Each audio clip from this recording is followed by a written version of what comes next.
All right, and welcome to Breakroom Bullshit. This is our first episode, the inaugural episode, I guess it's called. Who are you? This is the inaugural episode, and my name is Dave. Who am I? You're Gable. I am Gable. Yeah, we're Dave and Gable. Or Gable and Dave. Probably Dave and Gable, because I'm more important. That's not true. It is. Yeah. So this is our first episode. We wanted to make this podcast. We wanted to start this podcast because we like to talk about a bunch of movies, TV stuff, stuff like that. We figured Comics. why not record it? Comics, Not video games. They're dumb. Video games, except too, Pokemon Go. It's not very good, that game. That's fine. No one seems to be playing it much anymore. I Seems to have died off. Wrestling. I like to talk about wrestling, just different stuff like that. And we decided, hey, why not make a podcast out of it? And we were inspired by someone, right? Kevin Smith. I saw Kevin Smith live maybe a year or two ago, and he went on this long rant or talk or whatever about how everyone should just do a podcast, just give it a shot. And then Gable, more recently, like maybe a year ago, you seemed very content with listening to the podcast, so I was like, maybe I can find a podcast for me. And there's been a few I've gone through. Kevin Smith's Batman on Batman was one of them, and I guess a few months ago, I drew inspiration from him talking about going to just do it, just fucking go for it. So that's what me and you were just goofing around one night during work, and we discussed doing a podcast, and we've kicked the idea around for a while. For sure. 2 years ago, I remember almost 2 years ago we were talking about it. Yeah, whenever I first started working with you, yeah. Yeah, so we were talking about it for a while, and just talk about different stuff that we like. Maybe someone will want to listen to it. If so, they can. If not, we're having fun. That's all that matters. And hopefully we want money. That's what losers say. Hopefully every person that listens to it, everyone that listens to it should send us money. Are we allowed to say that? We should. Yeah. Probably not. That's like a solicitation, isn't it? Don't send us any money. Don't send us any money. We're not going to give you anything. Hey, wait. Don't send us any money. Get it? I winked. They couldn't hear me wink, though. Are people allowed to winkers sometimes? I guess in cartoons they are. And also, let's see the name of it. Yeah, you're right. Mm-hmm. And we named it Breakroom Bullshit just because this is actually kind of funny that it's called Breakroom Bullshit because we're recording it in a break room. Ironically, our first episode is not being recorded in a break room. Not in a break room, no. It's being recorded at my house, where we are smelling a skunk for some reason, which is quite unfortunate. The apartment's been attacked by a skunk. Yeah, and that's where the name came from. We're just going to record it in a break room, but anything else you want to add about our podcast here? This is my first time at your house, and I would love to talk more about your collection of shit you have going on here. It might be the straightest house ever. You can, just by looking around, you can be like, this guy's just rolling in pussy, man. He's definitely not gay. I don't know how he gets so many pussies on his dick in one day. I think the fucking main contributor to that is the Kramer portrait over there. Yeah, I do have the Kramer. All kinds of crucial. So we like Seinfeld here. Yeah. So it's Star Trek's gay. Okay, Star Trek's not gay. As a matter of fact, Let's move on. Okay, next topic. So we do have a Twitter that we're going to plug. The Twitter is the handle at BreakroomBS1. That's the number 1 at BreakroomBS1. So if you want to, tweet us, send us a message, whatever. Have any questions? If you have any questions at all, if we do get some followers eventually, we'll get to a Q&A segment where we can just answer any questions people might want to ask us. Because we are experts at what we do. Everything I say is based off fact and is not opinionated. Yeah. And kind of leaning towards that, I just want to say this right now that, we're not filmmakers. No. I'm not a fucking professional wrestler. No. You're not a fucking comic book writer or artist. I started reading comic books 2 years ago. I don't know shit about it. Yeah, so we are simply fans who are giving an opinion. And by no means does anything we say, do we mean to disrespect anyone, except for Michael Bay, he can fucking die. Or anyone I don't like. I hate Michael Bay as much as the next person, but jeez. I really want him to die. He's not a good person, no. But I don't want this to come off like, hey, why should they give an opinion? Oh, because we just want to talk and it's fun. I mean, if you agree with our opinion, you do. If not, you don't. Whatever. Yeah, Whatever. I mean, if especially like I mentioned, I'm less informed with like comics. If there's something that I said wrong that like you can like correct and fact check me on, by all means, direct message us on Twitter. Oh, I am really looking forward to all the tweets saying, "You fucking idiot! Seth Rollins debuted in 2007, not 2008." Oh, I'm like, all right, that's probably Seth accurate. Rollins sounds gay. Yeah, he's not straight. But yeah, he likes pussy. Does he? Yeah. I don't know. You're the wrestling guy. But yeah, anyway, so there's that. But yeah, once again, our Twitter handle is @BreakroomBS1. So yeah, like we were saying, feel free to send us a tweet, and we'll throw your name on there, your handle, because all the people listening, you're going to be fucking There's famous. going to be so many. If we say I don't know your how we're handle, going to get through them all. I don't know. I know if we say your Twiddle. If we say your Twitter handle on the air, you better fucking thank us for making you fucking famous. That's all I'm saying. You're gonna be rolling in pussy. Yeah, that's right. Okay, so all the different things we're gonna cover. We're gonna have a news segment on the show. We're gonna have a comic book review segment, which Gable will explain when we get to it for the first one, and we'll get into that. Give it to me, Dave. I mean, the news segment obviously is going to be like movie news, TV shows, comic news. Yeah. Your occasional maybe video game news of something big. Anything your average nerd would give a fuck about. So we'll have a news segment, a comic book review segment. We'll have a movie review segment. We'll review new movies that just came out. And maybe every week we'll do one or two classic movie reviews. Classic movies are not like fucking movies from 1950. It's just a movie that's not brand new. I mean, a movie from the 90s or the early 2000s. Yeah, we could go back and review fucking Man of Steel for a retro review. Exactly. Maybe retro is better than classic. Well, whatever you want to call it, man. I'm fucking down. Yeah. Also, we'll have a segment where we review trailers. We'll get into that whenever we do our segment, and then there's also going to be a segment for wrestling, reviewing the wrestling for the week, mainly just WWE, because I just don't have the time to watch everything else. And then just any other random bullshit we want to talk about. I might try to eventually get caught back up on Lucha Underground. Yeah, I like that. That was a good show. I honestly haven't even been watching NXT the past few weeks. Yeah, I know you liked NXT a lot too. There's just so much. I just don't have fucking time. But not enough Bailey. That's the issue. Yeah. I want to hug her. Oh, she's going to be at that... Did I tell you she's going to be at that fucking Comic-Con now? Really? At the Wizard World, yeah. Fuck. Unfortunately, it took Sasha Banks off, which sucks. Oh. Who I really wanted to fucking... Yeah, I remember you talking about that. Maybe see if she let me go down on her or something. I don't know. Hey, we want some Bailey. I'd rather have some Sasha, but that's fine. Alright, so let's... You want to jump into the news segment here? News segment, yeah. All right. You're moving the typewriters couch. and You're currently stuff. moving the couch that we're that fucking better? on. Okay. All right. So let's just go over some news articles from the past week that we were interested in. This is by no means the most popular news. It might be really popular. It might not. It's just stuff that we gave a shit about. We could have missed like a big article about like fucking the X-Men crossing over with Pornhub or something. You didn't hear about that? Yeah. Yeah. Well, we're skipping over that because we suck. So yeah, the big news we're skipping like that. So let's jump into some of this. The first one I'm seeing here is about Black Panther. The screenwriter is talking about Wakanda's place in the Marvel Cinematic Universe. The screenwriter Joe Robert Cole says our standalone movie will begin shortly after Civil War ends. So we'll be able to see him mourning and him starting to take command as king of his own nation. Lots of things are going to occur in regards to that. The country will be under threat from inside and out, so we'll learn what Wakanda is. That nation, as the most technologically advanced nation on the planet, also as Wakanda's rise to prominence happens, it will affect the Marvel Cinematic Universe moving forward, which is really exciting. Also...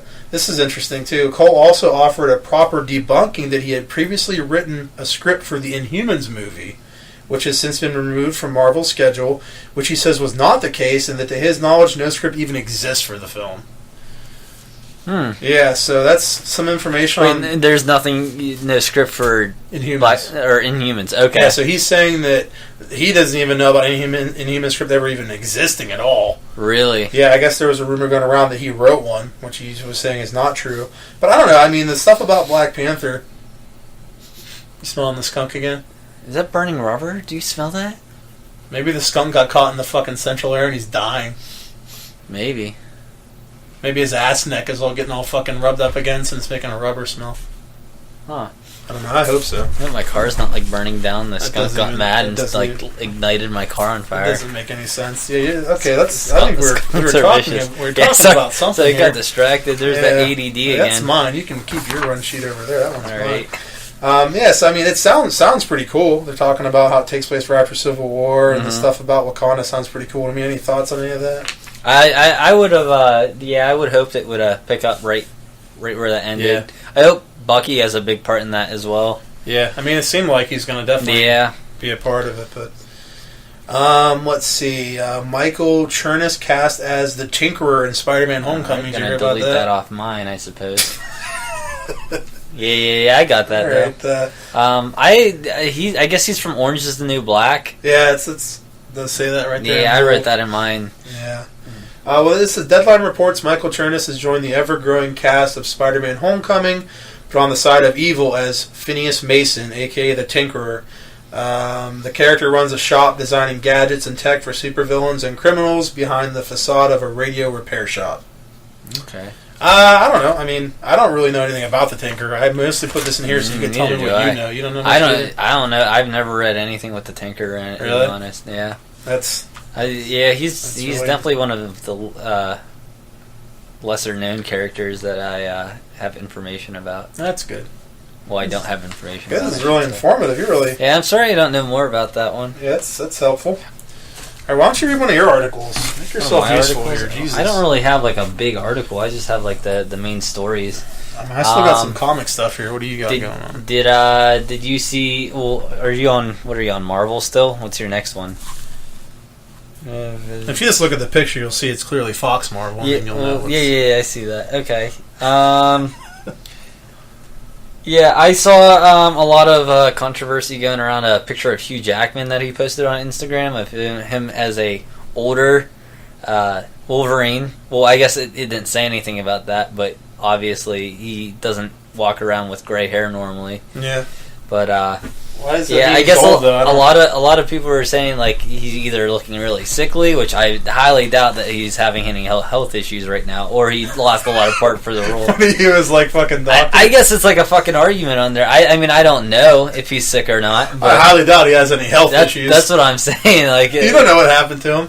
He's old now. He went through a lot. Didn't he have cancer? Don't know what he did. What? Didn't he have cancer? Or am I thinking of someone else? So. I think he had cancer at some point. I don't know. I don't understand why he has to be old just because he has gray hair. I mean, Benjamin Button had gray hair. He was like fucking one. Oh yeah, Benjamin Button's a normal thing. I mean, it's kind of a curious case now that you think about it. That's all right. We'll go ahead and edit that out. Yeah, Wolverine. That's a normal thing. Some guy that regenerates. That's quite normal too. Yeah, I mean, it wasn't a picture from the set. It was a picture of him like casually. Oh, like Hugh Jackman as a guy. Yeah, it was just him like casually like hanging out with like at like some. So you said, I thought you were talking about the character Wolverine. No, I mean you're saying Hugh Jackman has gray hair now? Mm-hmm. Like as a guy? Well, it's probably like from the filming and whatnot. I would assume. So they're trying to say that Hugh Jackman has cancer. No, I don't know what you're talking about. They're trying to say that he looked ill because he looked like very like thin and like underweight. Hugh Jackman? Yeah, he probably just like had to lose a lot of weight for a particular part of the for the role. Maybe. Well, I got some X-Men stuff here. Mm-hmm. Sir Patrick Stewart, one of my favorite people in the world. I love Patrick Stewart. He is a sir, isn't he? I just want to lick his bald head. Whenever I met him, I tried to lick his bald head, but he was just like, "Hey, don't do that, mate." And I was like, "Why are you speaking Australian?" Why is he Australian? I don't know what's going on. And your character's mixed up. Are you sure you're not thinking about Wolverine? I was thinking about Sir Patrick Stewart. He's played Australians before. Maybe he was just like having a flashback from a previous role or something. I see. Sir Patrick Stewart says you expect a very different Xavier in new Wolverine film. ITV, you know who ITV is, right? Everyone knows ITV. ITV. ITV caught up with rely on them for everything. Yeah. Why did you interrupt me? Whoever interrupts someone when they're trying to speak? That's rude. No one. ITV. No one's ever done that before. ITV caught up with Sir Patrick Stewart, who said his turn as Professor Charles Xavier might be coming to an end with the new Wolverine movie. I would imagine this is probably the end of this franchise for me. But the thing about science fiction and fantasy is that you can never, ever say it's the end. It's over. A very different Charles Xavier will be in this one. Nothing like the Charles Xavier you've seen in the past. The new Wolverine, of course, will be Hugh Jackman's last appearance as the title character.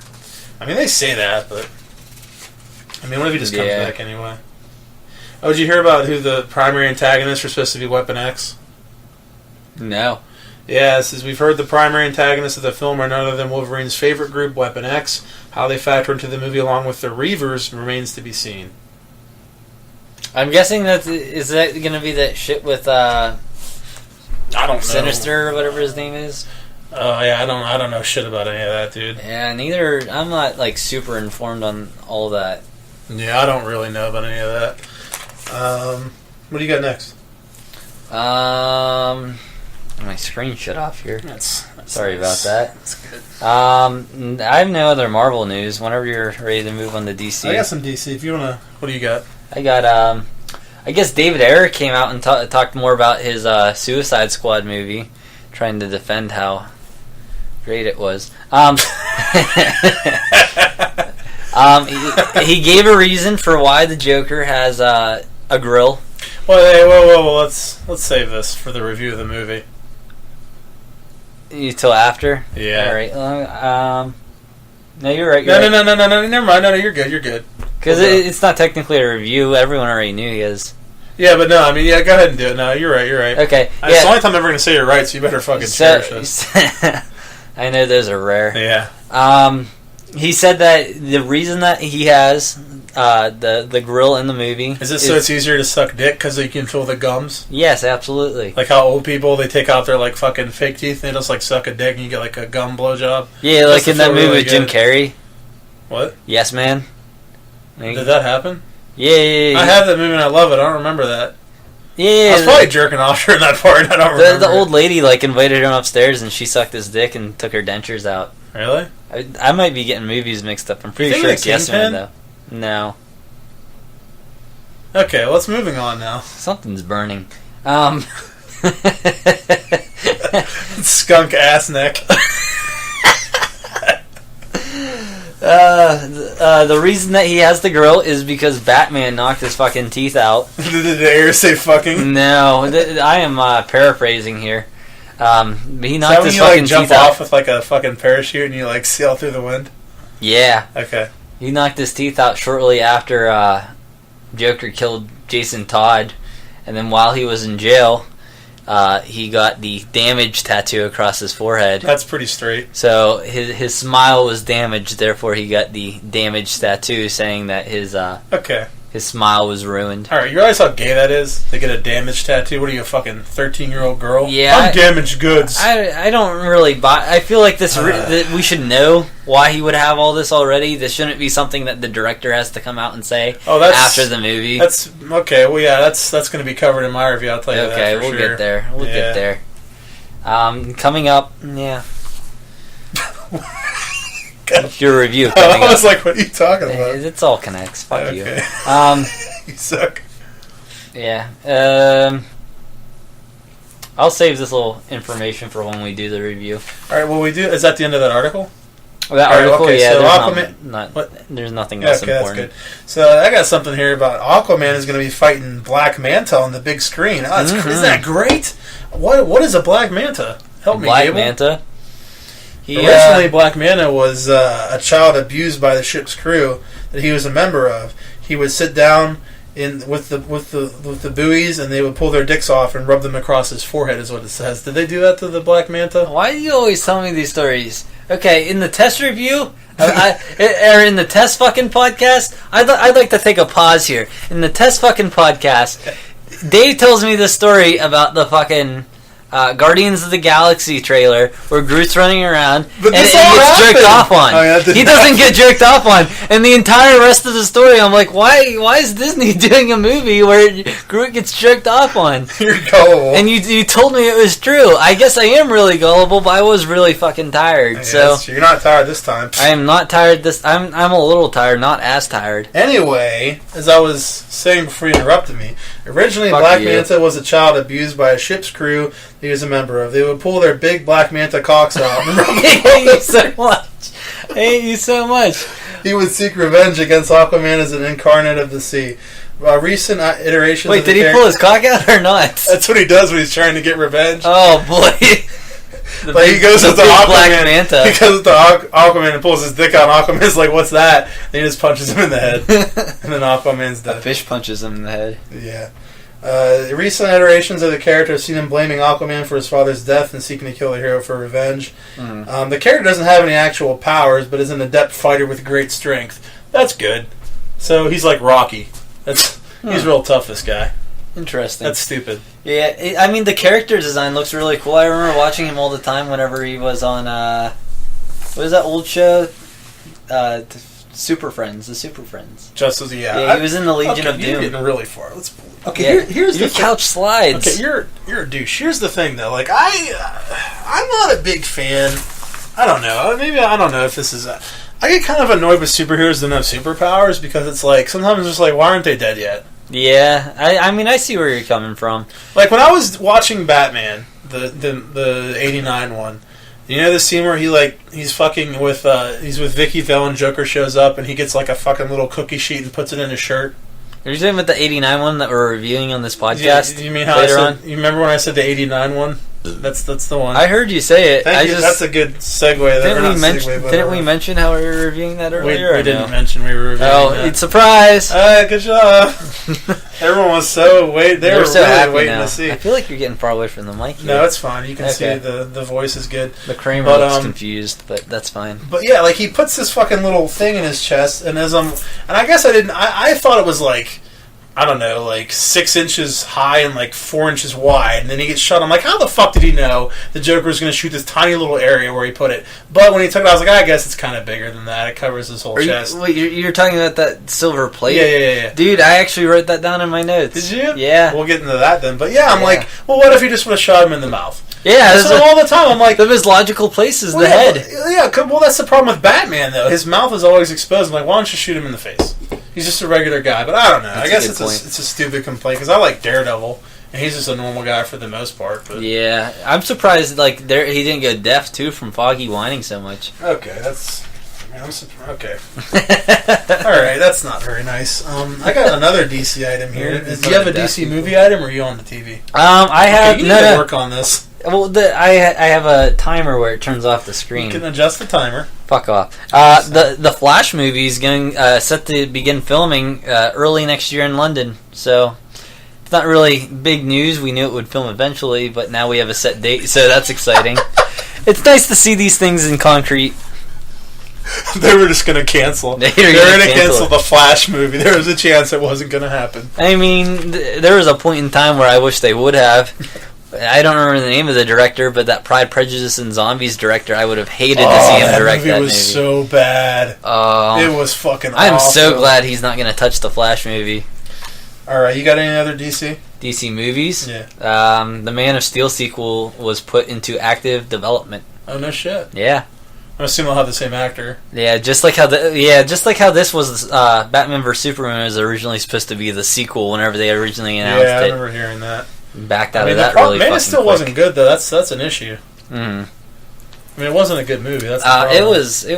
It was a very average movie. I'd say below average. So like a B minus C plus. Like a D plus maybe. All right, you're an asshole. Okay, Katie McGrath is going to be Lena Luthor. Lena Luthor. Do you know what a Lena? On what show? Do you know what Supergirl. Okay. Do you know what Lena Luthor even is? I'm guessing Lex Luthor's daughter that they made for the show. No. Alternate universe. No. Lex. You're not too... Okay. Lex Luthor went through a change in his life. And he didn't. I don't believe you. Dude, I'm not kidding. This is like a new thing to do. Like, he got his his little pee-pee cut off, and they put a little hole in him there, and now he's Lena Luthor. This I made all that up. I was gonna say, you're an asshole. Why am I so gullible? I hate myself. No, Lena Luthor is the sister of Lex Luthor. All right, she's gonna be in the Supergirl. I hate you so much. I thought you might know who she was. So this is your punishment for not knowing. Like I said, I've only been reading comics for like 2 years, so I've read like the bigger things like All-Star Superman or Superman Birthright. All right, I mean, you got a whole segment to talk about your comics stuff. You're getting greedy now. Okay, I'm sorry, Dave. Do I have to pay when I go over minutes? You have to. Is it just like Virgin Mobile? You have to pay with a fucking cock in your mouth for the next 5 minutes. Oh boy, I guess we're taking a 5-minute break here, guys. Yeah, you're gonna have to pay with my cock in your mouth. And then, all right, okay. Can't wait till my mom listens to this. Any more DC? Why don't you go ahead and turn your thing back on because it went off again? I guess we'll sit here and wait. Yeah, and you're done. That took forever. All right. Let's see. Kevin Smith's going to be directing another episode of The Flash next year, and he'll also direct an episode of Supergirl as well. So they really seem to be wanting to spread the Kevin Smith love around. Are you watching any of those shows? I watch The Flash. You like it? Yeah. Is it really good? That one I like a lot. Ashley watches Arrow. She loves Arrow, but I cannot get into it. Really? I cannot get into Arrow. Flash is more of my show. I mean, he's more of a... I've known about him longer. Green Arrow. Yeah. I don't remember playing with his toys when I was younger. Yeah. Yeah, Supergirl's another show I wanted to watch, but unfortunately I not heard about it too late, but started caring about watching these CW shows too late. Yeah. I just happened to be able to catch up on Flash because I had it on the DVR. And this is really interesting news you're giving me right now about your... I'm talking about the shows. You're talking about you liking them. That's not news. No one asked you to give your opinion on these shows and if you watch them. Like a review or anything. That's what I just did. That's Remember crazy. I asked you if you watched them, if you like them. I don't understand. You're confused. Yeah, I'm gonna catch. They're re-airing all the episodes from the first season, so I'm gonna catch up. Yeah. Hopefully in the next few weeks here, before the second season starts, so I can give a weekly review for as they come out. Oh, that's a good idea. Mm-hmm. Yeah. The Flash one I could definitely do. I'm where you're going to get the review because you're not doing it on this podcast, but I mean it'll be cool to hear somewhere. I'll tweet it or something. Tweet my review. Tweet it. You're going to have an offshoot podcast all by yourself where you don't have an asshole talking to you. So you don't have any more DC news in there? No, I'm going to keep going then. You must have something. I have you're getting a little close there, buddy. I have some juicy news. Juicy news here. Network head Mark Pedowitz revealed that one of the main characters on the on a CW DC show will be gay. Oh yeah. Mm-hmm. Okay. They didn't say who. Is this going to be an original? Did he say you know it's going to be an original character? No, he just said that one of the main characters. So all right, you're going to get me started here. From one of the, are we going to talk about Sulu? I'm going to get pissed off now. From what it sounded like, they're going to bring somebody out of the closet. That's great. That's fucking stupid. I don't know what to tell you. That's fucking dumb. I don't know what to tell you. I don't think they should do it with Flash or Arrow because those are pretty largely... What's this character's name, this guy that made this announcement? Mark Pedowitz. Do you have his little gay pride shirt on as he said it because he's so fucking proud? Yeah. Do you have his We Are Progressive shirt on too? Hashtag progressive. Fucking douchebag. For lowest rates. It makes me so... I'm so sick of this, bullshit. Yeah, there's another character that they're making gay and something I'm going to talk about later. Is it Sulu? But it's a fucking... No, but it's an original character, so I have no problem with it. It's perfectly fucking fine. Mm-hmm. I have no problem with that. I think it's fucking stupid. They're fucking making established characters gay just so they can say they have a fucking gay character. Mm-hmm. That's fucking dumb. I completely... And I guarantee you a lot of gay people will agree with that because I know gay people that have said the same thing. You said the same thing. Yeah. I agree. Because you're gay. I agree. Yeah, because I'm gay. Yeah. Fuck you. Yeah, he also announced, I guess at the same time, that the Flashpoint... which anyone who's keeping up with the Flash would know that they're kind of leaning towards the Flashpoint. I think they even straight up said it's Flashpoint already. Yeah.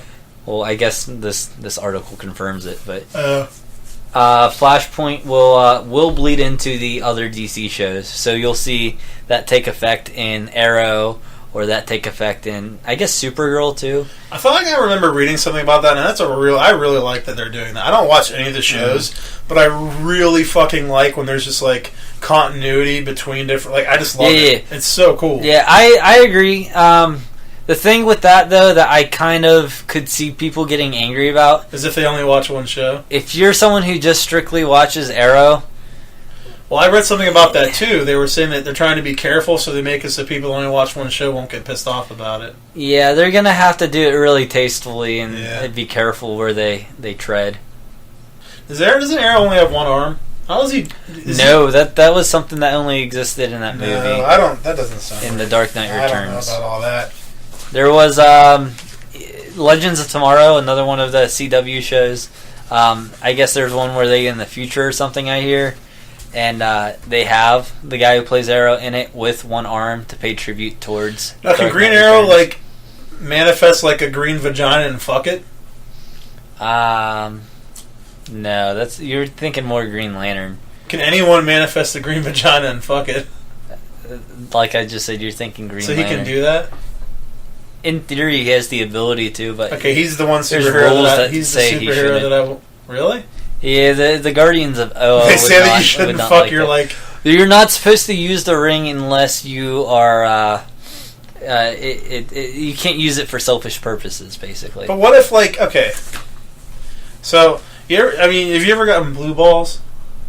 I guess you kind of need to take care of that sometimes so you can get on with business. Yeah, like what if like he needs to save the fucking world, but he's got to squeeze one out or else he's not going to be able to focus. That's an interesting theory. Now, can he make a green chick and just fuck her instead of can he just like manifest an entire green girl? I mean, in theory, yeah. You can do whatever you want. I don't know why I'm not the Green Lantern. This is stupid. I want to be the Green Lantern. I will present that information to Jeff Johns next time I see him. Okay. All right. What do you got? Come on. What's next? Maybe you should reload your tablet again so we can see what's next. Screen shut off once again. Weird. It keeps doing that. Yeah, I think that's it for as far as the DC TV shows go. Let's go into some Star Wars stuff here. Yeah, I don't have any Star Wars stuff. Okay, so I think we already talked about this, but the Jimmy Smits cameo. Yeah. You and me talked about this off mic. In addition to the return of Vader and Mon Mothma, actor. Okay, I hope that came up on camera. That's on the camera. Okay, you're an asshole. You can shut up. Star Wars actor Jimmy Smits. I like how it says Star Wars actor Jimmy Smits. That's all he's known for is Star Wars. He didn't do a little program called In Life. It's so funny. I can't stop thinking about it. Can I read this? Or is he was in Dexter, right? No. He was. Fuck you. He wasn't. He's going to have a small appearance in Rogue One. Basically, he's going to have a cameo. I think that's pretty fucking cool. Yeah. I think there should be a lot of people like that. I love continuity. I hope they have a lot of like fucking references and just stuff from like episode 4, you know what I mean, stuff like that, or episode 3. I think that'd be pretty cool. And another little bit of Star Wars news we have. This just kind of surprised me because I have never, ever in my life seen anyone that has anything to do with Star Wars release a version of their movie more than once to make money. I don't think that's ever been done before with Star Wars. No. I don't think they've ever released any of the Star Wars movies more than once just to make money. Like this is why I was shocked to hear that they're already re-releasing The Force Awakens. No, yeah, in November. Yeah, not Marvel. I guess technically that's owned by the same company now, but Disney's never done anything, or George Lucas has never gone back and edited his work and changed the original copy. That's just why I was shocked. I mean, added stuff. I read this article like 3 or 4 times while I was taking a shit, just to for it to sink in. While the shit sank out of me. No, the poop came out. The article went in my butt. So there's going to be a special edition of this Star Wars in 3D. So you're going to be forced to buy the 3D edition, it looks like, even if you don't want it. I'm not going to. I'm buying it because you get a J.J. Abrams commentary. I hope he dies. You're a sucker. You get a J.J. Abrams commentary, fucking all these different deleted scenes that were not put on there before. J.J. Abrams made a bunch of shitty stuff. A bunch of great movies. He made a bunch of terrible things. He knows how to work a camera. That man knows how to work a camera. He made a bunch of shitty movies, and he made Star Wars: The Force Awakens and accidentally got it right. That's what happened. Yeah, there's been deleted scenes, a bunch of shit in it, so I'm going to be buying it. Should we explain why I made the comment that man knows how to make a camera so people don't think I'm serious? He sucks. He all he does is shake the camera in his fucking movies, and there's a fucking documentary for Star Trek where they actually show him shaking the camera physically because he's an idiot. Because he doesn't want you to be able to see what's happening. He's a terrible director. You hate it way more, but I will agree. I dislike whenever they do that. What really pisses me off that more people just don't care. I'm like, why do you not care? Why do you not care that you can't? Okay, I'm going into this later. Let's stop. There's a whole review about this. Yeah, I fixed the screen so it won't turn off now, so we shouldn't have that issue anymore. That's great. Okay, so I got some Star Trek Discovery news. Boy, did I get that? Star Trek Discovery is the new TV show. It's going to be on CBS All Access. Discovery, like we're going to be getting shows about whale hunting and stuff? Are they going to be whale hunting in space? You're going to die. Is there going to be a Discovery Kids? My dick is really hard. Just wait till your comic segment. You're going to cry. You're going to cry. You're bringing it all on yourself. Oh, no. You're bringing it all on yourself. All right, I'm going to... I got really hard reading about Star Trek Discovery. Details were revealed at TCA today by Brian Fuller, who will serve as showrunner. He revealed that Star Trek Discovery which will debut on CBS in January 2017 before the show makes its permanent home on the streaming service All Access. We'll have a female human lead, and they are hoping to cast a diverse actress for the role. She's going to be black. Diverse. Yeah, so she'll be black. The star won't be the captain, but rather a lieutenant commander, which is really weird. They've never had the main character be anything but a captain. I mean, the one character was a commander, but he became captain. What's a lieutenant commander? That's right below, it's like the third level down from captain. You get captain, commander, lieutenant commander. So it's not even going to be the captain, which is interesting. The male lead might also be diverse, and there will be robots as well. I love robots. Yeah, Fuller quoted, "We'll probably have a few more aliens than you typically have on the show. We wanted to paint a picture of Starfleet where we're going to have new exciting aliens and also new imagining of existing aliens.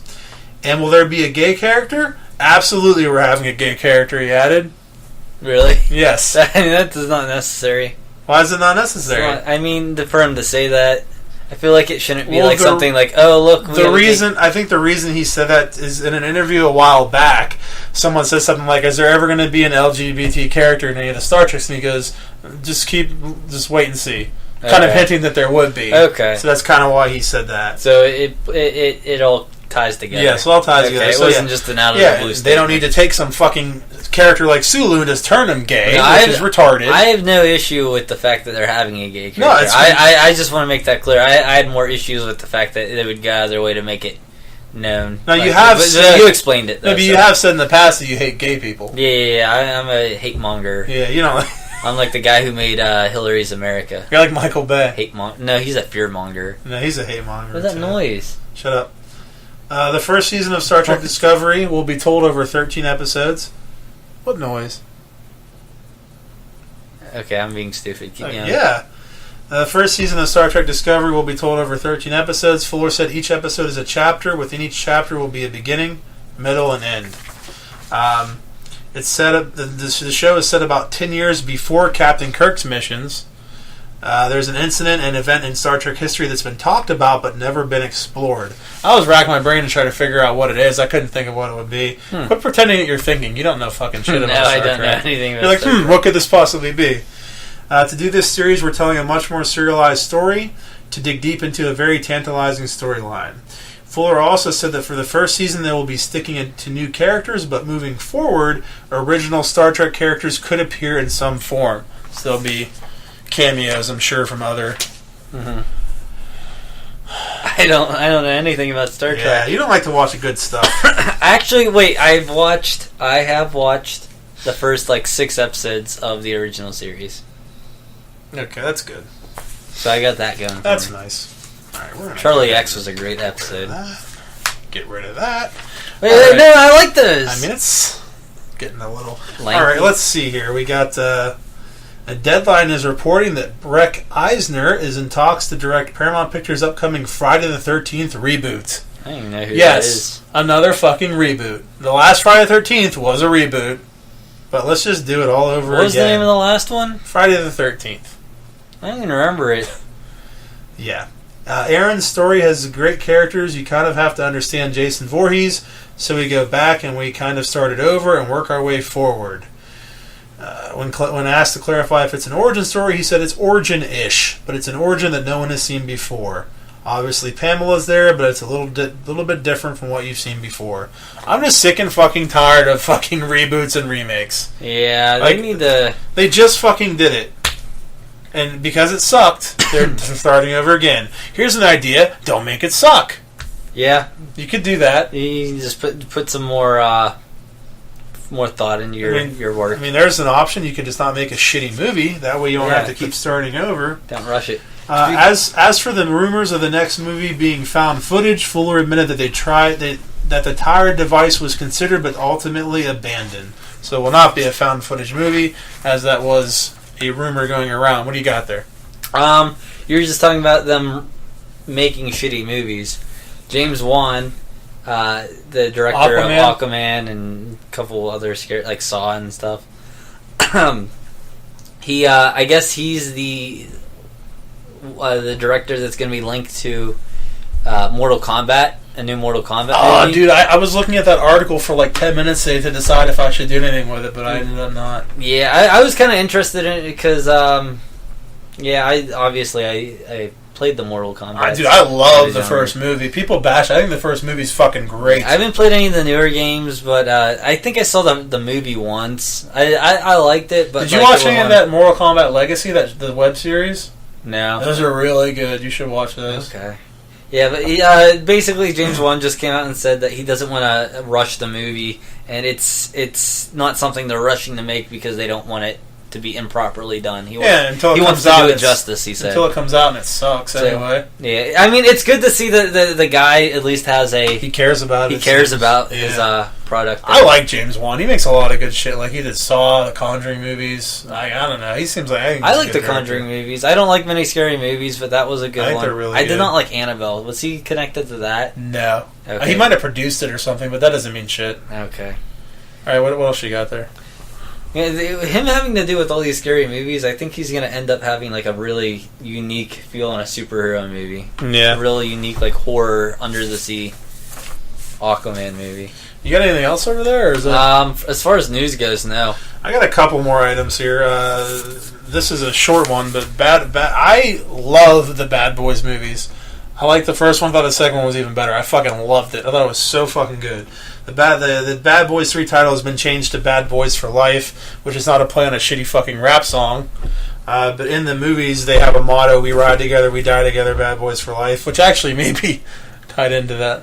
As long as Will Smith does an original soundtrack, like Wickedy Wickedy Wild Wild West, Jim West. I was disappointed we didn't get anything out of him for Suicide Squad. None of this, brother. None of this. No Will Smith rap song. I'm kind of disappointed. Also, this was originally dated for February of 2017. Then it got delayed to June of 2018, and now it's been delayed to January of 2018. So clearly it's on track to never come out ever. Yeah, I mean, I wasn't really a huge fan of them. But they're okay. But the best part about this whole article, director Joe Carnahan taking the reins from Michael Bay. Ooh. Fuck yeah, Michael Bay's not doing it. Ooh. It's the only good thing Michael's done in his career is the fucking Bad Boys movies, and he's not fucking doing it anymore. Thank God. Someone else will do it, so it can only be better. Alrighty. It can only be better. Last article we have is a lot of blue. It is. MIB 23. Unlikely to happen, says Jonah Hill. No. Yeah. Okay, let me just preface this by saying the Jump Street movies suck. They're not funny, and the second one was not good. I liked the first one. No, you didn't. It wasn't good. You're not allowed to have my opinion. I mean, I don't want your opinion because it's wrong. What were the Men in Black movies? The first one was awesome. The second one was a piece of shit, and the third one was awesome. You didn't like the second one at all? I hated the second one. Hated it. I will agree. The second one is my least favorite of the collection. Like most trilogies, it would go 1, 3, 2 for me. So let's discuss this. By discuss, I mean I'll read. Director James Bourne confirmed in May that he had officially boarded Men in Black and 21 Jump Street mashup franchise crossover, MIB 23. Seems the future is in doubt. Jonah Hill has told the Toronto Sun the following: "I had the idea, but I doubt the movie will get made. It's too complicated. They're trying to make all the deals, but it's kind of impossible with all the Men in Black stuff. The Jump Street films were so fun to make, and the whole joke of them was they were making fun of remakes and sequels and reboots, and then now it's become a giant sequel reboot.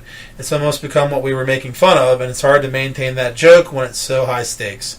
I love Channing, and I love directors Phil Lord and Chris Miller, and I love making those movies. They're a lot of fun, so I hope it works out."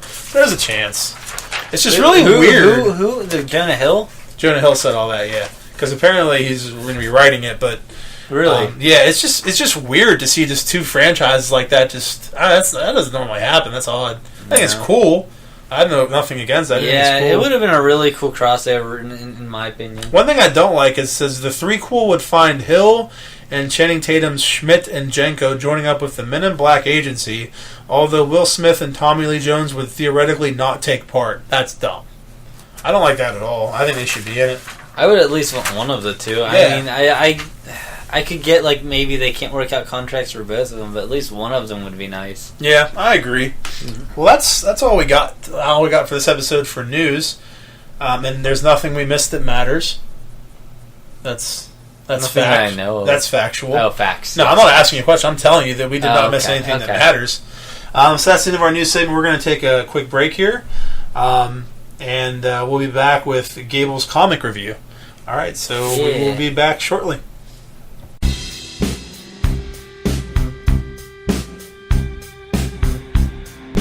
All right, welcome back to Breakroom Bullshit, and this is we're on segment number 2. Segment 2. We're moving along here. Yeah, we're on the second segment of our first podcast.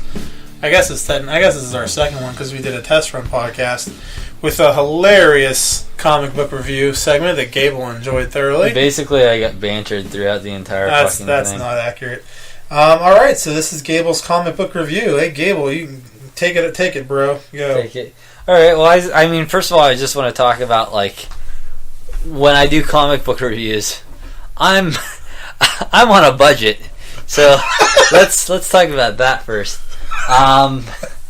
To deal with me on a budget and wanting to read comics, I've subscribed to Marvel Unlimited, so pretty much all of my comic reviews. Dude, this is fucking good. Yeah, the orange shit. This is the best monster I've ever tasted in my life. It's a good monster. Sorry. Ultra Sunrise. Would you fucking talk? What are you talking about? Go. I don't even know where I was at. I hate you. I have such a short attention span. You're on a budget. Hey, all my comics are gonna mostly be Marvel comics off of Marvel Unlimited, and I'm always gonna be 6 months behind on everyone else. So you fuckers have to deal with it, not me. So either A, listen to our podcast 6 months behind, and you have money so you can buy the new ones, or B... So you want them to listen to this 6 months ago when the comics came out? They should be listening to this. It should be 6 months from now when they're listening to this. They should be listening to every they'll be podcast a year 6 behind. months late. What are you talking about? If the comics I'm reading came out 6 months ago and they listen to this 6 months later, the comic at that point will then be a year old. Okay, so they need to go back in time. No, they need to go to the future. The future. Listen to the podcast 6 months from today. If they go to the future and they listen to it, man, I'm confused. Just this is worse continuity. Just don't listen to our podcast. This is worse than. I was gonna say this is worse continuity than the X-Men movies. All right, that's not possible. Are you okay? Go. You're 6 months behind because you're poor. Moving on. All right. So the first comic I'm gonna read is. You're not gonna. Well, come on now. Let's explain this segment a little bit better here. What are you gonna be reviewing? Just a few comic books, and then it's. Yeah, I'm generally gonna do like 2 to 4 comic books a week, somewhere around there. And then you'll review an entire series overall. Yeah, I'm gonna pick like one or two series each week to one that talk you about like. in general. Yeah, one that you like and one you dislike that you can rip apart on Marvel Unlimited. Basically, this is less of a comic book segment and more of a Marvel Unlimited segment for those who are also sharing in the pocket wallet troubles. Yeah, and hopefully you don't like DC because you're not going to get any DC reviews. Occasionally, I mean, I read a lot of the. It's not a nuclear explosion. The light's just dim for a second.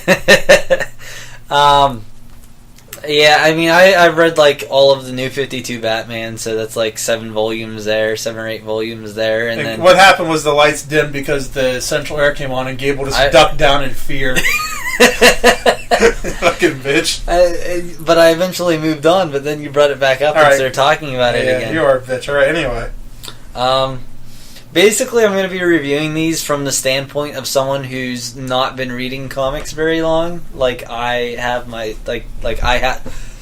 like myself, who hasn't been reading comics for, I'd say maybe close to 2 years. I've been reading for. Yeah.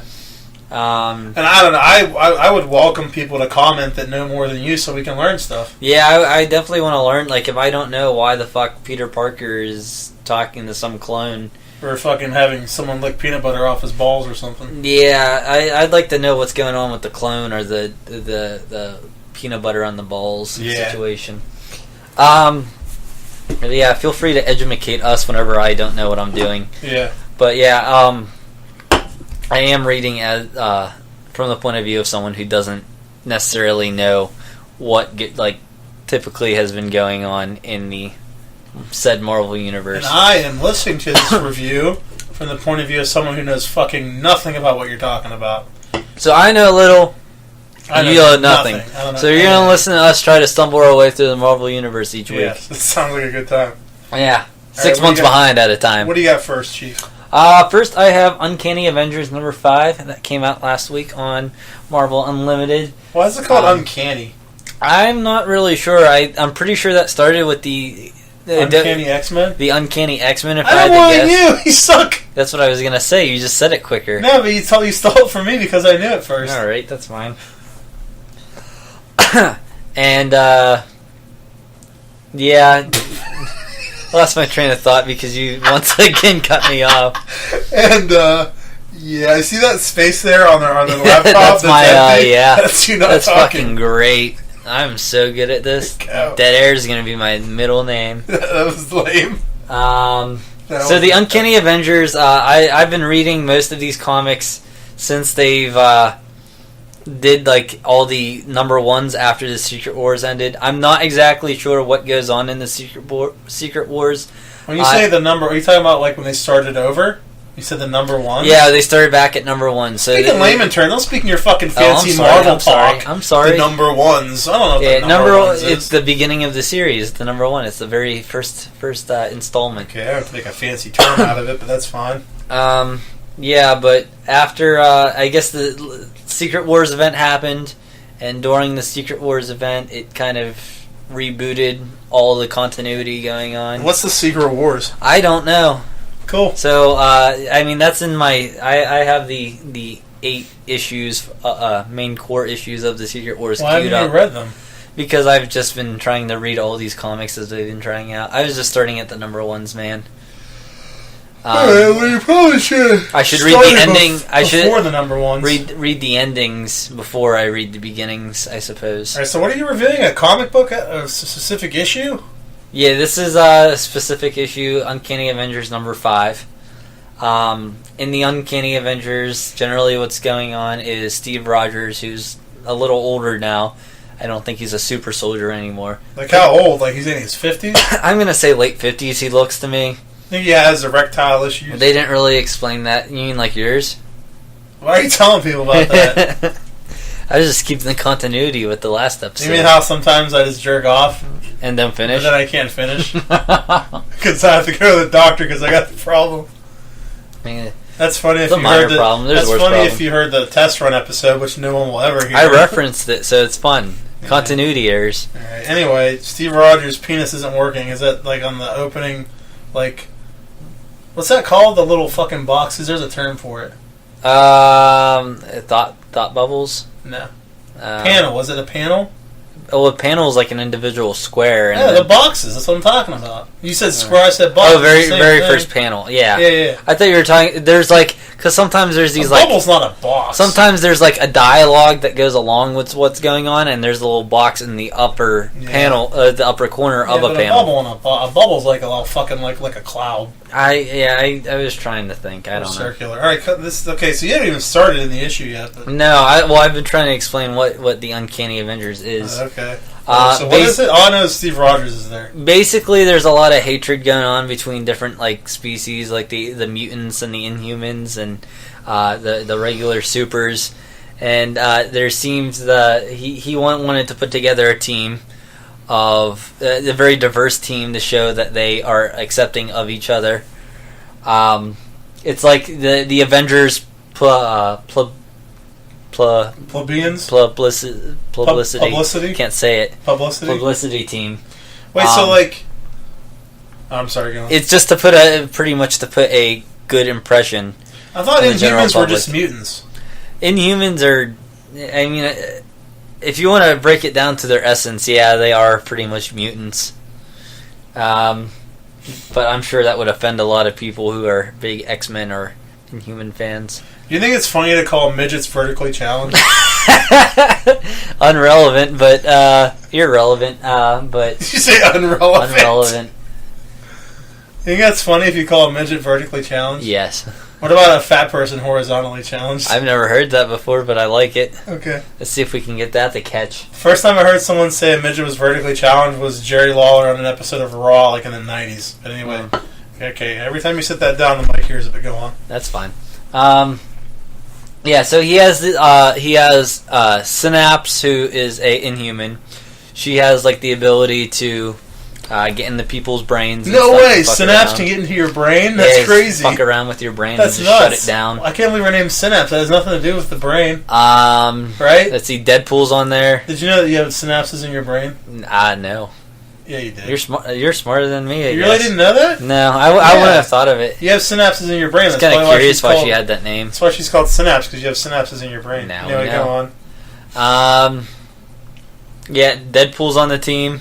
Ooh. Rogue from the X-Men is on the team. Has Deadpool ever raped anyone? No, probably not. That's too bad. Anyway, go on. I'm trying to think who else is on the team. There's, I think Dr. Voodoo is his name.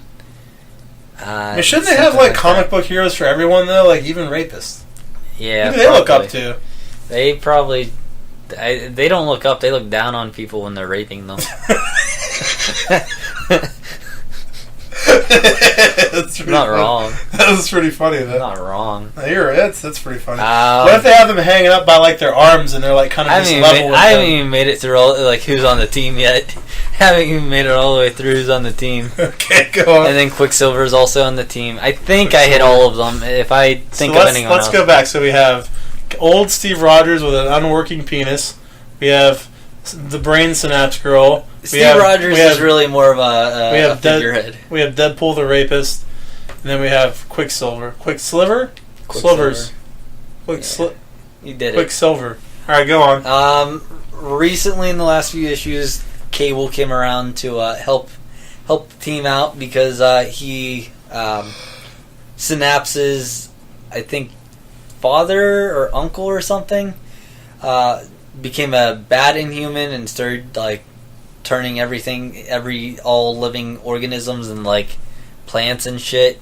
Basically wanted to wipe out the human species. But yeah, Cable's the black guy, right? Bishop's the white guy. No, you got it mixed up. Oh. Cable's the white one. Oh.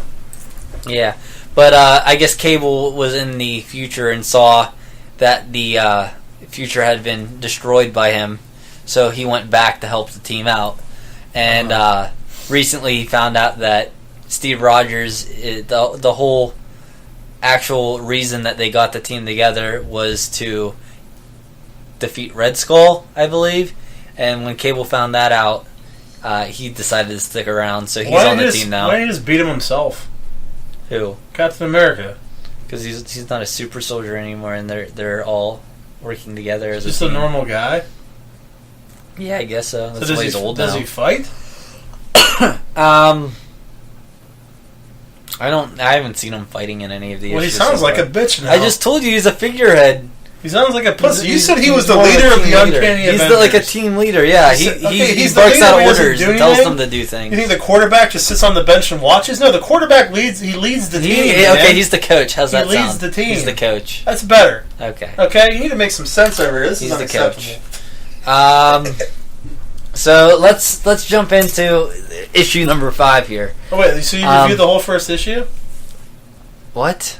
I thought you said you were reviewing Uncanny X-Men 1. Well, that was me talking about what the Uncanny X-Men are. You haven't even started reviewing your first issue yet? No. Have you... Do you know how long it took me just to say who was on the team, Dave? Oh my god. Couldn't even get out who was on the fucking team from being interrupted. So let's see. So I don't even... There's no Asians on the team? The more you interrupt it... I think Synapse is Asian. She looks Asian to me. You've caught my interest. She you like Asian. My right, synapses are firing now. Are they? Yeah. I didn't even know what those were 10 minutes ago. You piqued my interest. Oh boy. Anyway. Alright, so issue number 5 starts out... the team is on this casino cruise ship. And they're looking to interrogate people to find out Red Skull's location. Get some information where Red Skull's Are they at. gambling or no? They're not gambling, but the people they're interrogating are. So are they against it, or are they like, that looks fun? They don't really comment on it. I guess all the people on the ship are... Well, not all of them, but a lot of them were people who used to work closely with Red Skull. So, they walk up in the place, and Johnny Storm... Up in the place? Yeah, they walk up in the place, and, oh, I should have mentioned earlier, so in the beginning of comic books, there's this recap log, and in the recap log for this one, it's like a recap page. Are you following? In issue 5. Yeah. This is recapping the first 4 issues. It's a little bit of info they put in there for you to follow the story better. Red Skull has part of Xavier's brain in it. I thought you were going to say he has Parkinson's. Why could you possibly think that? Because you said Red Skull, he's a part, and I was like, he's going to say Parkinson's. Oh, boy. I thought you were going to say There's Parkinson's. that skunk back again. I don't smell it. Alright. But yeah, they mentioned that Red Skull has part of Xavier's brain in him, and he's able to use telepathy. How the fuck is Xavier dead? What? Yeah, Xavier, I guess, died. I was trying to read up on that during Avengers vs. X-Men or something like that.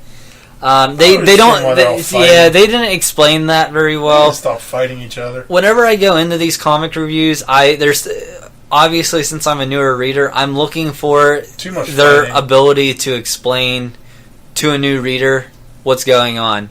Like, obviously, most people are going to know, oh, the X-Men, there's Wolverine and all them. But if I just jump into reading comics... Wolverine's not in the X-Men. I hate you. What? If I just jump into reading comics and I read, oh, fuck, he's dead, I'm kind of curious why he's dead. You know? So they probably should have put why he's dead in that little opening fucking... they should have. I agree. That's one of the things that I'm looking for whenever I'm reading these, is how well it's explained to new readers, like myself.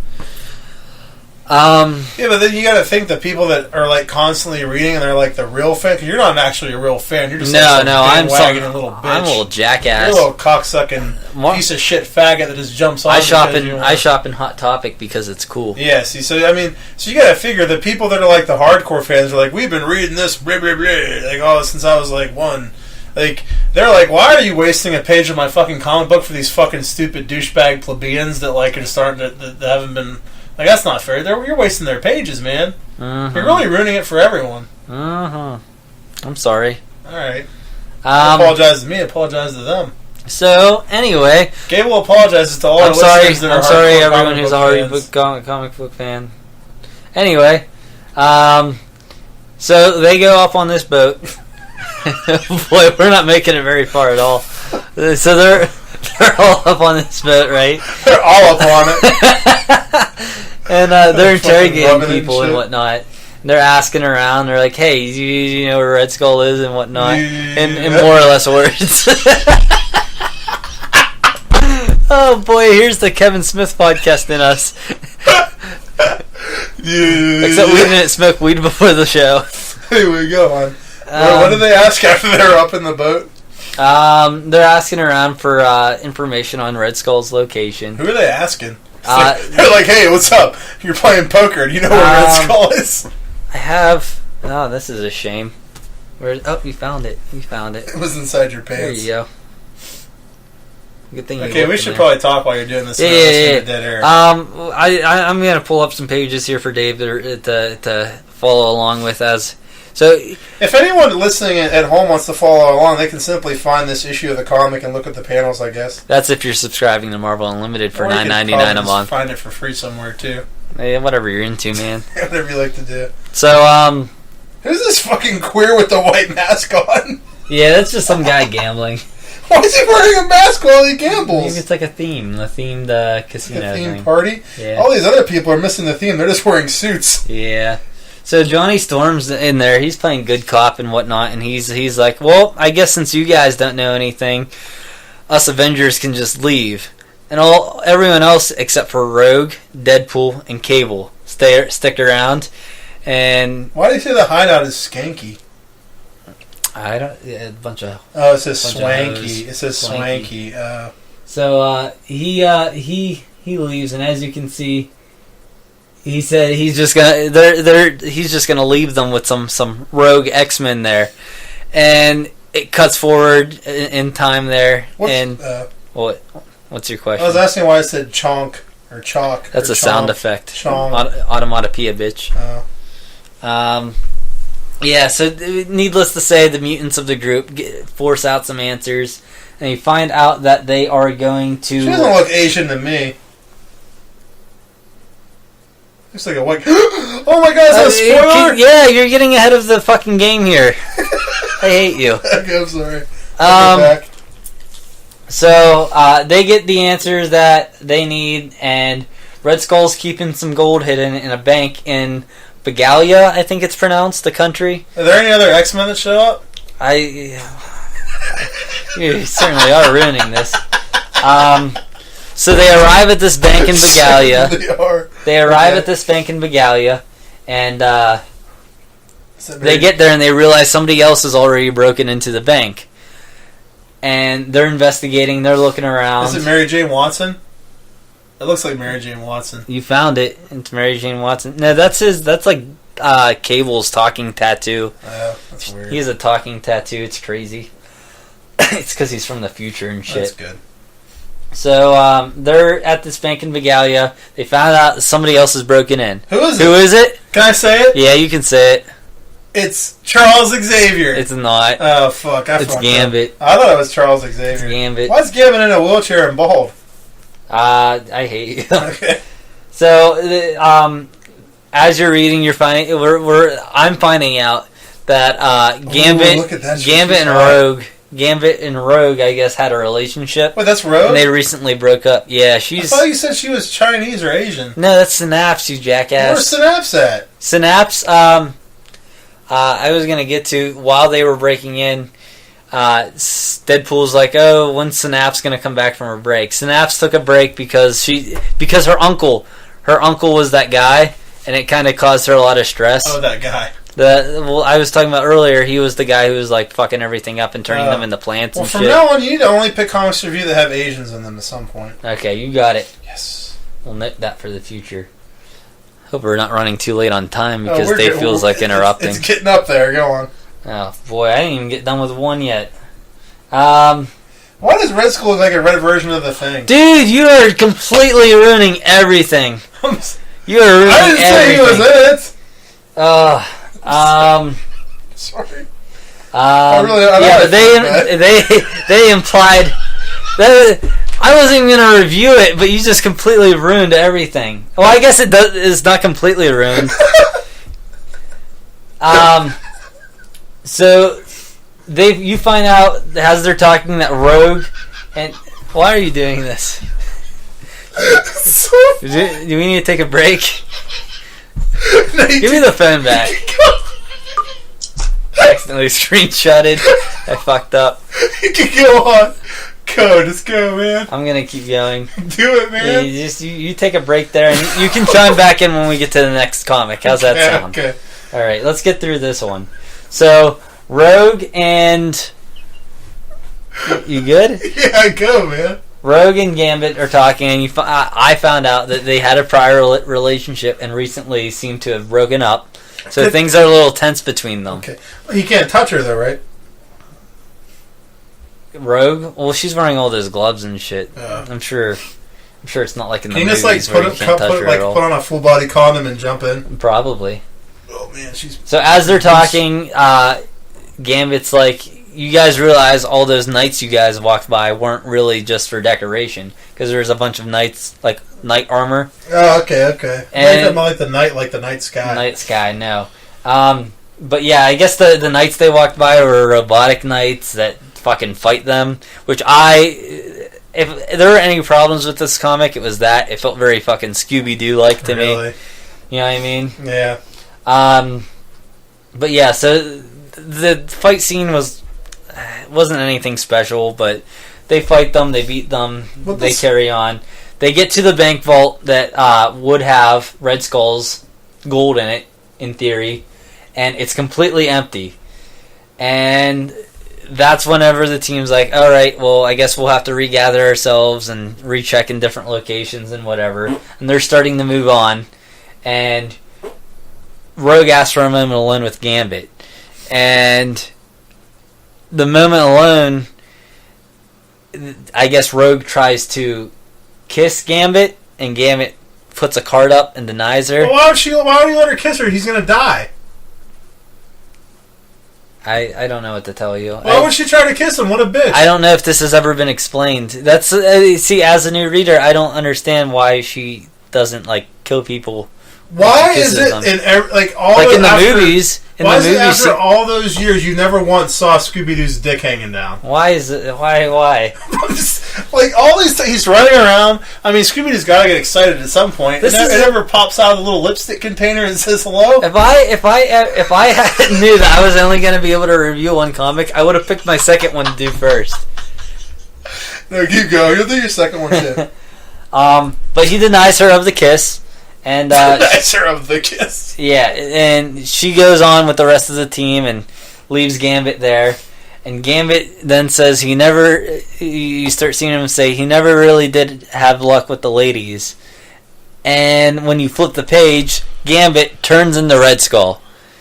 Red Skull was using Charles Xavier's mind to project that into everyone else's mind that he was Gambit the whole time, when it was Red Skull the whole time. Let me stop you right there. There's a couple things I need to tell you right now. First of all, I completely forgot that I even ruined it. So hopefully the listeners did as well. Yeah. I completely forgot Red Skull was going to show up. Second of all, that's a really cool twist. I love that twist. I wasn't going to review this until I got to the end of this.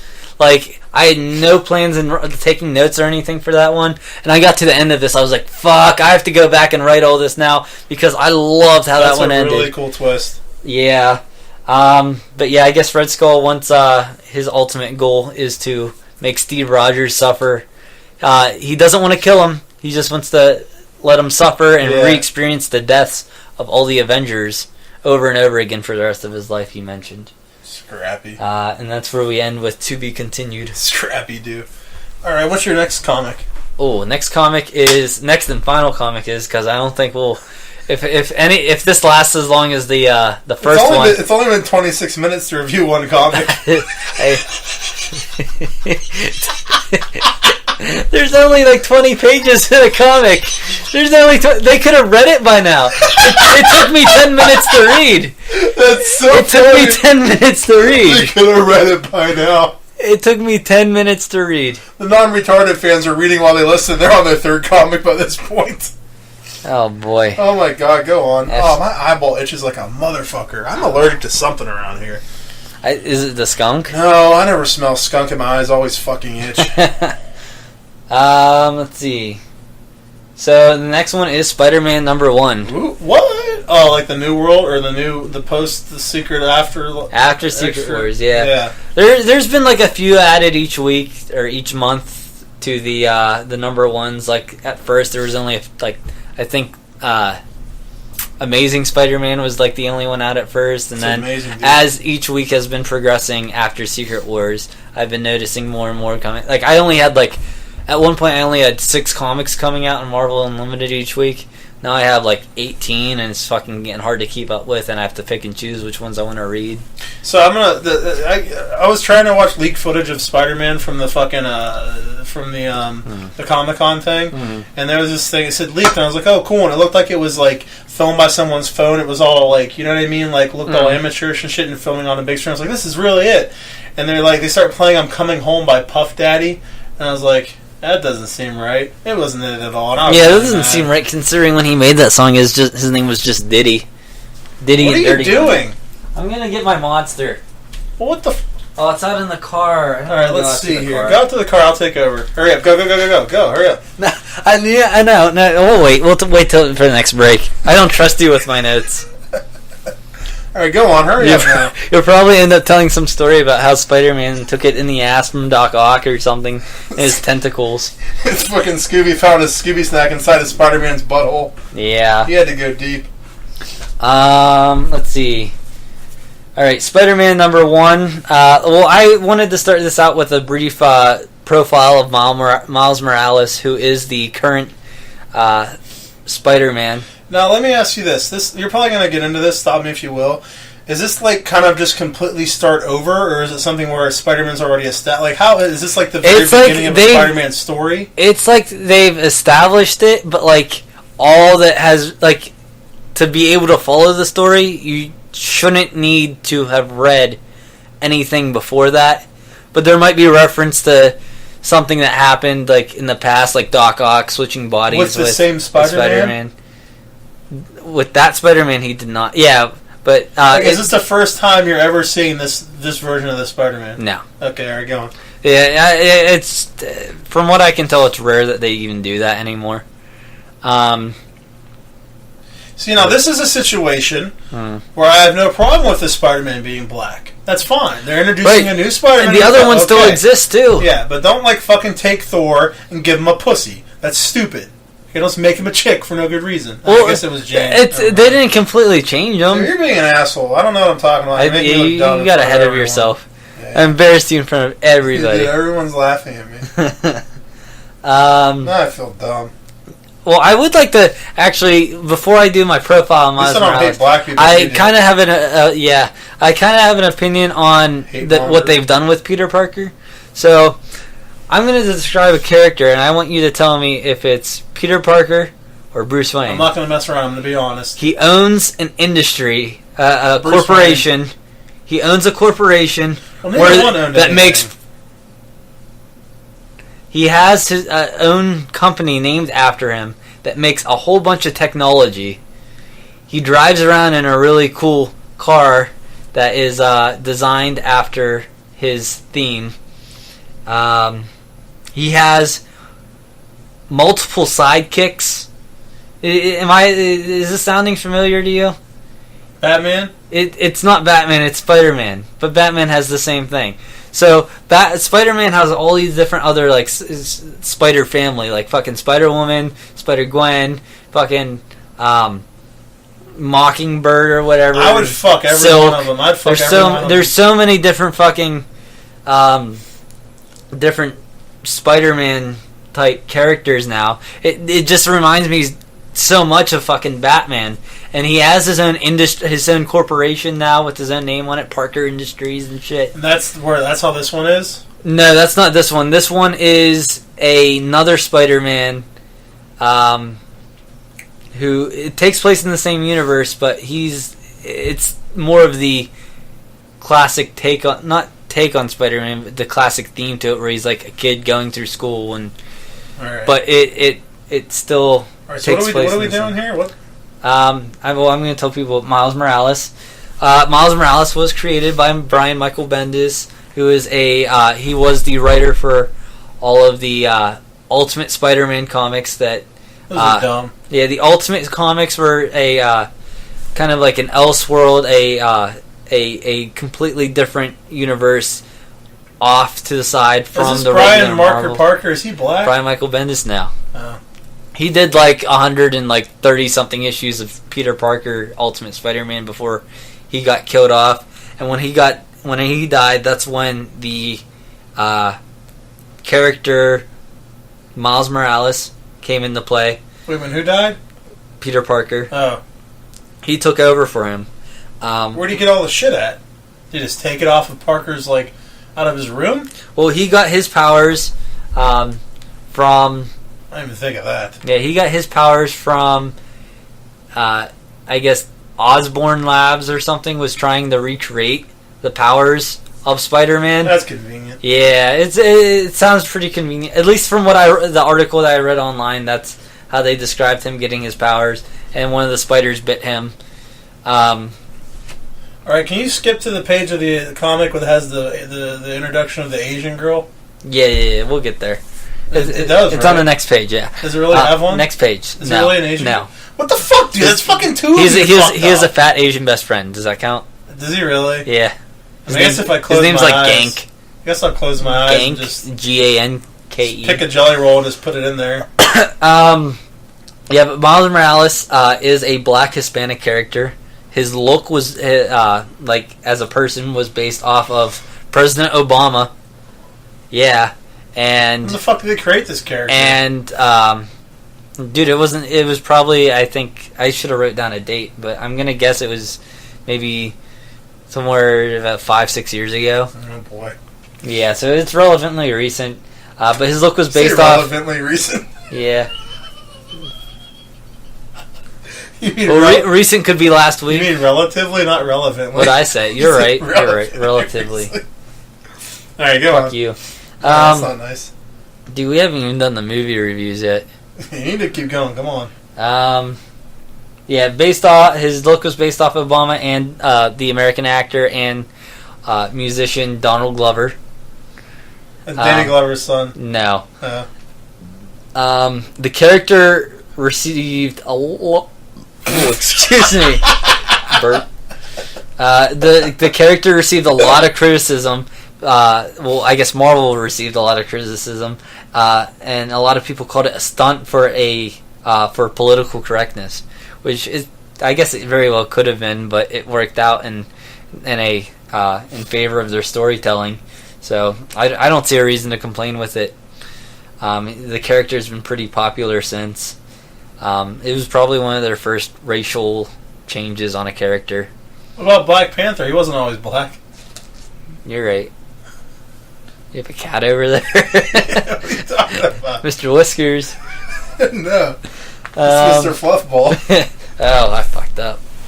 Are you going to review this issue or what? Well, I thought people would like to know who the character is. Okay. Be confused about different Spider-Mans. That's good. Let's jump into it here. I also didn't realize that it would take fucking 37 minutes to review a podcast or review a fucking comic. Oh my god. I hate you. Yeah, so all I really knew about Miles Morales going into this comic was that he was created through the Ultimate Comic storyline. So anything else I was completely oblivious to. Okay. So in the comic, when I was first reading it, the first page is this character named Blackheart, who I'm not familiar with. Is everything about this thing just black? Where's all the white people? So many black people. Where's the white people? So many of them. When are we going to get our representation? When's it our time? I gave my reparations. Now I want my character. I want to be represented. It sounded very similar to the Lionel speech from fucking Peanuts, the Christmas movie. Dude, I'll never forget the fucking one part of the Peanuts movie, the Christmas one, where she's giving her a list, and she's saying, like, if that's too much money, just give me money, preferably 20s and 50s. And she's like, what's wrong? She's like, all I want is what I have coming to me. All I want is my fair share. So fucking funny. I love it. The Peanuts is great. It's so funny. People are going to think we're high with how long this is taking. You need to go, man. Alright, okay, so... What if you're like 6 in the morning? Oh, fuck, dude. Yeah. I don't even want to do this anymore. Fuck. Do what? The comic one. Come on, go. You can't just stop in the fucking So middle. Blackheart's standing over the bodies of all of these different Avengers, and I stupidly wasn't paying attention the first time when reading it, but I thought it was like, oh, everyone in the Ultimate Universe got killed by this guy. I mean, I just didn't know about it. You're giving yourself an old-fashioned? Yeah, I learned later on that it was a flash forward to the present. And you're talking about the Flashpoint thing. I hate you. This is why it's taking so long. This is exactly fucking why it's taking so long. This is why I'm not going to have sleep tonight. This is why I have zero sleep tonight. Bro, you can sleep when you're dead, dude. Yeah, that's true. YOLO. I said it. I hate you. So anyway, on the recap page... You're talking about the Flashpoint. On the recap page, it explains that Miles Morales went through that fucking chemical change to become Spider-Man, blah, blah, blah. Normal Spider-Man shit like that. And he explains that the only people who know he's Spider-Man is his dad and his best friend, Gank. I think it's Gank. How would you pronounce that? G-A-N-K-E? Ganky. Ganky? No, Gank. Gank. Alright, well, if I'm mispronouncing it, feel free to fucking direct message us on Facebook. Or not Facebook, Twitter. Fuck Our Facebook. Facebook's private. That's for just for like having, FaceTime and jerking off with our fans. Yeah. Earlier on... What's the name of the bully in the fucking Spider-Man thing? Flash Thompson. Okay, I always thought he was Flash Gordon, and then I always thought that he was the Flash too, and I got really confused. This is awful. This is awful. I got really confused. Alright, go on. So you see early on in the issue that you learn he's a college student and he's having trouble keeping up his grades, keeping up the social life. It starts out with him arguing with a girl that he didn't show up for a date because he was off busy doing Talking about the Black Spider-Man? things. Yeah, obviously he can't tell her that, but he lost his chance with her, so he's all bummed out about that. And then I guess his mom calls him up on the phone, and his mom's yelling at him, is screaming at him on the phone, on the phone, and telling him his grades look like shit, basically. Oh, and obviously, like I mentioned, mom doesn't know about the Spider-Man activities. Only Dad knows. Yeah, wait, Dad knows? Dad knows. You never told me that. I said that. We can replay it. You want to pause it and replay? We got plenty of time. Yeah, we do. So mom's yelling, and then she yells over to the husband, tell your son that he needs to start doing better. And basically he gets on the phone and he's calling me like, okay, you're gonna have to start trying harder. He's like, okay, Dad. And he's like, alright, we'll see you on Friday. And then they get off the phone and she's like, what the fuck? You just told him you were gonna... She didn't say that now. Oh. She's like, what the heck? You said all you said was see you on Friday. That's the best you could do. And Dad knows what's going on. Yeah, he he's knows. Slipping. Dad knows. Dad always knows. Stop doing shit down there. Let's see. So, yeah, next you see him sitting in class trying to pay attention but zoning out a little. And what are you doing? I was reading that. Wait. Okay. I hate you. Go on. You wanted to get that one on the mic, huh? Yeah, I don't know if it did, but go on. So you see him sitting in class, and he sees he's looking out the window, and they're trying to review How to Kill a Mockingbird, I believe it was, the book they were going for. Did it take them 45 minutes to review it? No, probably not. Yeah, it's probably going to be picked up if you keep doing that. What? The noise you're making under there is probably going to come on the mic. You need to stop that. Stop that. Stop that! Ding! Stop that can be a soundbite we have in the future. Stop that! You need to okay. He's in class. He's staring out the window, and this fire truck drives by. He knows there's trouble. He's fucking Spider-Man. He knows shit. It's his Call of Duty, and it's Call of Duty. Call of Duty. Duty. That's like poop. And he asked to be excused from class, and teacher knows he's doing bad, and she's like, "No, you can't use the bathroom." Tells him he can't use the fucking bathroom. That's pretty funny, dude. It's fucked up. Think he pooped himself? Probably not, because I don't think he had the poop. Did you ever shit yourself? No. Never. Don't lie. We're not gonna. Never mind. I swear to God, I forgot about any of that. It just popped in my head. I swear to God. Oh God. I hate you. So. Oh fuck. He's like he basically tells the teacher to mind her own business, and he goes out and excuses himself anyway, and so it's interesting to see him with that struggle as Spider-Man, trying to keep up with classwork. I guess so. Not being able to keep up with classwork, not being able to keep up with that social life. Do you see him like running around, like clenching his butt? He's got to go so bad. It's classic Spider-Man issues. I'm going to ignore you so we can pile right on through this. How far into this comic do you think you are right now? Halfway. Oh boy. There's not really much to it afterwards. Yeah. So he leaves class. he's following the fire truck downtown. There's this bus that's falling and shit, and he saves the bus. Normal shit that I do to work, do on my way to work every day, saving buses and stuff. Are you making a joke that that's crazy stuff that you don't do? I don't do that now. Well, you know what you do? You make noise underneath the table where the mic is. You should stop doing that. Yeah. I'm sorry. So we're back to the present now. He arrives and he sees Blackheart standing over all the Avengers. And are any of the Avengers at least Asian? Is Synapse there? Synapse is not there. Fuck. Yeah, I don't remember seeing Synapse on there. I could be wrong. What about Kobe Tai? She's hot. This is why it's taken an hour to review 2 comics that I could have read in 20 minutes. Well, come on, keep going, man.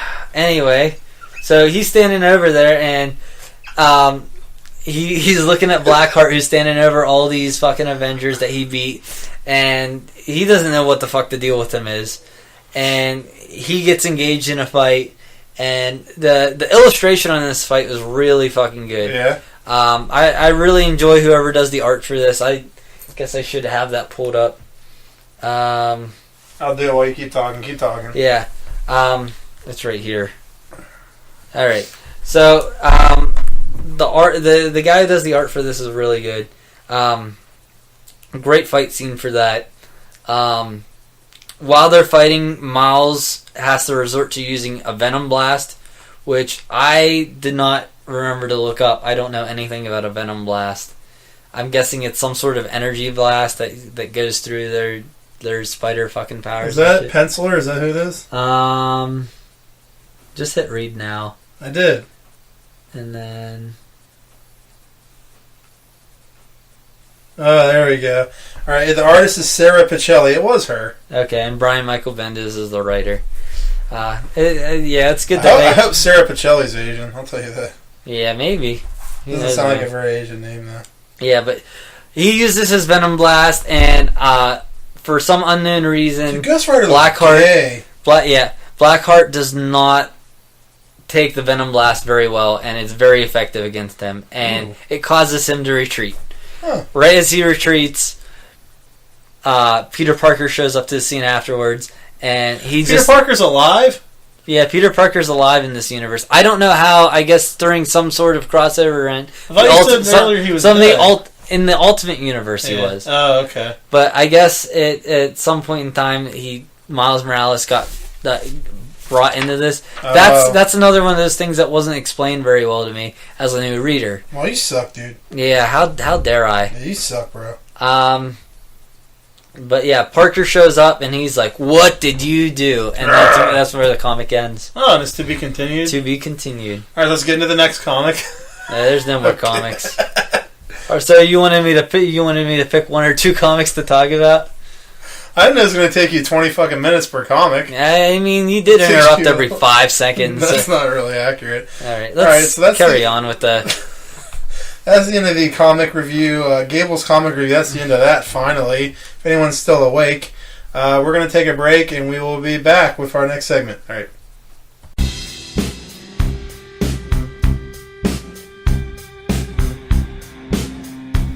And we are... Monster Can. All right. Yeah, that's good. And we are back with Breakroom bullshit, and we're going to get into the movie... fuck. What? Try this. I'm trying a Monster Energy Ultra Black 0 calories. That's pretty good. That's not as good as the orange one. No, the orange one's better. Yeah, we're back with Breakroom bullshit, and we're going to jump into the movie reviews. We're going to be I will be reviewing Jason Bourne this week. We both watched Suicide Squad. We'll be reviewing that. And our classic movie for this week will be Batman. The retro movie. What? A retro movie. We renamed it. Our retro movie for the week will be Batman from 1989, the Tim Burton's Batman.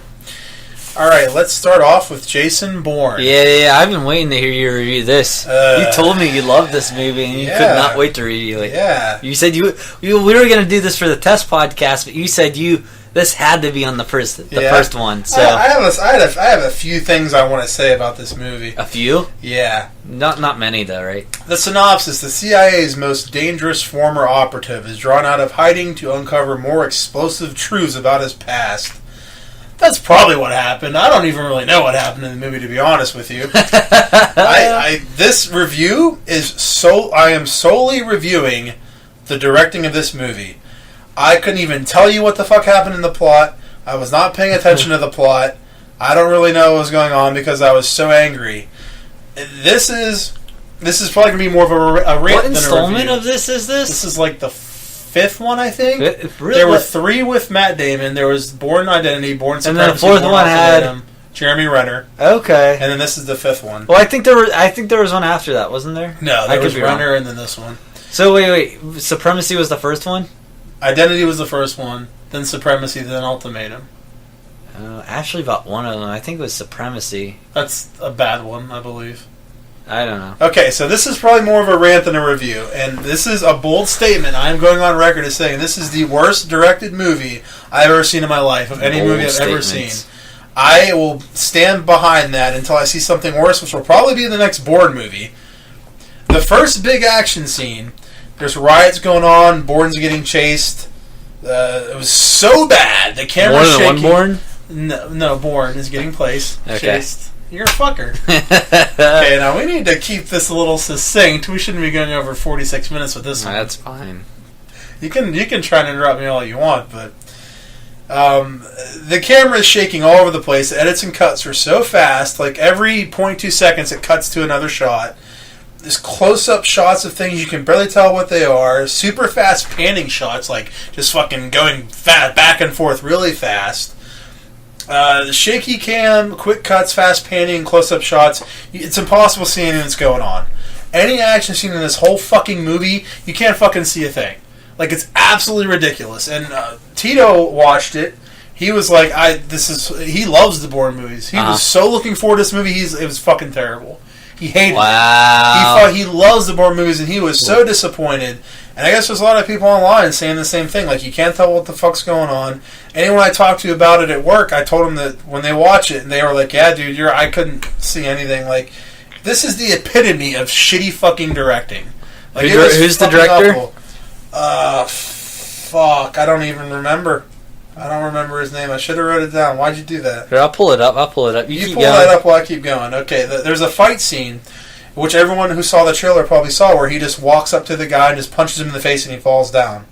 In the movie, they use a different angle than they did in the trailer, and you can't really see it as well. Like, anything they did in the trailer, it did not look as bad as it did in the movie. It looks like they just made things worse from the trailer and the movie. I mean, I don't know if they actually changed it or they just used different angles and different shots. Is this called Bourne Legacy, you said? No, this is just Jason Bourne. I think Bourne Legacy was a Renner.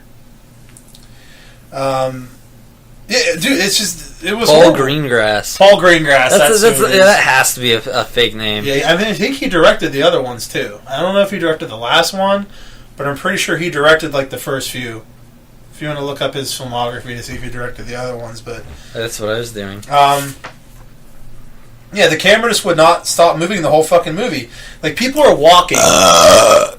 Thank you. People are walking, and the camera is just fucking shaking when they're just walking. Like, they're just walking down the road. He did Captain Phillips. That wasn't a bad movie. I'll kill you.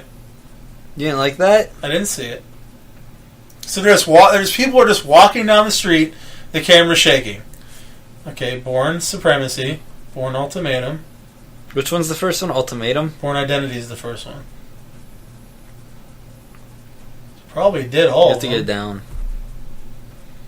Not Alright, so he did not seem to do Supremacy. Well, I'm pretty sure the first one wasn't as bad as the other one. So clearly it's his fault. He did Matt Damon in Green's End. Was that another Supremacy movie? I didn't see that movie.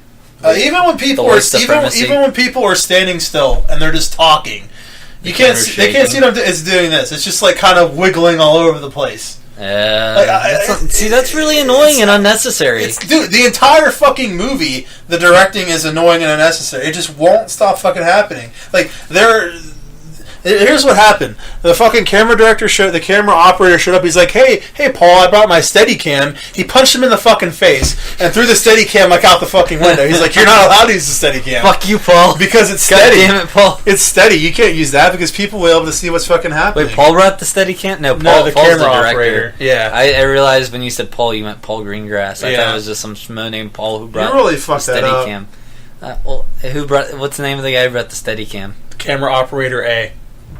God damn you, camera operator A! How dare you bring the Steadicam? Well, Paul, I want people to be able to see our movie. Fuck you, we just want their money. I don't care if they can see what's happening. As long as it looks good in the trailer. Oh my god. All these movies nowadays...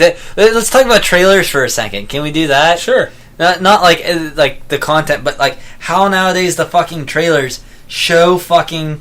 They either have stuff that's not in the movie, or they show too much of the movie. Yeah. They don't seem to just be able to get a good balance between showing too much and the issue is that most of the time a company that cuts the trailer is not the director has nothing to do with the trailer. I understand that, but why are we having such an issue with that if their job is to make trailers? Because their job is to make the trailer the way the studio wants it, and the studio wants to put every single cool thing they can to people to come see the movie. Yeah, like a perfect example.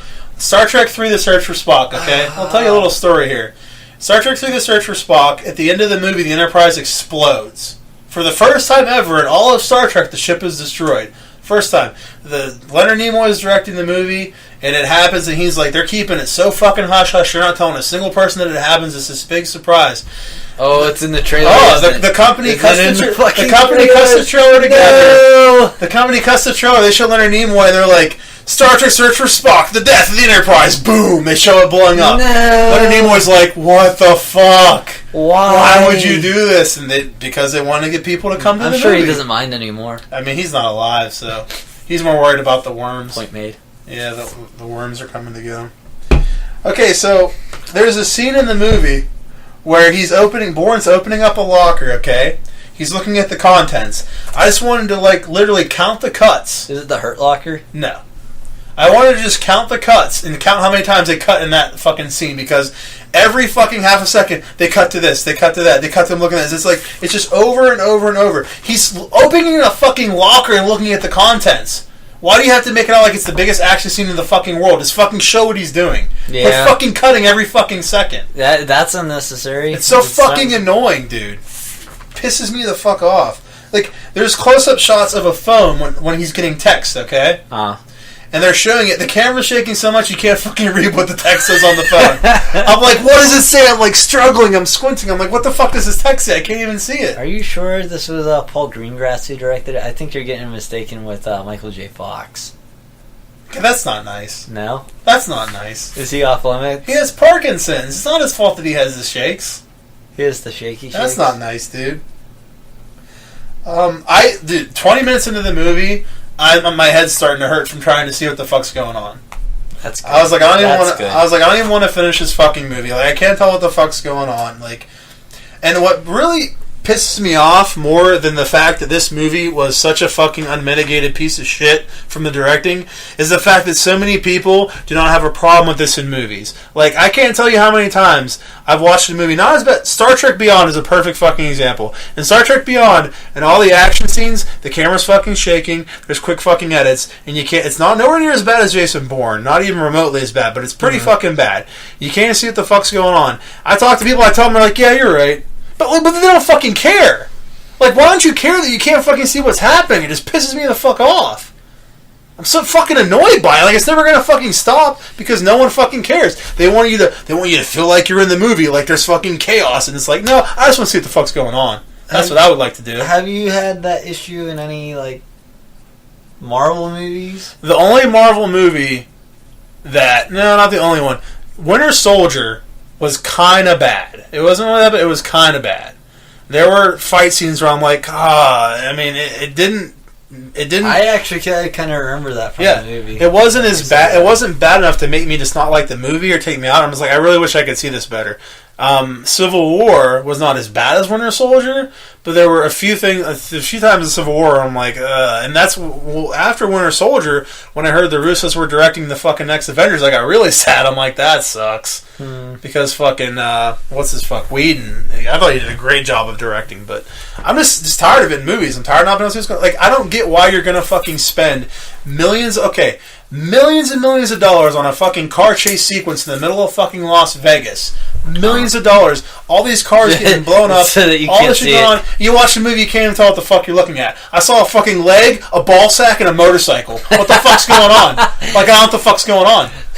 Like, I don't understand. Like, it just pisses me off. It's such a fucking waste of money. I remember in the first Star Trek remake, there's a scene where there's explosions going on. They cut to a shot of engineering. I see fire in a body for half a second. I'm like, that probably cost $100,000 to do that shot, and I couldn't even tell what the fuck it was. That could pay my rent. Yeah, could pay my rent. I just don't get it. But so that's my rant on Bourne. I'm not even gonna get into the story because, like I said, the movie pissed me off so much I didn't even care about the fucking story. I just sat there mad for 2 fucking hours because I couldn't see what was going on. Did you ever think, like, if I bumped into a celebrity today, and they just happened to hand me as a tip $1,000, how different my month would be based off them handing me $1,000? No, $1,000 wouldn't make my month that much different.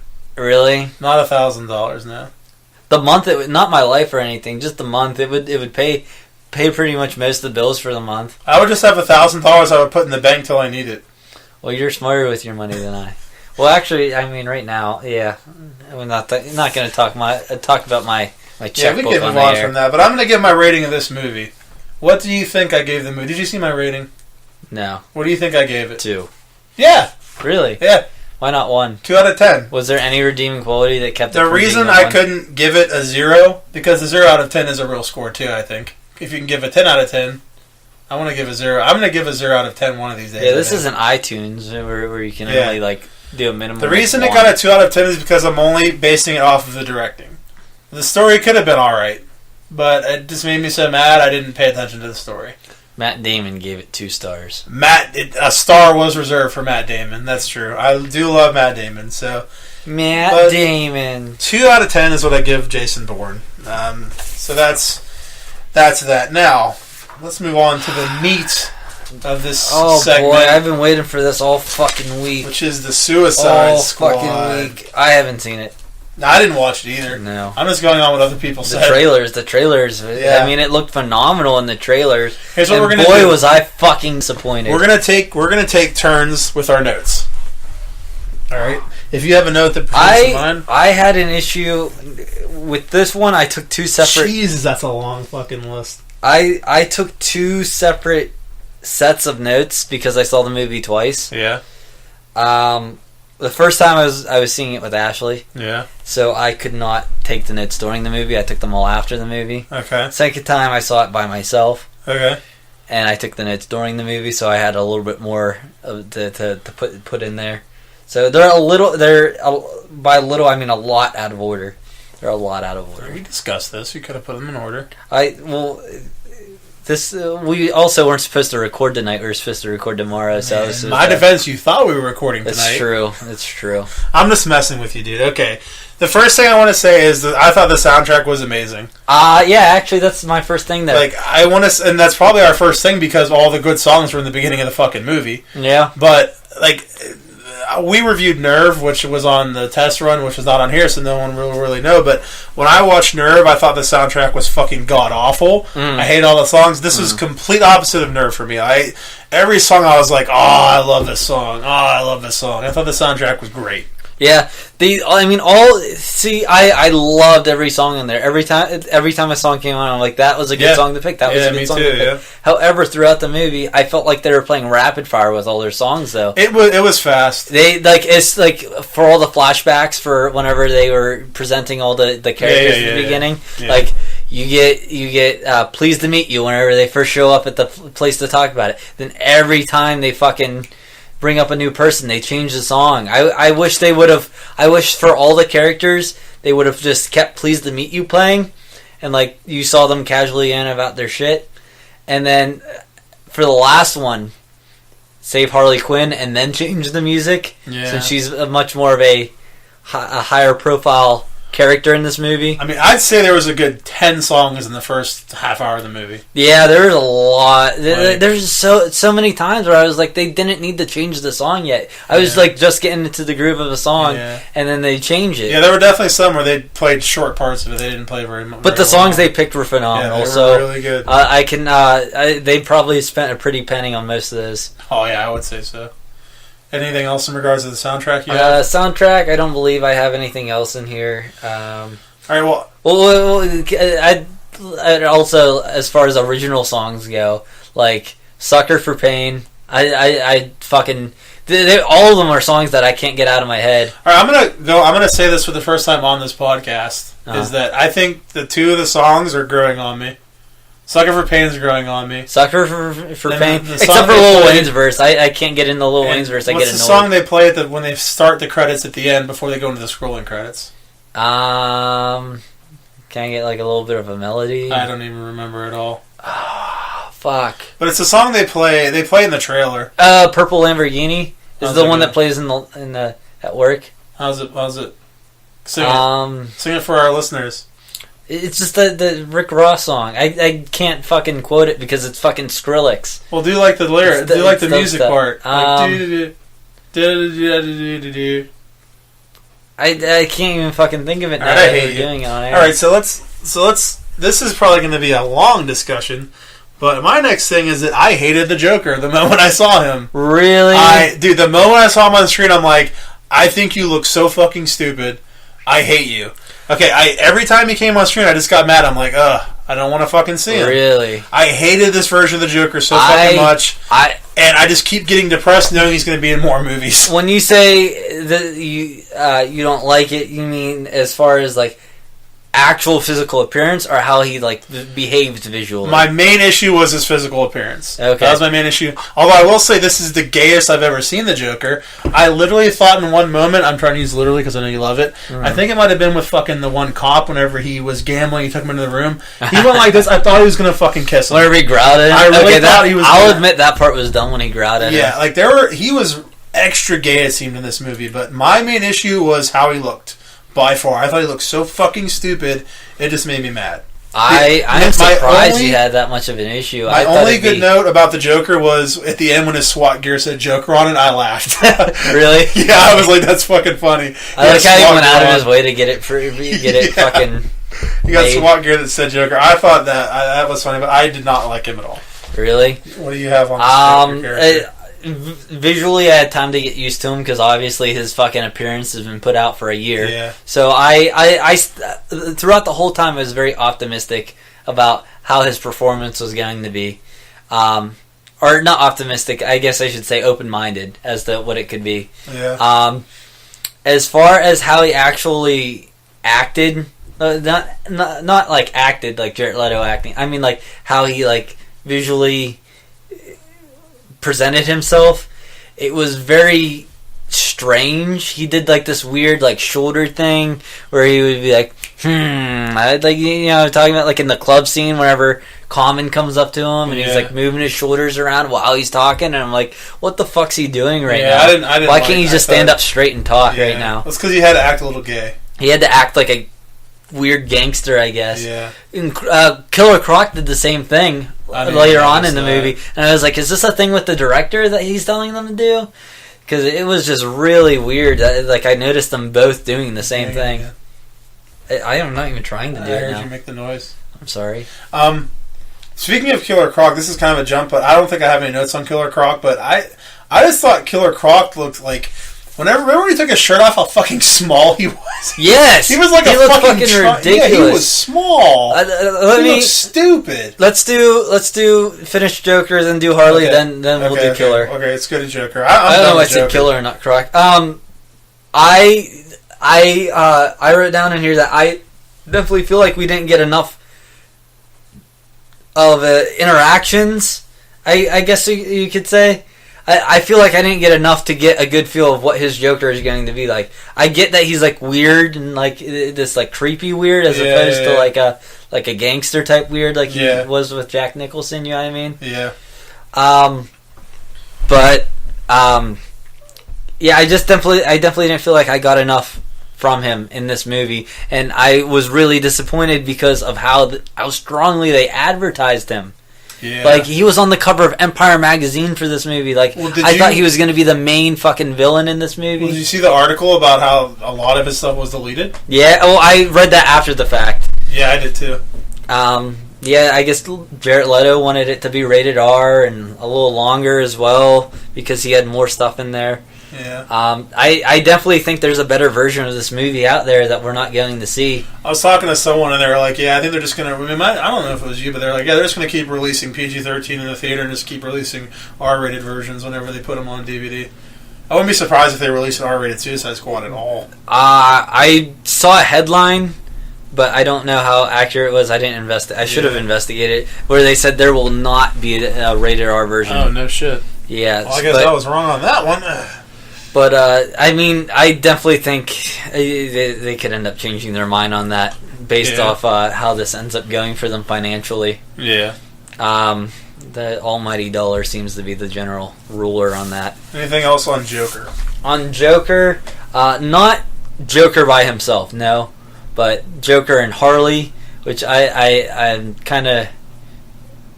Well, I guess we can do that after we do Harley. Dude, I fucking... loved Harley Quinn in the movie. Harley Quinn was the best part of this movie. I actually have a note that her and the soundtrack were my two favorite things about the movie. Yeah. She's above it because I really want to fuck her and I don't want to fuck the soundtrack. I really want to fuck her. You want to fuck the soundtrack? You want to fuck her to the soundtrack? I would do that. Okay. I would do that. Dude, I just kept seeing her. I'm like, Jesus Christ, she's so fucking hot. Dude, I thought she was fucking spot on as the character. Yeah, I heard a lot of people saying that they didn't like her, and I was like, what's there not to fucking like about her? I think it's people being picky. I'm not a comic book reader, but anything I've seen of Harley Quinn portrayed, like in video games I've seen, or like of the cartoon movies I've watched, like I watched that Suicide Squad one, or cartoon movies, or like the cartoon, the Batman animated series, I thought she was spot on. I thought she really fucking nailed it. She was originally from that. She's one of those characters that came created for from the series. Yeah. I definitely think she picked up a lot of her popularity though through the Arkham games. Yeah. Most of her popularity came through those. Yeah. But yeah, she was really good in this. And how do you feel about the relationship between her and Joker? I mean, I liked it. I was waiting for them to go, like, I mean, he did, like, fucking electroshock her before she became Harley Quinn. But I was expecting to see some sort of, like, abusive relationship, but I mean, like, I didn't mind that they didn't. Technically, I guess, there's one guy I was talking to is he's purist when it comes to comics. Everything for him in the movies needs to be exactly like the comics, and I don't necessarily agree. But at the same time, I want it to be close enough. But I guess in the comics, it was more so that Harley Quinn was just obsessed with him, obviously, and even on the show we saw that.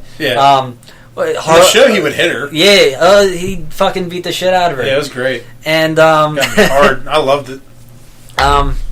But yeah, of course, a purist is going to say, "Oh, well, you didn't see him smacking her around, so it wasn't truly how their relationship is." But I fucking love. I thought it was as gay as it sounded. I thought it was really sweet, like how they just really fucking loved each other. You know what I mean? Like, there's one scene that I fucking loved. Just the facial reaction from Joker. It's the fucking one where she dives into the vat. Yeah. When she dives into the vat, and he's starting to walk. Now, it's almost like he realizes he loves her. Yeah, when he was walking away, did you get the impression that he was planning on leaving her there? Yeah, I got the impression that he wanted her to go in there, and after it happened, he realizes, like, dude, I love her, and I'm going to go in after her. He's like, fuck, I got to go get her now. Yeah. So, yeah, I love that fucking moment when he turns around and he's like, all right, I'm going in. Yeah. Takes off his jacket, dives in after his girl. I fucking love the relationship. Yeah. I want it in the Harley Quinn movie, because they announced they are going to do a Harley Quinn movie. I'd like to see them expand on the relationship more. In the Batman movie, fine, just keep it mainly Joker and stuff. Maybe have Harley there to help with a gag or two. But in the fucking Harley Quinn movie, I want it to be about fucking Joker and Harley. Yeah. Yeah, I mean, like I said, I was kind of conflicted because I would have kind of liked to see it like that with the abuse relationship, but I was fine with how they did it. I liked it. Yeah, I liked it. I liked it a lot. I mean, they can still have it where he's a little bit like aggressive and maybe like will shove her or push her in the way of something. Because I kind of even got that feel whenever the Lamborghini crashed and he fled, and she was still in the Lamborghini. Yeah. That's true. You mean whenever Batman somehow put on a punch her in the face in the air? Yeah. I was like, when did that happen? Yeah. As he's like, he was really around. fucking prepared. Yeah. All right. So, oh, dude, how about the shot of her in her fucking original costume? Yeah. I got that. That was an instant bonus. You're talking about when they're like dancing and stuff. Yeah. That image is is it homage or homage? Homage. It is an homage to a painting. A piece of art that was done by Alex Ross, who he did some really big like DC stories like Kingdom Come for DC.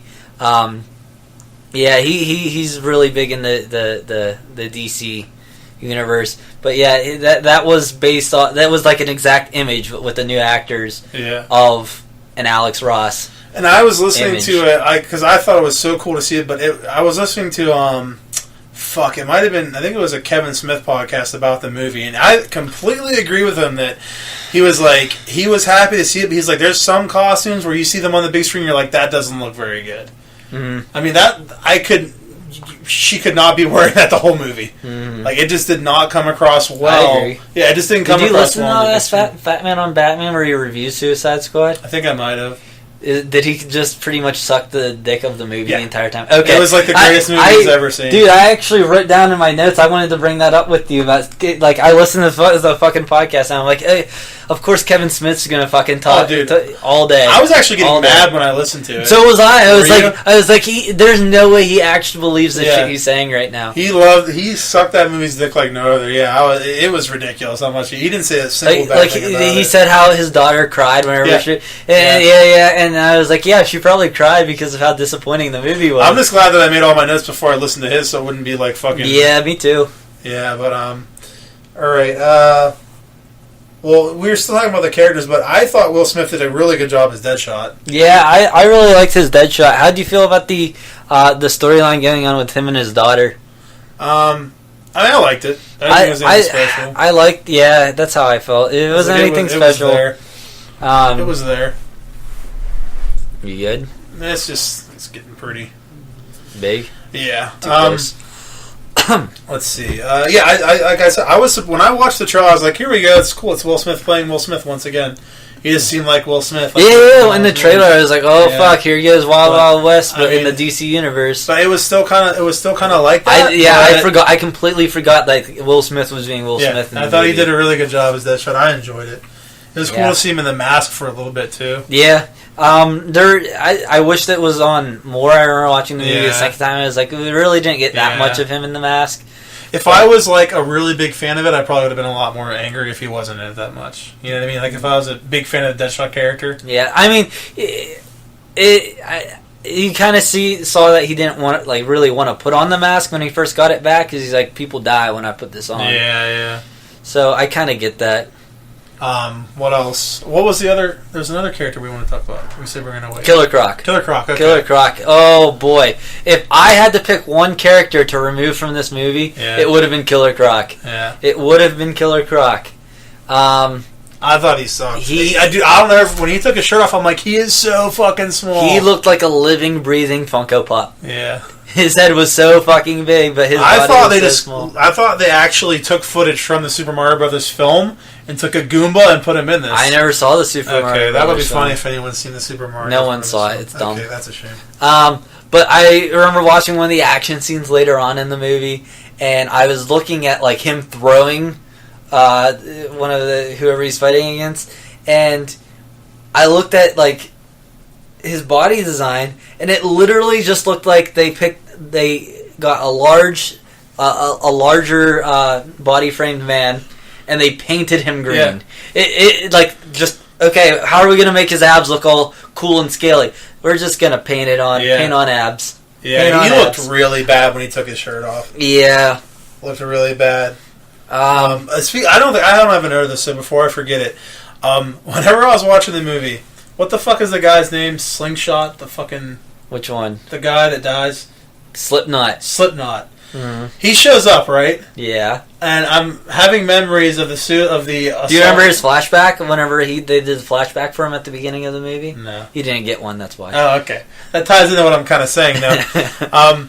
What's the name of the Suicide Squad movie we watched, the animated one? Assault on Arkham. Okay, yeah. I had flashbacks to Assault on Arkham, and I was like, in Assault on Arkham, the one character died to show how serious that was. Yeah. And I'm like, this dude was not really in the trailers. I haven't known anything about him. He shows up out of nowhere. This motherfucker's going to die very soon. I knew he was going to die as soon as he showed up. I guarantee you could have asked anyone, and 9 out of 10 people would have said Slipknot's going to be the first one to die. I was like, he's just going to die. Which I thought, they really introduced him. And I thought they really rushed a few of those at the end. They rushed Boomerang in. They did a really poor job. They fucking rushed Boomerang. They rushed Slipknot. Katana just shows up. At least I didn't know anything about Boomerang. I didn't either. I did nothing about Boomerang. All I know is that apparently there's some guy who has lightning powers who caught him. I don't know. So that was our first introduction to that character, although we know nothing about him. I don't know who that was. That was a real fucking awful gimmick there. It was funny because I told before Tito saw it, he knew. He was like, "Yeah, I heard Flash shows up in the movie." He's like, "Is he in it for a while?" And I'm like, yeah. I mean, no. And then he ends up seeing it. He's talking to me. I was like, yeah, it was 4 seconds. He was on screen for like maybe 4 seconds. Dude, I have so much. We're not even halfway through the shit that I have to tear this movie apart. So much. One thing I did enjoy was I really enjoyed anytime there was just interaction between the actual Suicide Squad. Mm-hmm. Like just the members kind of talking to each other, kind of being funny. I just thought that stuff was really well done. The banter between them, yeah. There was some good banter between the two. I really enjoyed the actual characters, like when they would just interact. I really enjoyed that. The characters themselves, like their personalities and everything, I felt like were really good. Yes. Except for Killer Croc. Because, okay, so back to Killer Croc, because we were kind of talking about him and then we moved on, but I still had some more to say. At the beginning of the movie, Waller's talking about during the Killer Croc part that they treated him like a monster, so he became a monster. And that would have been a really cool thing to see them play off of in the movie, to see him like struggle with people treating him differently because of how he looked. That's a good point. And during the bar scene, I have a lot of fucking problems with the bar scene. Here's one of them. The scene that wasn't even there, you mean? Well, so they completely cut out of the fucking trailer. We'll get to that shit. But in the bar, they're talking about how all of us, or Harley looks great on the outside, but on the inside, ugly. Yeah. And then, so I guess someone says that he's ugly on the inside and outside, and it would be really great to see him say something like touching or some sort of either speech or comment that like gave you like a feel that like he used to be human or something, instead of some stupid fucking instead of something like being I'm beautiful. Yeah, I'm like, that was fucking dumb. Yeah, and a waste of an opportunity. A waste of a good opportunity. Yeah. It reminded me just like in Batman vs Superman when they're in the fucking courtroom and like you have this opportunity for them to have this real fucking cool speech from Superman and this boom. Yeah, piss in a jar. Boom. Yeah, I agree with that. I definitely agree with that little rant you just went on.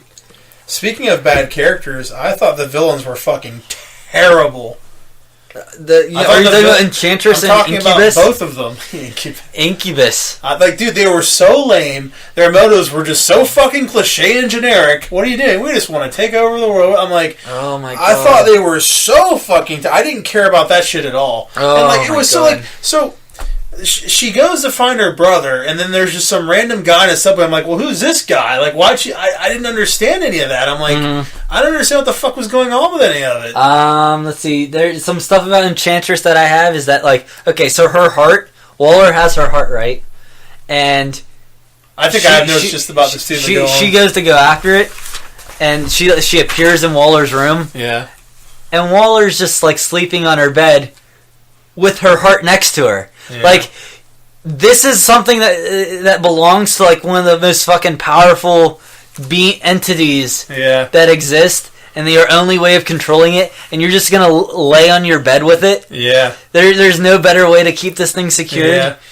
And it was just very fucking conveniently placed that her brother was just her brother's totem or whatever was just sitting right there on Waller's bookshelf or whatever. That was just a fucking gimme in the goddamn movie. Well, okay, yeah, I have some stuff about Enchantress right here as well, but like, okay, she's trying to start the Suicide Squad, right? Mm-hmm. Enchantress is so insanely... Why are you even fucking with her? Yeah. Why try to control her? She is, like, so what's the point? Why do you even need any of the other characters at that point as well? This is another thing. So, she's trying to fucking demonstrate to this group of the government officials of how great idea this is and how much it's going to work. So they call upon Enchantress and they're like... She's like, do it. Go get the book. What the fuck ever they did. They're like, go get it. So she disappears, comes back with this fucking book that they've been trying to get forever, right? Mm-hmm. Is there a reason why they're not sending her on other missions? Yeah. Like, why are they not using her to do everything they fucking need done for some reason? She seems more like a special ops type thing. Yeah, like, why are they not using her? Rather than to send her into a recon mission downtown. Like, why take the risk of messing with someone where apparently if you accidentally mutter her name in her sleep, she can just get away and do whatever the fuck she wants? Yeah, this movie was so poorly fucking written. Like, all this shit with the edited, maybe? Do you think it was the editing? Because it could have been a combination of Because I heard there were like 10 or 15 different versions of this movie made.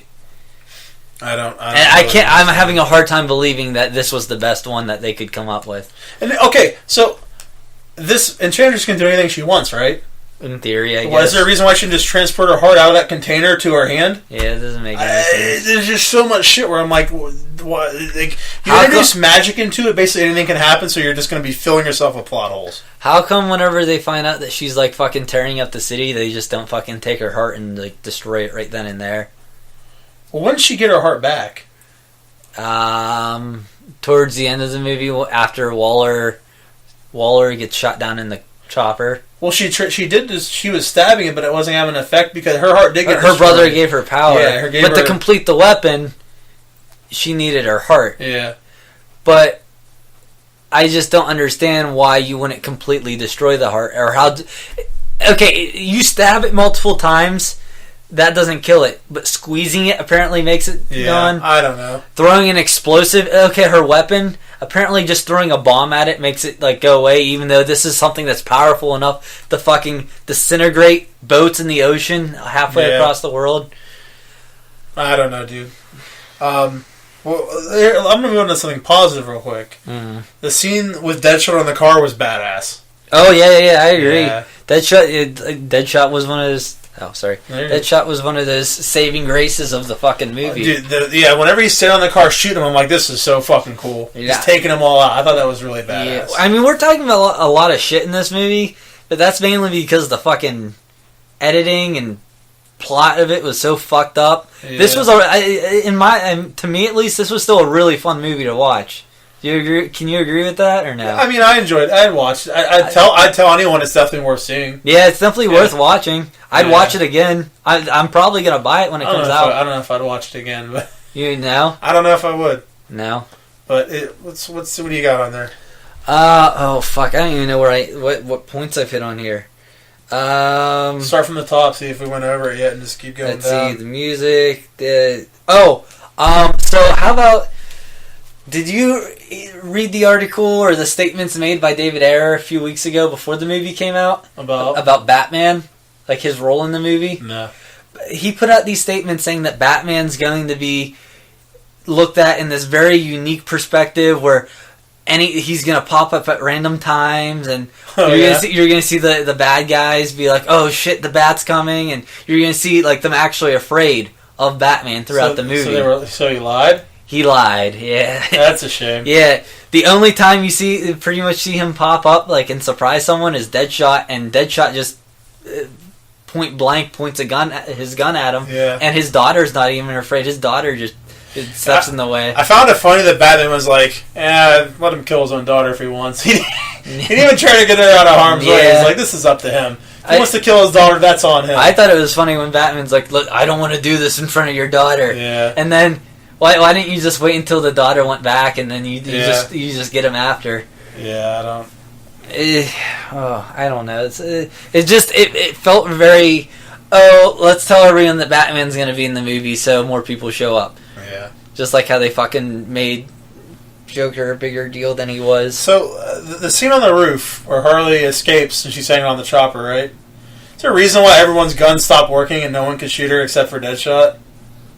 As soon as she gets on there, why isn't everyone shoot her? I took that. Well, yeah, I guess when I'm talking about all the military people that were. Yeah, I guess when she was closer, they could have. But yeah, I'm like, why are they not shooting her? At a certain point, I assumed Deadshot doesn't miss, so I assumed at a certain distance she was too far away for the shot to easily be made. So I was like, okay, I get that, but I guess you're right. When they were closer, well, yeah, I'm like, well, why isn't War just like, hey, everyone shoot her? Whenever she's like running on the roof, or hanging on it when she first gets on there, she's just like, I'm like, this is. Well, I didn't really get that. That was kind of. I thought it was because Joker was shooting at everyone.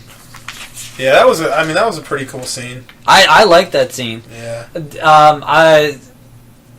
A redheaded friend of ours. You'll know who I'm talking about. He's does the movies.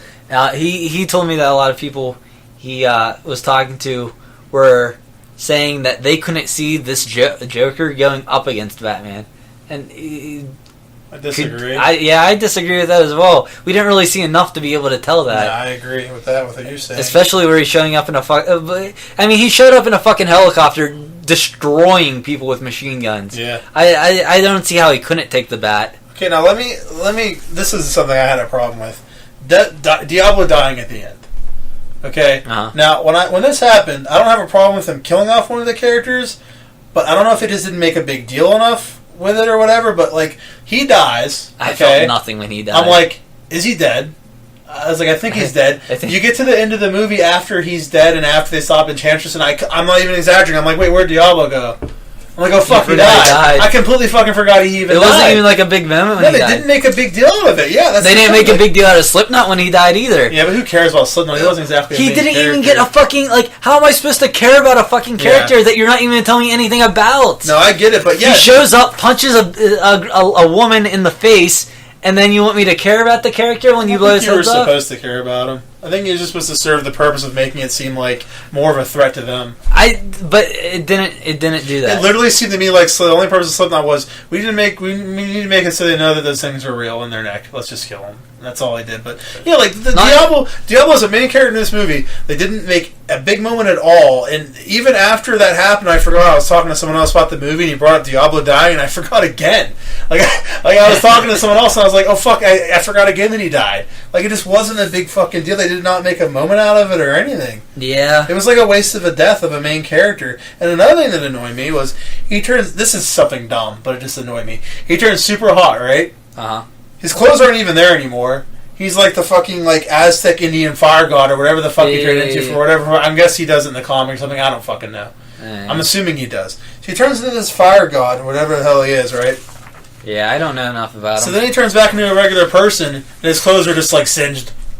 I'm like, they were gone. I was like, they were not there anymore. It's like they were gone, now they're back and they're just singed. And I was like, I wasn't aware that his powers included like fabricating wife beaters.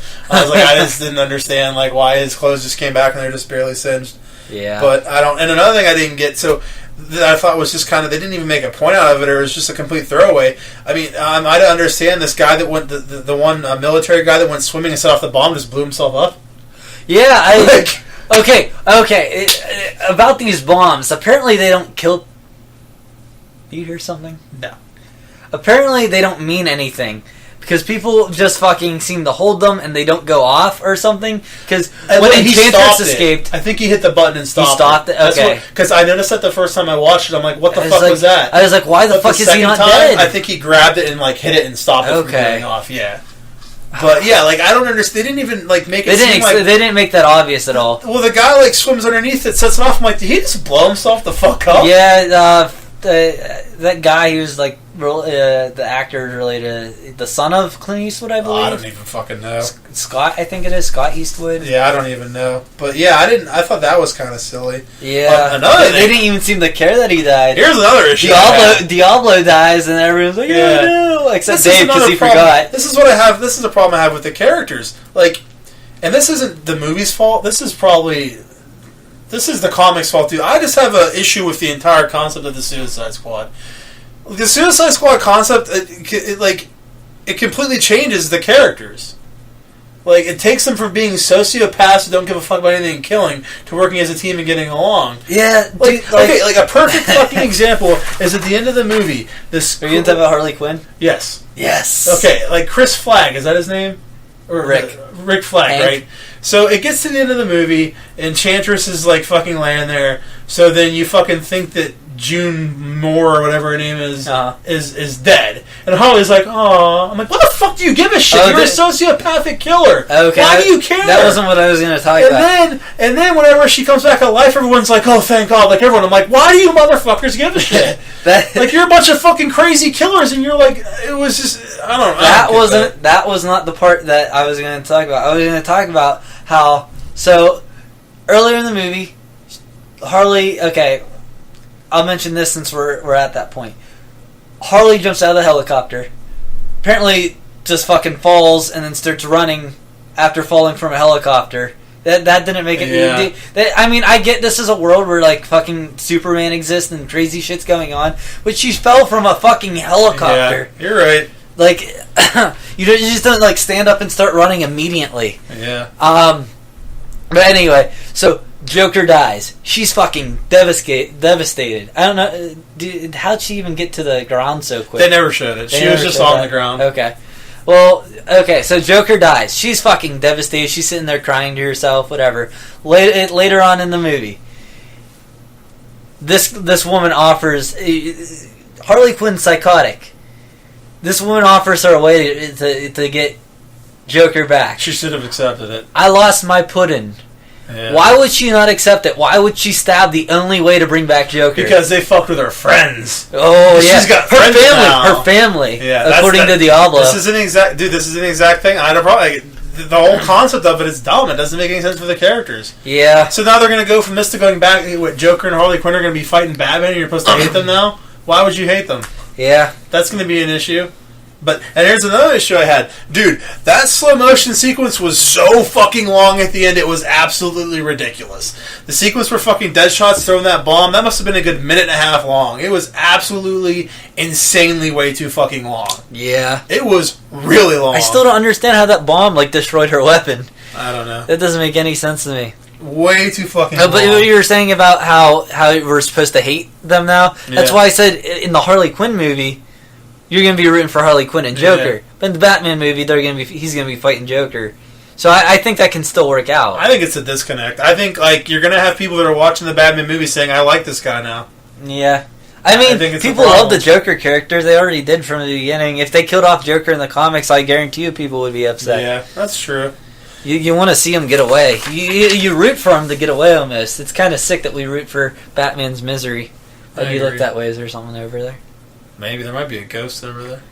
Don't fuck with me. I'm sleepy and paranoid. Another big issue I had. They did an absolutely god-awful, terrible job connecting it to the overall DC Cinematic Universe. Yes. They did nothing in the movie but just have 2 quick cameos. That's it. Okay. I liked when they showed the funeral. I was like, okay, cool. They're gonna make this tie in with the movie like real well, and then they didn't do anything later on. Yeah, like okay, nothing with Robin that people think would happen. Oh, there should have been a lot of more things in the movie that tie into the other films. Stop. So, one of my complaints this ties in. That information on the screen flashed up so fucking quickly. I didn't see it. Yeah, I couldn't read any of it. But for Harley's, someone recorded it. And somebody freeze-framed it. Someone said she's an accessory to murder? Not accessory to murder. She's accessory to the murder of Robin. Yeah. No, see, I'm going to get to that, though. Okay, that's something I'm going to get into. But I'm saying, like, yeah, there should have been a lot more things that tie into the other films. A perfect example, this is what I'm talking about.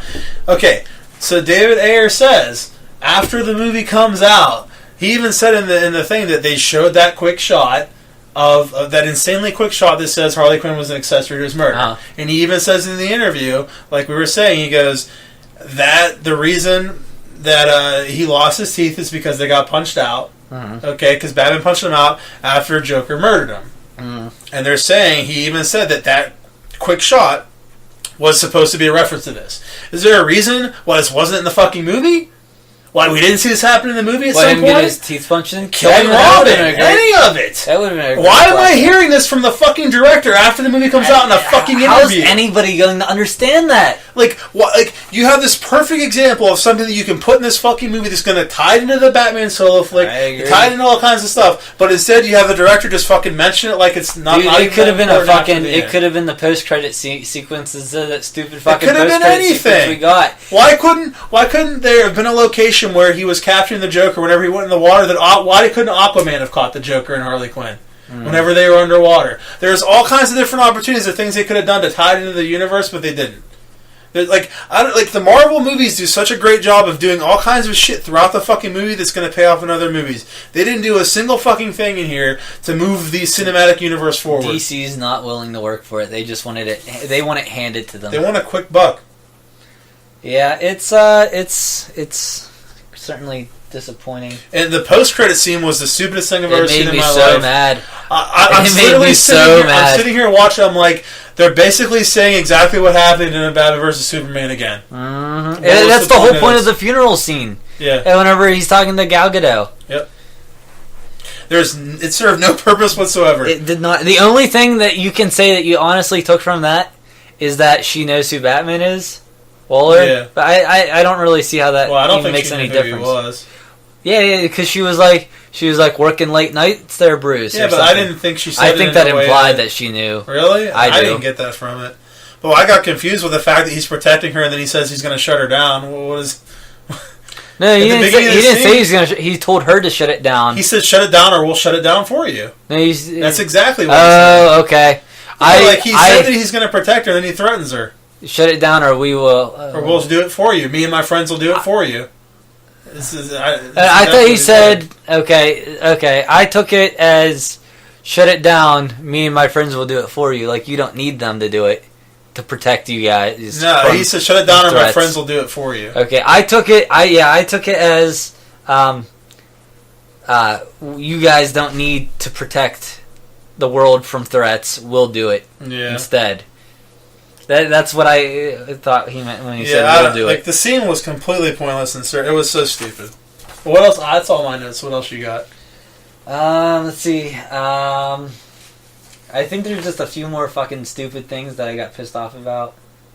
Do you notice in that one scene with all the guns and knives hanging out around Joker when he's laughing on the floor? Do you notice that there's baby clothes there? No, I didn't notice. Do you think there was anything to that? I can't think of any reason they'd be there other than just random weirdness. But I don't know why. I don't know. Let's see. Yeah, most of the stuff we ran over. Face the camera. Most of the stuff we went over already. Yeah. I would have liked to seen Rick Flags and Dr. June's relationship explored more. That was a joke. I guess they didn't really get a chance to because they revealed the villain so early. I think he should have turned her back the moon. Or she should have turned her back the moon, and she would have been completely clueless of what's going on, and then have her walk around throughout the movie as Incubus is getting the weapon set up or something. Yeah, that's a good point. I didn't think of that. Or That'd be nice. I would have liked the villain to be a reveal later on in the movie. Yeah. Since it's a movie about villains, why? I don't know. It just seemed like it was the villain was too easily given away.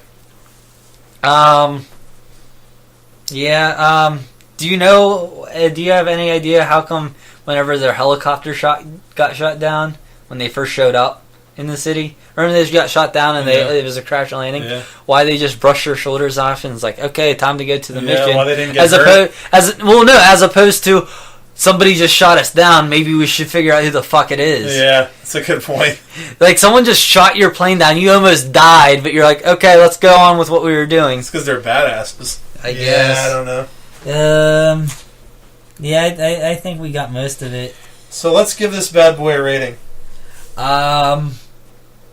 Well, with all the flaws that we had with this movie, I still had a lot of fun watching this movie. Yeah, I thought I had a lot of problems, but like I said, I enjoyed watching it. I thought it was all right. The thing that's gonna keep me coming back is that Joker Harley relationship with the movie, and especially Harley because she did such a phenomenal. I really want to fuck her a lot. We haven't had any vulgarities. I'm glad you brought some back. I kind of wish she would have had her fucking mallet instead of the bat, though, carrying it around. Yeah, she could have easily done that. I don't know why they went with the bat. That would have been a lot cooler. The bat was still cool, but at the same time, the mallet's kind of like a classic Harley Quinn type deal. With all said and done, I'm probably going to give the movie 5 out of 10. So that's a little generous. I gave it a 5 out of 10. Oh, okay. We have the same. I initially, after seeing the second time, the first time I went in seeing this movie, I went obviously like really open minded, and I was really disappointed. And I gave it. I don't even think I had a rating at that point, but I still liked it a lot. But then the second time seeing it, I was more critical because I took more notes while seeing it the second time. And at that point, it was like a 3. But at the same time, I've been thinking about it more, and I don't know. 5 seems like a good. Yeah, I give it a 5. Nothing phenomenal. At the same time, I'd still watch it again. People ask me for which I like better, this or Batman vs Superman, and I can't really answer. No, I gotta watch Batman. I gotta watch the Ultimate Cut first. If someone asks me if I like, okay, you're gonna either sit down and watch Batman vs Superman all day today, or you're gonna watch Suicide Squad. I'd probably pick Suicide Squad. Yeah, I'd say the same. Yeah. All right, well, let's move on to the next one after about 45 minutes on this one. I have to pee. All right, you're gonna have to wait. Why don't you read the stats or something while I pee? All right, so Batman, the 1989 Batman, we're gonna review this. We both, Gable picked this one out. Thought it was a good idea, tying to the whole Suicide Squad theme, which I agree. Synopsis, since I'm sure no one knows what the first Batman movie was about. The Dark Knight of Gotham City begins his war on crime with his first major enemy being the clownishly homicidal Joker. What else? Let's see. Batman was portrayed by Michael Keaton in this film. The Joker was portrayed by Jack Nicholson. Let's see here. Wait for him to get back. I guess I can start jerking off or something. There we go. This is pretty enjoyable. Hey, Gable, don't hurry up. You can take your time in there. It's going to be a long time because I got a problem and I can't really... I keep stopping and starting. I'm sorry. I can't really finish, so I got to see a doctor. I keep stopping and going again. I have to get that checked out. Are you about done? We both need to see doctors. Okay, alright. Alright, here we go. Okay, anyway, back to what... Okay, Batman. Okay, my first note on this film is I laughed when I saw the name John Peters in the opening credits. Is that that's the fucking dude? Crazy dude from the Death of Superman. Yeah, if anyone hasn't seen Death of Superman Lives, dress down there. It's it's a really good documentary about it was Tim Burton, another Tim Burton one, a Tim Burton Superman movie they were going to do starring Nicolas Cage. That just didn't happen. Yeah, I mean, what were the three rules that this Peters guy had? He said that Superman can't fly. He can't fly. He can't wear that cape because it looks faggy. He said he can't wear that faggy cape. That's apparently a quote from him. He denied this, but Kevin Smith knows. He said he can't fly. I trust Kevin Smith over this guy. He can't wear the faggy cape. And it has to be a giant spider or something. He has to fight a giant spider in the third act. Those were his rules for the Superman movie. But this is not about Superman. This is about Batman. So when I saw his name, I just laughed. Yeah, I mean, there's a whole Kevin Smith tells a whole story about him in one of his evening with Kevin Smith, which if you look into it, I'm sure you'll find which one it is. I'll look that up. But one thing I think is funny is every time I watch this movie, I always think every time the family they show in the beginning is the Waynes. Yeah. I'm always like, oh, look, it's the Waynes. And then, like, Batman shows up and I'm like, I'm confused. Okay, that's right, it's not the Waynes. I'm like... I've tried watching this movie twice before, and... Each time it was either interrupted or I fell asleep. This is the first time you watched the whole movie? This is the first time I've sat and watched the movie all the way through. Wow. Yeah, so this was also something I wanted to do, so it worked out for me. So what's one of your first notes? My first note was I definitely liked not liked seeing them get mugged, but I liked the fact that the mugging was like homage to the origin story of Batman. Okay. I mean, you would say it's obviously supposed to be a reference to... You're supposed to think it's him. I guess, yeah. I definitely think you're supposed to, because it's a family of a mother, father, son coming out of a theater, just like his story. I don't see why you wouldn't. I love the opening reveal of Batman on the roof when he takes the guys out and he delivers the "I'm Batman" line. I love it. I definitely feel like this would go down as a classic. Well, the whole movie goes down as a classic, but it goes down as a classic Batman moment itself there. Yeah. Let's see what else. Oh, yeah, this is another thing. I know you have a note about this, is I always forget that Harvey Dent's even in the movie. Yeah. Every time I watch it, I'm like, I forget Harvey Dent's in it. And I forget he's played by Billy D. Williams, and it's so fucking stupid they made him black. Yeah. I hate when they do that shit. I don't have an issue that they made him black. I just have an issue that they put him in there without making him like Two-Face or any reference to Two-Face at all. Yeah. If you're going to get out of your way to make a movie, especially Tim Burton, who loves like doing fucking Do you think he had any plans of putting him in the next one but just changed his mind, maybe? Possibly. I don't know. I don't like they do. Like, when they make Kingpin black, I fucking hated that. I hate when they do shit like that. Just leave the character the way he is. Like, I don't understand the need, but I guess it's just me being racist, I suppose. No, I agree with you. It's not necessary. Did you catch the Bob Kane thing on the picture? No. I never noticed this until I watched it the other night, but when the guy's making fun of Knox in the newspaper office, he hands him that drawing of like a bat in a suit. Yeah. It says Bob Kane in the corner. Oh, he drew that then. I guess would assume so. Yeah, I was like, that's pretty cool. It says Bob Kane on it. I never noticed that. I saw one of your notes, so we're gonna greatly disagree on this. But I always think Joker is so fucking great in this movie. Well, if you read through my notes, I kind of contradict myself. It's not Joker. It's not Jack Nicholson's Joker that I have an issue with. It's Jack Nicholson in general. Dude, I love Jack Nicholson. I hate Jack Nicholson. Did you ever see the original Shining? That's another movie I fell asleep in. I think he's so fucking good in that movie. Mm-hmm. Dude, I think Joker is just so well written. I think Nicholson does an amazing fucking job. His character is extremely well written in this movie. When I watched The Dark Knight, I'm like, Heath Ledger's Joker was amazing. But then I watched this again, I'm like, I don't know which one I like better. I think this Joker is so fucking good in this movie. It's just like the lines he has, the delivery of the lines. Jokers, they're all so fucking different characters, though. They're all fucking different. Here, start finding stuff in there while I'm talking. That's let's see. Oh, another thing is, I love the design of the Batmobile in this movie. Yeah, classic design. I had the toy for it and everything. It might be my favorite. It's either this one or the Batman Superman one. I like the Batmobile in that one a lot too. Yeah. Yeah, because actually after I watched this, I looked up pictures of the Batmobile. I was like, I didn't realize how cool it looked in Batman vs Superman until I saw a picture of it. Yeah, I wanted to talk about how fucking some people got really pissed off in Batman vs Superman because the fucking Batmobile shooting people up and shit.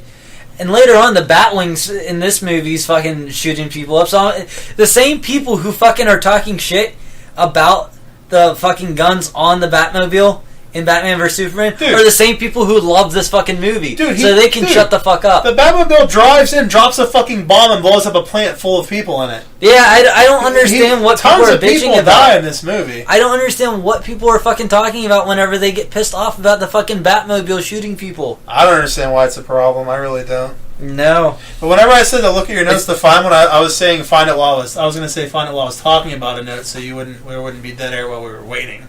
I wasn't purposely trying to interrupt you. I never really do that. I never really always purposely do that. interrupt you. I like to know. Now, how do you feel about them changing the backstory and having Joker kill his parents? So you must have already read that in mine, huh? No, I swear to God, I didn't. That's right. It's my next one right there. I thought it was a nice twist. I personally have no issue with it. No, I liked it a lot. I mean, I've read a lot of people bitch about that. Traditionally, it's I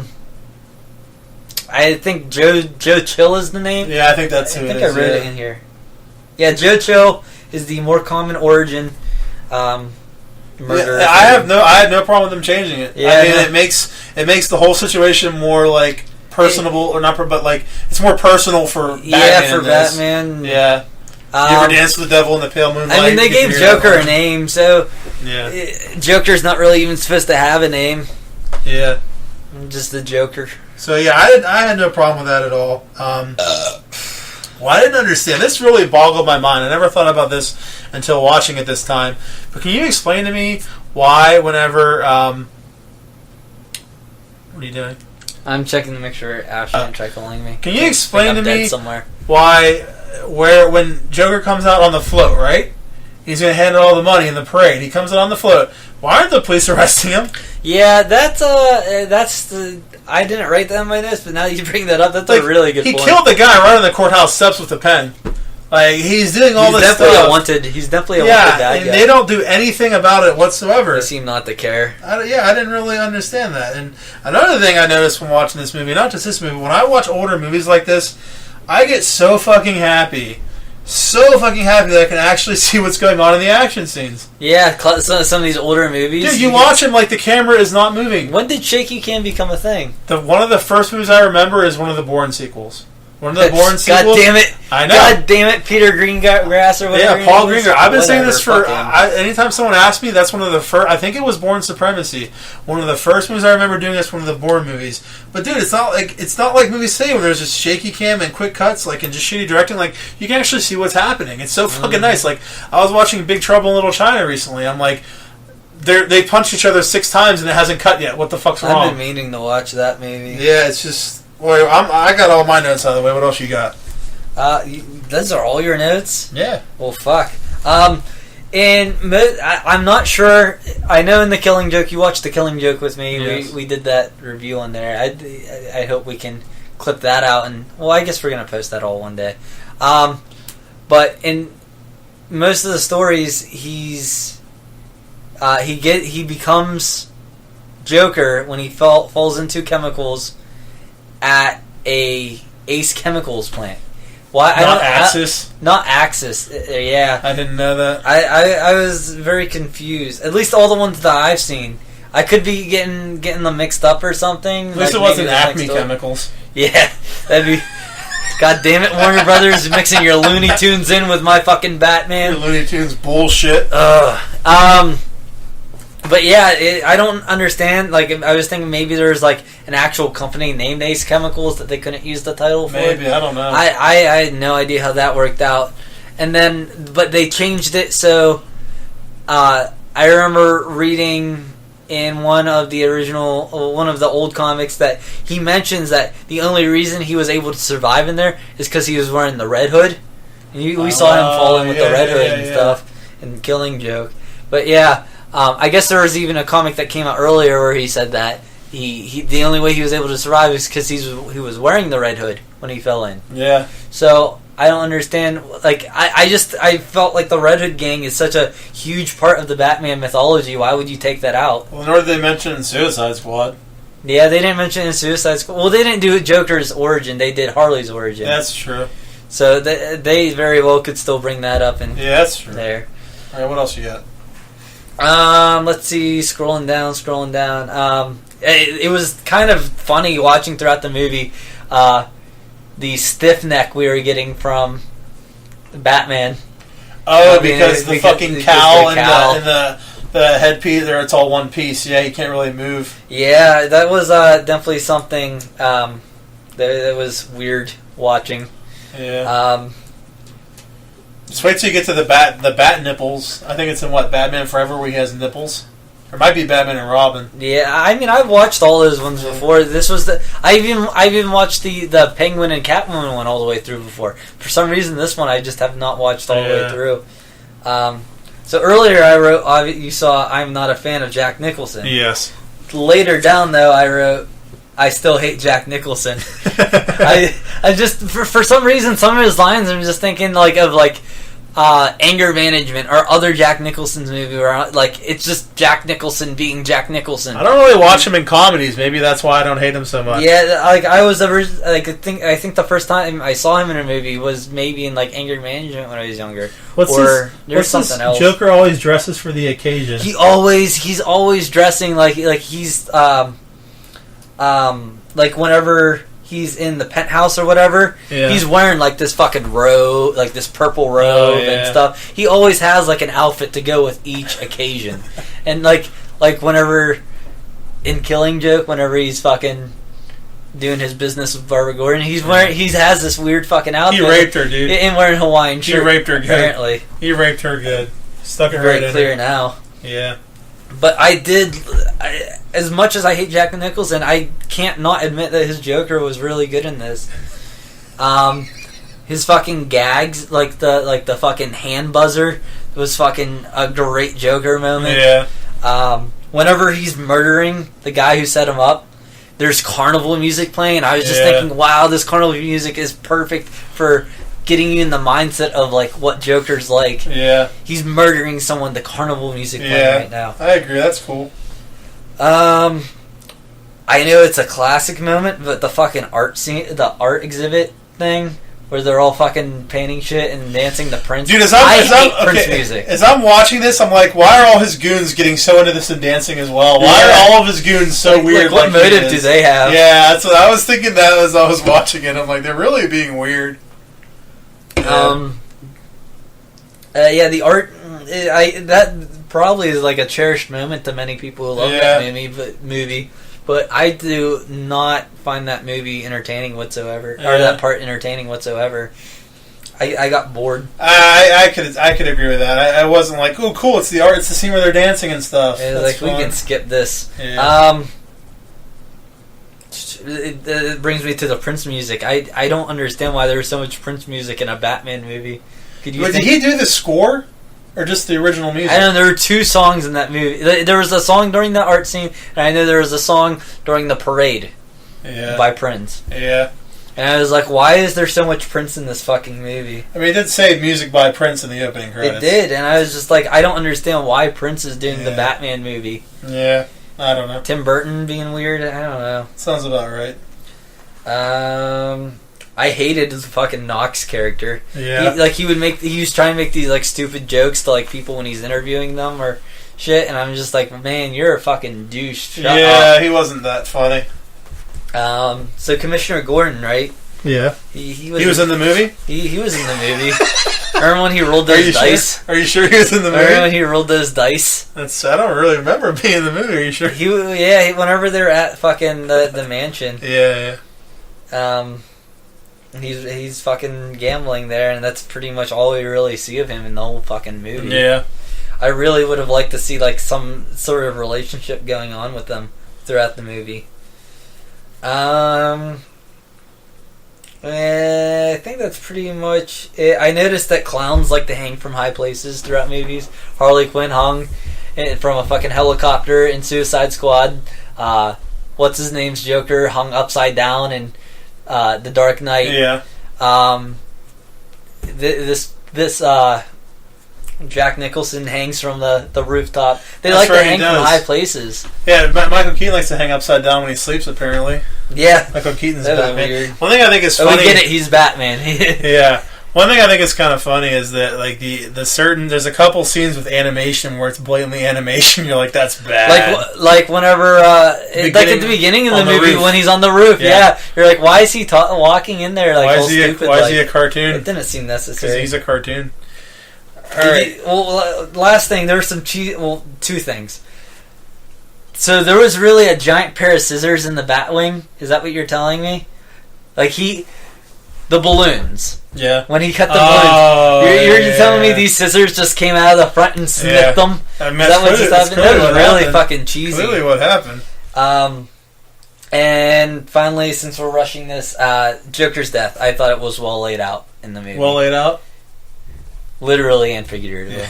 Yeah, I liked it. Yeah. I liked it. I thought it was a good way for him to go out. I enjoyed him pulling out that really long gun. That apparently was able to take out the Batwing. But what would you rate this film? I think I gave it a 6. 6 out of 10. I gave it a 7. Yeah. I really liked it. It was a really well done movie. Yeah. A little boring to me at times. It might just be because it was made before I was even born. So, yeah, 6 out of 10. Yeah, I gave it a 7. I enjoyed it. So that's our reviews. That's a couple new ones, an old one, a retro review in there. So we're going to go ahead and take a break. Do our trailers. And we'll be right back to do our trailers. All right. Are you going to pause this?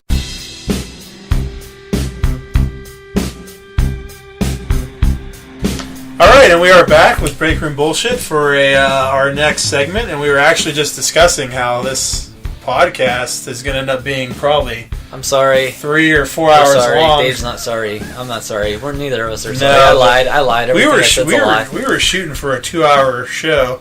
And we're already past 3 hours at this point. No, we're about 2 hours and 45 minutes.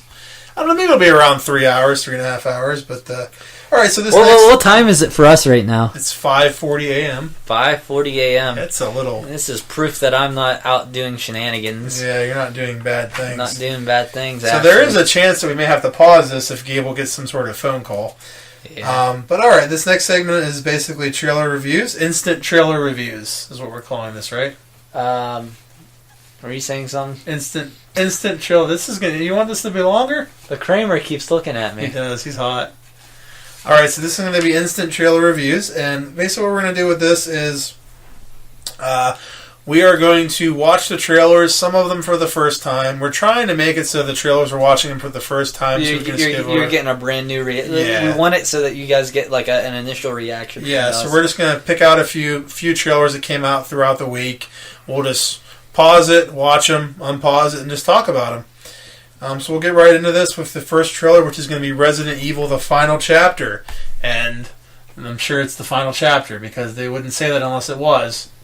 I think I saw one of these one time. Resident Evils. I think I was on it like a date or something. I'm going to have some to say about these movies, but I mean, with it being called The Final Chapter, I did hear this is supposed to be the last one actually, but Friday the 13th Part 4 was called The Final Chapter, and they made about 9 more after that, so who knows. Was Resident Evil the one that has, like, this giant, like, there's this one guy who has, like, this big triangular blockhead? That's Silent Hill. Okay, that's what I went and saw. Okay, well, we're going to pause this. I've never seen a Resident... Oh, wait, no. That's the one with the vampires and the...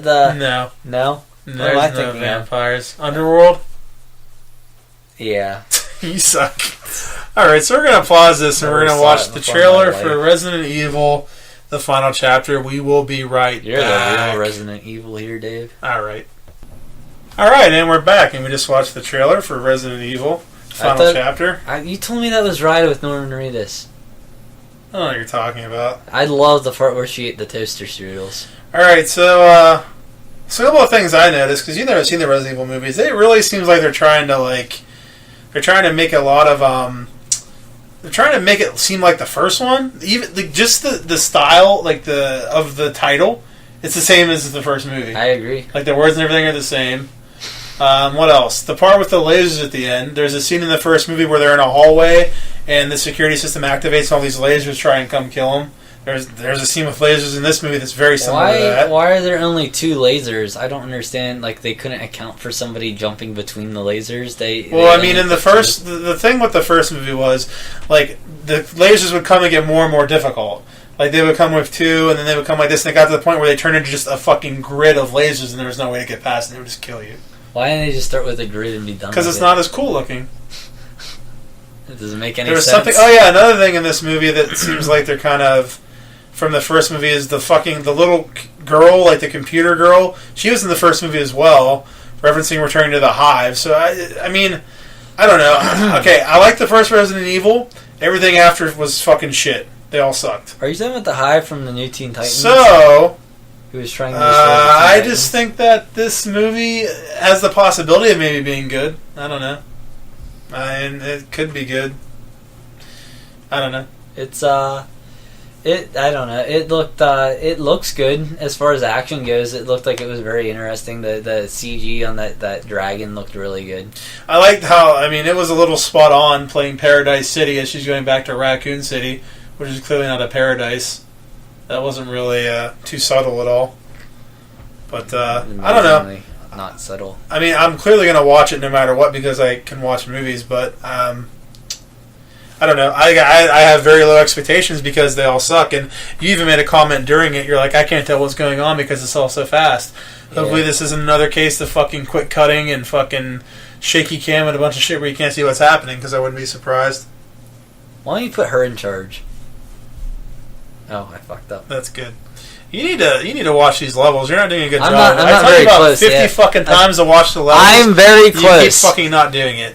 Okay, are you going to watch the levels now and pay attention and not sit back over there and whisper so we can't hear you? Watching the levels. All right, you're doing it now. You're finally doing it. Game over, man. All right, so I don't know. I mean, you've never seen any of the movies. Does it look like something you might want to watch? It looked like something that would visually be stimulating, but at the same time, I would not give a fuck about the story. I don't know. I feel like if you actually watched all the Resident Evil movies, it might have. I don't disagree with you. Yeah, it might have some stuff in there that you might be like, "Oh, cool," but that's the same issue I had with the new Independence Day movie. I never saw the first one. I mean, all these Resident Evil movies, I'm just like, please fucking stop.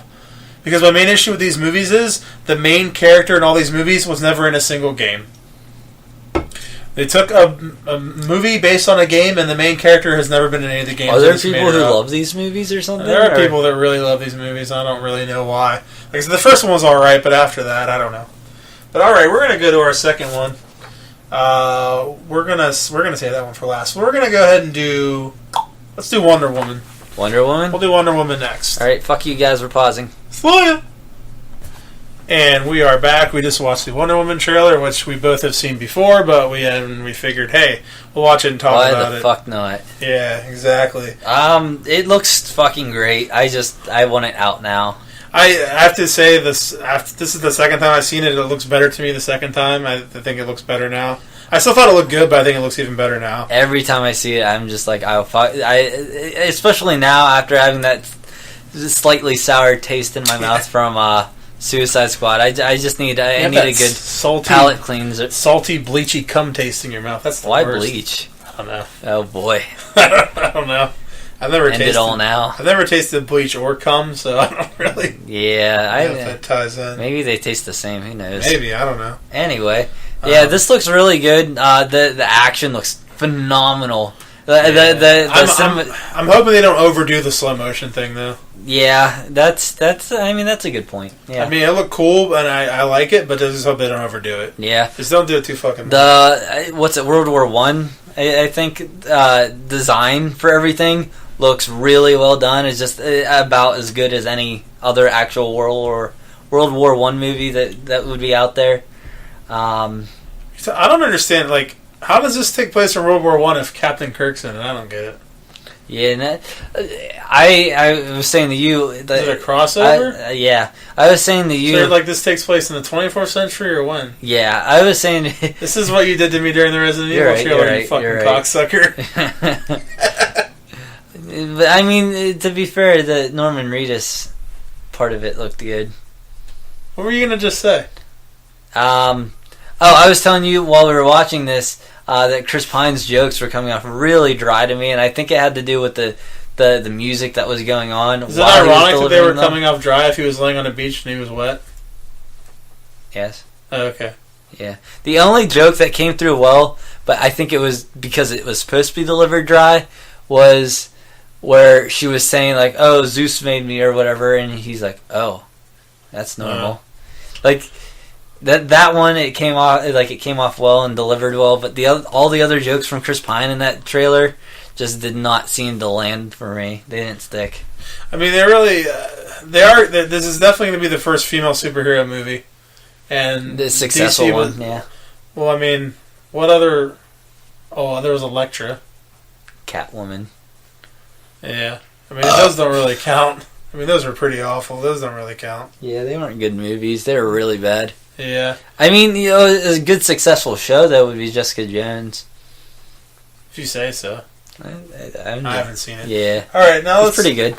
We're going to both for the first time watch the new Star Wars Rogue One trailer. Ooh. So this is going to be pretty exciting. So there we're going to pause it, check out this Star Wars trailer, and we will be back. May the Force be with you. What? Nothing. May the Force be with you. Alright, and we're back from having just watched the new Star Wars Rogue One trailer. Oh, boy. What'd you think? I'm definitely more excited for it to come out than I was before. Yeah, I am too. I don't know. When it started, I was like, oh, this looks amazing. And halfway through, I'm like, yeah, this looks alright. Yeah, it started dragging on a little too long for me. Yeah, I don't know. At the very end, you see Vader from behind. Talking about Big Van Vader? Yeah. It's Vader time! Yeah. Who's time? What I'm talking about. What's the time? It's Vader. It's starting to get light outside.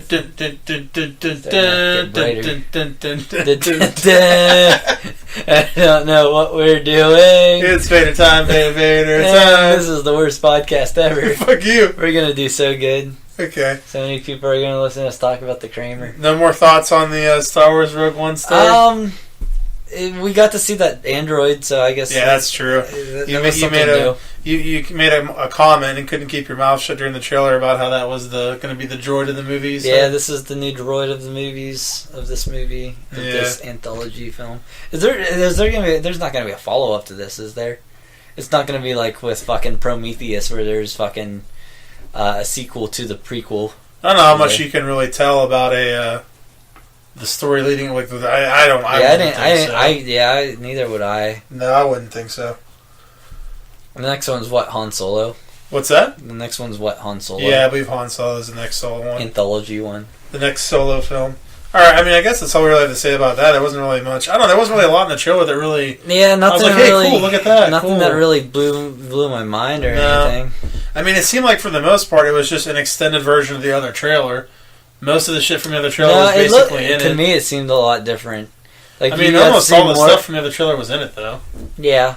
It seemed edited differently to me.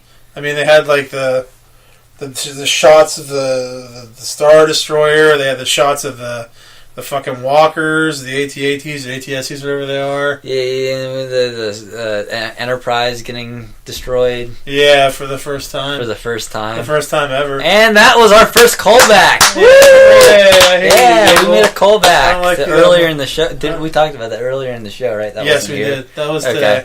That was on mic, though. That was like... I wasn't sure if that was on or off mic. I believe that was on... Wait, shut. I don't know. I think no, because we were talking about the trailers. Yeah. So that was on mic. That was only, 3.5 hours ago? You need to up the enthusiasm here. We're getting towards the end. You can't be fucking phoning it in now, you little bitch. Yeah, I'll have to do drugs or something next time. Don't do drugs, kids. So we're gonna pause this and we're gonna cut to our next segment, which will not include Gable. This is gonna be the wrestling segment, which is that's gonna be next. So we're gonna cut this here, and we'll be back. Wait, what's all left? Wrestling. We got the wrestling segment. That's it, though. And then we're gonna tie it up after that. All right. So you don't even know. You have a fucking run sheet right fucking in front of you. Why don't you fucking look at it? Okay, right there. Wrestling section. Random topics. Break number 5. What are we going to do? Random topics, and then we're going to close the show. All right, so we will be back with the wrestling section. See ya. Yeah.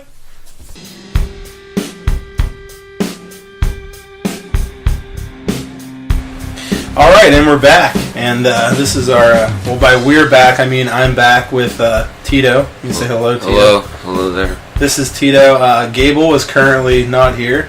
He's either taking a shit or he's jerking off in the bathroom. Does he do that a lot? Yeah. Does he really? Yeah, he always jerks off in the bathroom. That's probably the best place to jerk off. Yeah, I don't know. I like the comfort of my own bed. I think it gets messy. I think with the toilet, you can just shoot it down, like, like you're there. Like, you can just back up and, shoot it down. Or I use toilet paper, I get a little bit and just come into the toilet paper and toss it in the toilet. That's good. This isn't the cum segment or the jerking off segment. This is the wrestling segment where we're going to talk about basically this WWE. And Gable's not going to join us right now, so we're going to be joined by Tito. He's going to be the guy that he's the wrestling expert. How many years you have in the business? The guy. You're the guy. You're not a guy. You're the guy. Yeah. How many years you have in the business? What do you mean? 10 years. You've been wrestling. 10 years. I've never wrestled professionally. So, what about with your dick? Apparently in the bathroom, you do that. Sometimes, usually on a daily basis. I think of various random chicks that I work with and porn stars from this is good. One of my favorite websites now, Spank Bang. Spankbang.com. I'm telling you, you gotta check it out because that's when they have the mom POV stuff. Don't pump the mic. The girls, what the hell is it called? Girls do porn. It's all younger, early 20 somethings. It's probably the best website out to find the newer porn videos from them sites. I'm telling you, spankbang.com. I like xnxx.com. You ever go there? No, never. What's it called? Spankbang? Spankbang.com. B-A-N-G. Yep. Spank and then bang.com. Alright, they may not endorse us, but Breakroom Bullshit fully endorses spankbang.com. I agree. It's a good website. There's a few videos that I like. There you go. That's good. Alright, a few videos that you like. That's good to hear. Okay, so... anyway, this is the wrestling segment. We're going to talk about wrestling. And how long have you been watching wrestling?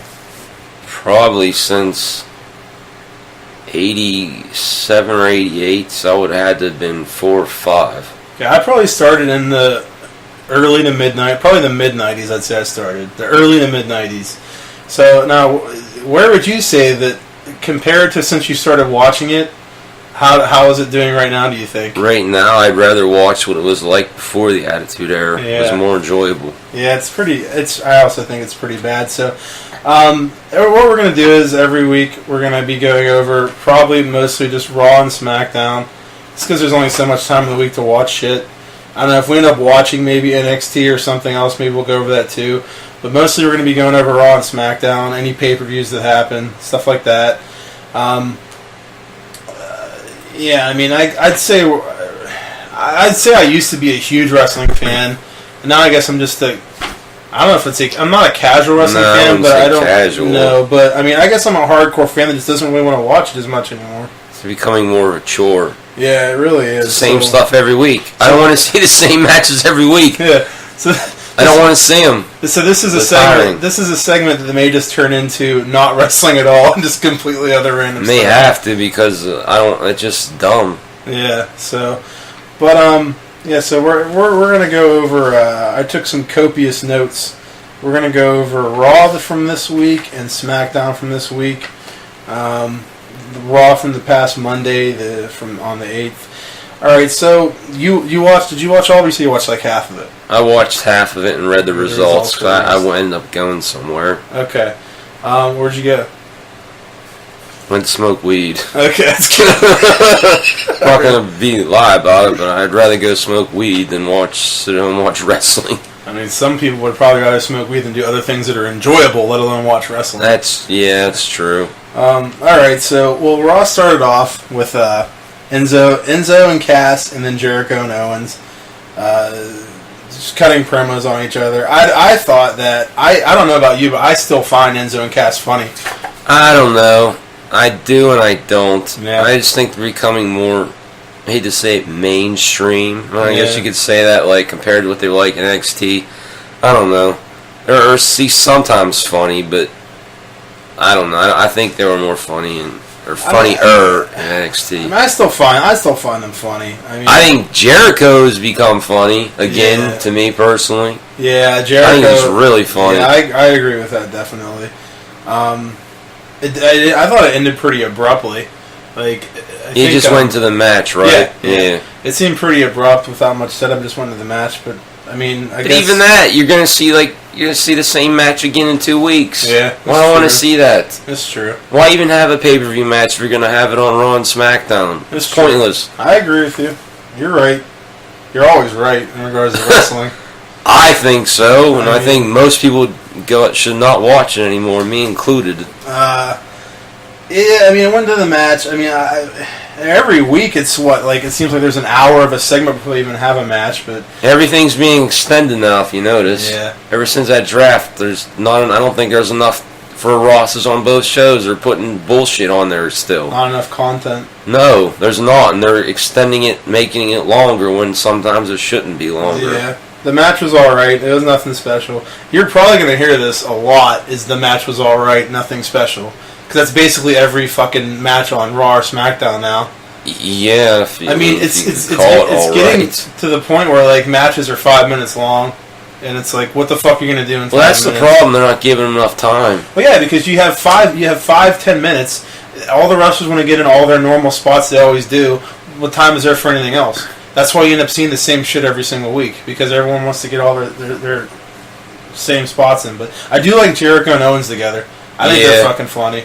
I think it's kind of a bummer, though, that Kevin is still, Look what my next note says. Yeah. I'd rather see Owens main eventing. Yeah. But they do have good chemistry. Like, why isn't he in that fucking universal title That's a match? sweet name, right? Oh, not at all. I think it's because of USA they're calling it that. You think so? Oh, totally. Yeah. I think that's exactly the reason why Universal title. It's a gay name. You could have just called it like, I don't know, the Raw title or the SmackDown title. Well, let's actually skip to something I have at the end here. Did you see the leaked photos of the titles? I heard something. They were like, isn't it like red? It's like the world title belt, but red or something. Well, what they is it a red strap? Is it like you're not allowed to say strap. You mean belt? It's championship or title. Okay. You're not allowed to say belt either. Okay. You need to get it right, dude. It's okay. What they did was they took the exact title you have right now, the black one. They made one blue and one red. There's a blue one for I'm not even kidding. There's a blue one for SmackDown and a red one for Raw. You're not supposed to smoke weed while we're doing the podcast. No, I wish it was, but I'm sick.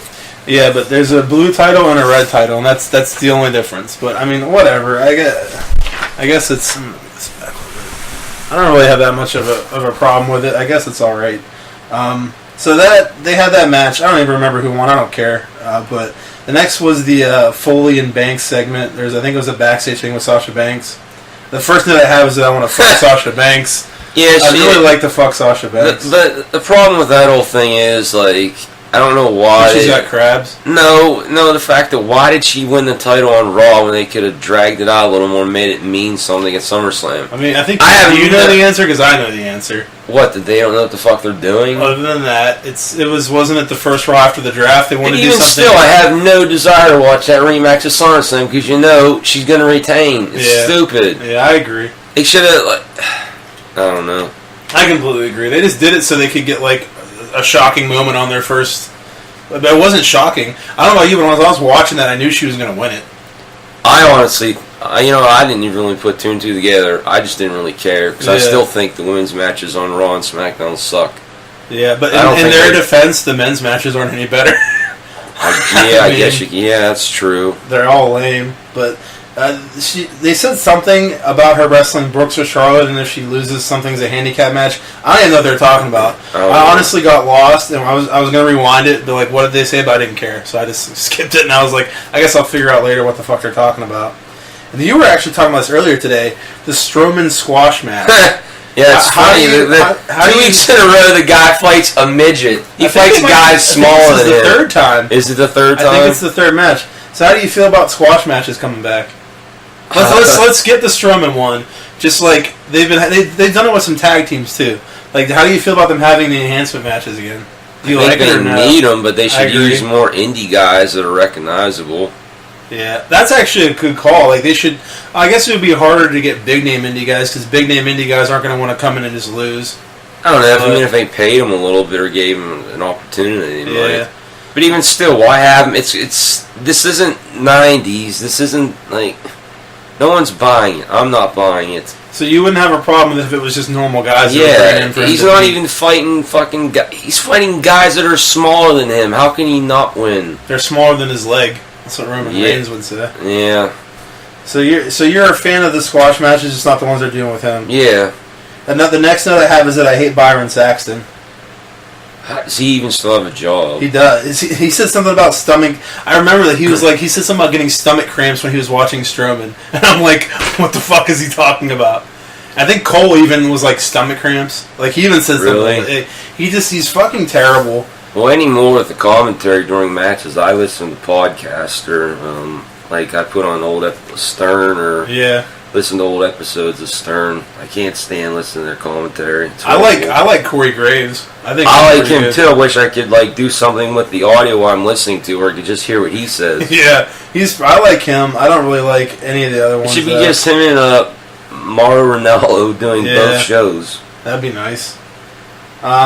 Let's see here. Oh, and then they had the Foley New Day Puff Daddy segment.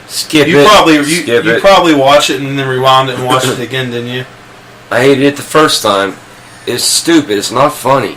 And when Puff Daddy, people still listen to his music. Well, this is funny, though, because didn't you just say skip it? This is what I put down. I put lame. Probably just going to skip segments that are lame and I don't care about, one way or the other. I didn't care about that one. It was a really fucking stupid segment. Young O'Neal match. I really don't give a shit about I don't care about either one of them. I don't care either about either one of them. I could give a shit what happens with it. A typical WB match once again. The Rollins segment when he cut a promo. We already discussed this. The Universal Championship sounds retarded. I think it's a stupid fucking name. I don't know why. They put no thought behind it. I like the Jared Leto comment. I can't remember what I don't know. They need to stop doing. They're doing it a lot. And they do it. I thought that was a mandate or something. They have to. Ronaldo, I think he made a reference to Suicide Squad on SmackDown. They're always mentioning something in pop culture. I don't know. Just they don't need. You don't like it? No. Right. Well, you're right then. Rollins is really good though. I like Rollins. Yeah. I don't understand why there was no Baylor on the show. That's a good point. Well, didn't they have? They had all video package. That don't count. No, but did they have Baylor and Rollins last week or just Baylor? Wait, this past... Not the one we watched, but the one before that. I thought they both were on it. Was it? Yeah. Because I thought maybe 2 weeks ago... No, because they had I thought they was in the ring together. So I can't remember if that was last week or the week before. Yeah, it was last week. Because the first week was the first show after the draft. Was this the second or the third show after This is the third one this week. So, yeah, he was on last week's, but this week it was a video package. I thought that the first one after the draft, they were both on it. The last one, Balor was on there by himself, and he cut a promo on Rollins. I can't remember. I thought they both were on that show, though. I thought they were both on the show, but I thought Balor just cut a promo on Rollins and left, so that's why I thought maybe they had Rollins cut a promo and leave. But I could be remembering wrong. It all blends together. The Sheamus Cesaro match was next. I hate Sheamus. I don't find him entertaining at all. I don't hate him because he's a good heel. I guess it was an okay match, but didn't they fought the week before?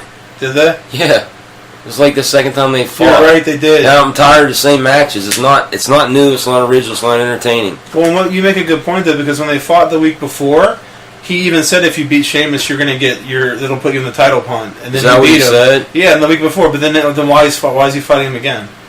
It doesn't make any sense. They don't know what they're doing with that character. They really don't. Which sucks. I'm getting really tired of Cesaro just going nowhere. It's getting really fucking old. He thought he was going to go somewhere, but then this draft happened, and even before that draft, towards the end, last month or so, or maybe a month and a half, they ain't done shit with him. No, it's constantly a thing where you think they're going to do something with Cesaro, and then nothing fucking happens, and it just keeps happening over and over again.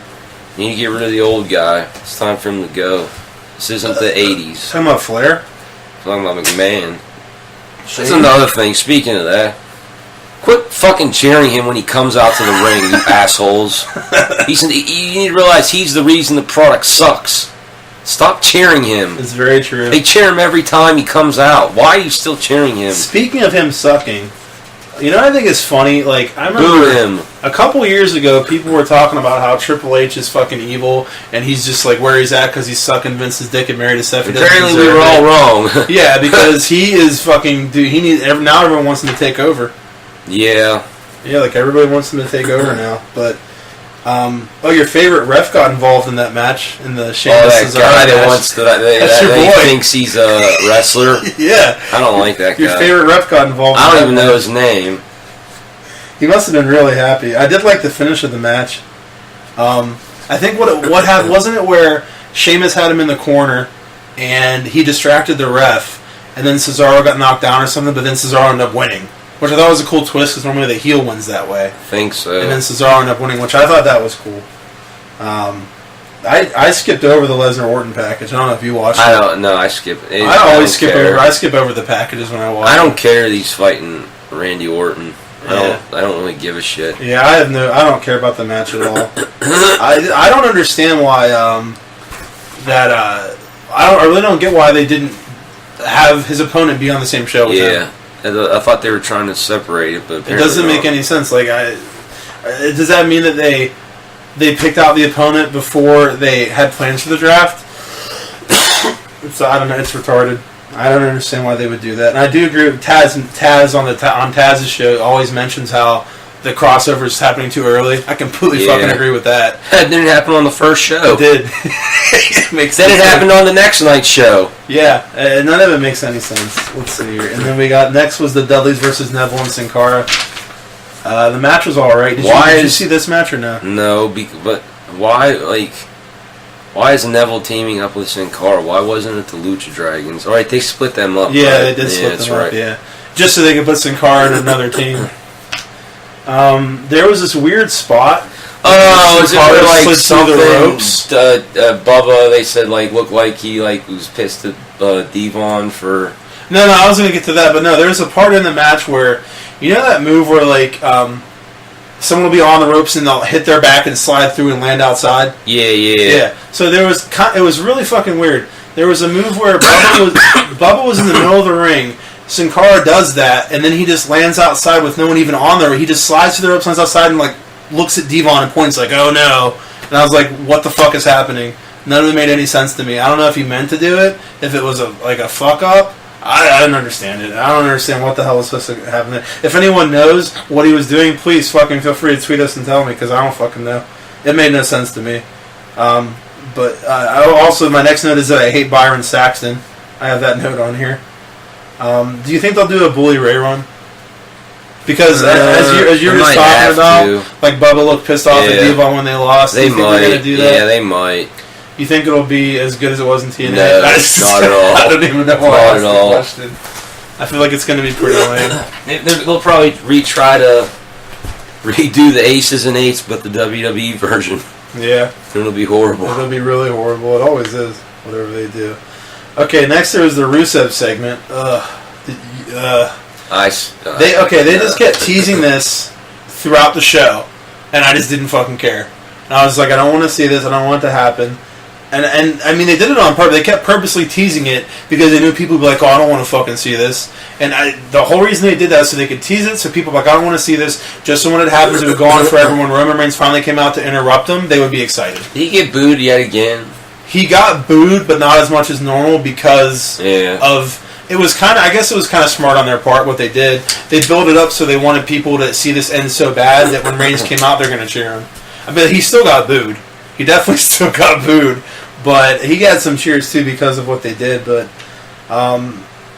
yeah, I mean, Reigns interrupting it didn't really work. Because, like you say, he got cheered a little bit, but he still got booed. Like, what a shocker. Something they did with Reigns didn't work. I can't believe it. But, hasn't worked in how long now? It was just so predictable. You're waiting for him to come out. I have a note on here that says, I want to fuck Lana. That's on there. I don't know. She's okay. She wouldn't be on my top list.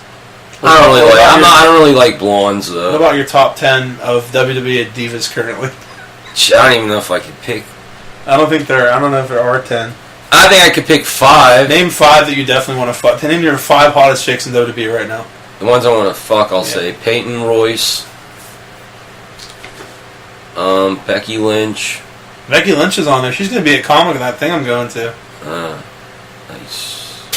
Maybe I'll go down on her for you. Bailey, because she has big titties and big booty. She's going to be there too. I'm going to fuck all these girls for you. Maybe Sasha Banks. She's okay. Oh, I love Sasha Banks. That's The 4. 5th one is the other. What's the other black-haired chick from NXT? That looks like Peyton Royce, but it's the other one. I don't know who you're talking It's not about. Deonna Purrazzo. I can't remember her name right now. She's like Australian too or something. Or whatever. It's that chick, that English chick in NXT. Alright, I'm not giving you a list because I can't think of all their names. But we have your list. So now we know what you're going to jerk off to tonight.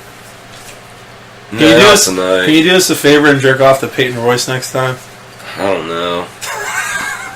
You can try. Yeah, I guess. At least humor us. Alright, let's see here.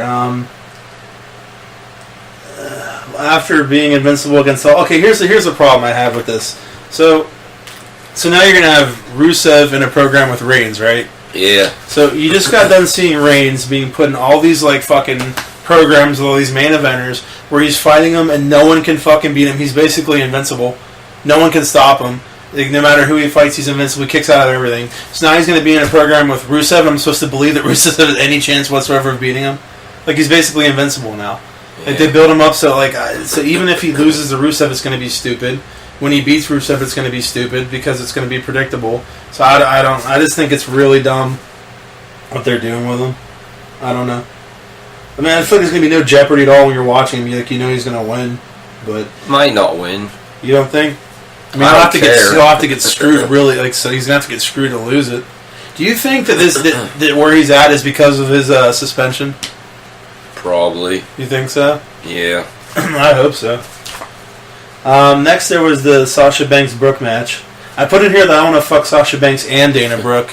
I think Dana Brooke... Yeah, I guess I could add her taking off the no blondes thing. Yeah. Yeah, I think she's gotten better looking since she's come up from NXT. Yeah, WWE does wonders with their women to make them hotter. Look at Lita after she was in ECW. Yeah, it's like they put makeup on them. They did... Someone somewhere said, you need to make them more attractive. That was a good call. I'm going to have a note in here later that you're going to get mad about, but we'll get to that at some point.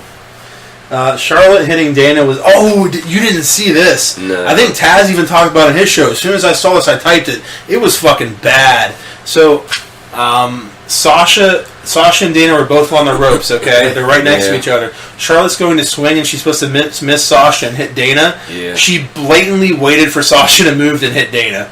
It looked really fucking bad. Like, the timing was absolutely horrible. It looked awful. Like, it just looked really bad. She just looked like she was just sitting there waiting for it. But the match was really short. Really fucking short and lame. That's the women's matches. It just suck. They're horrible.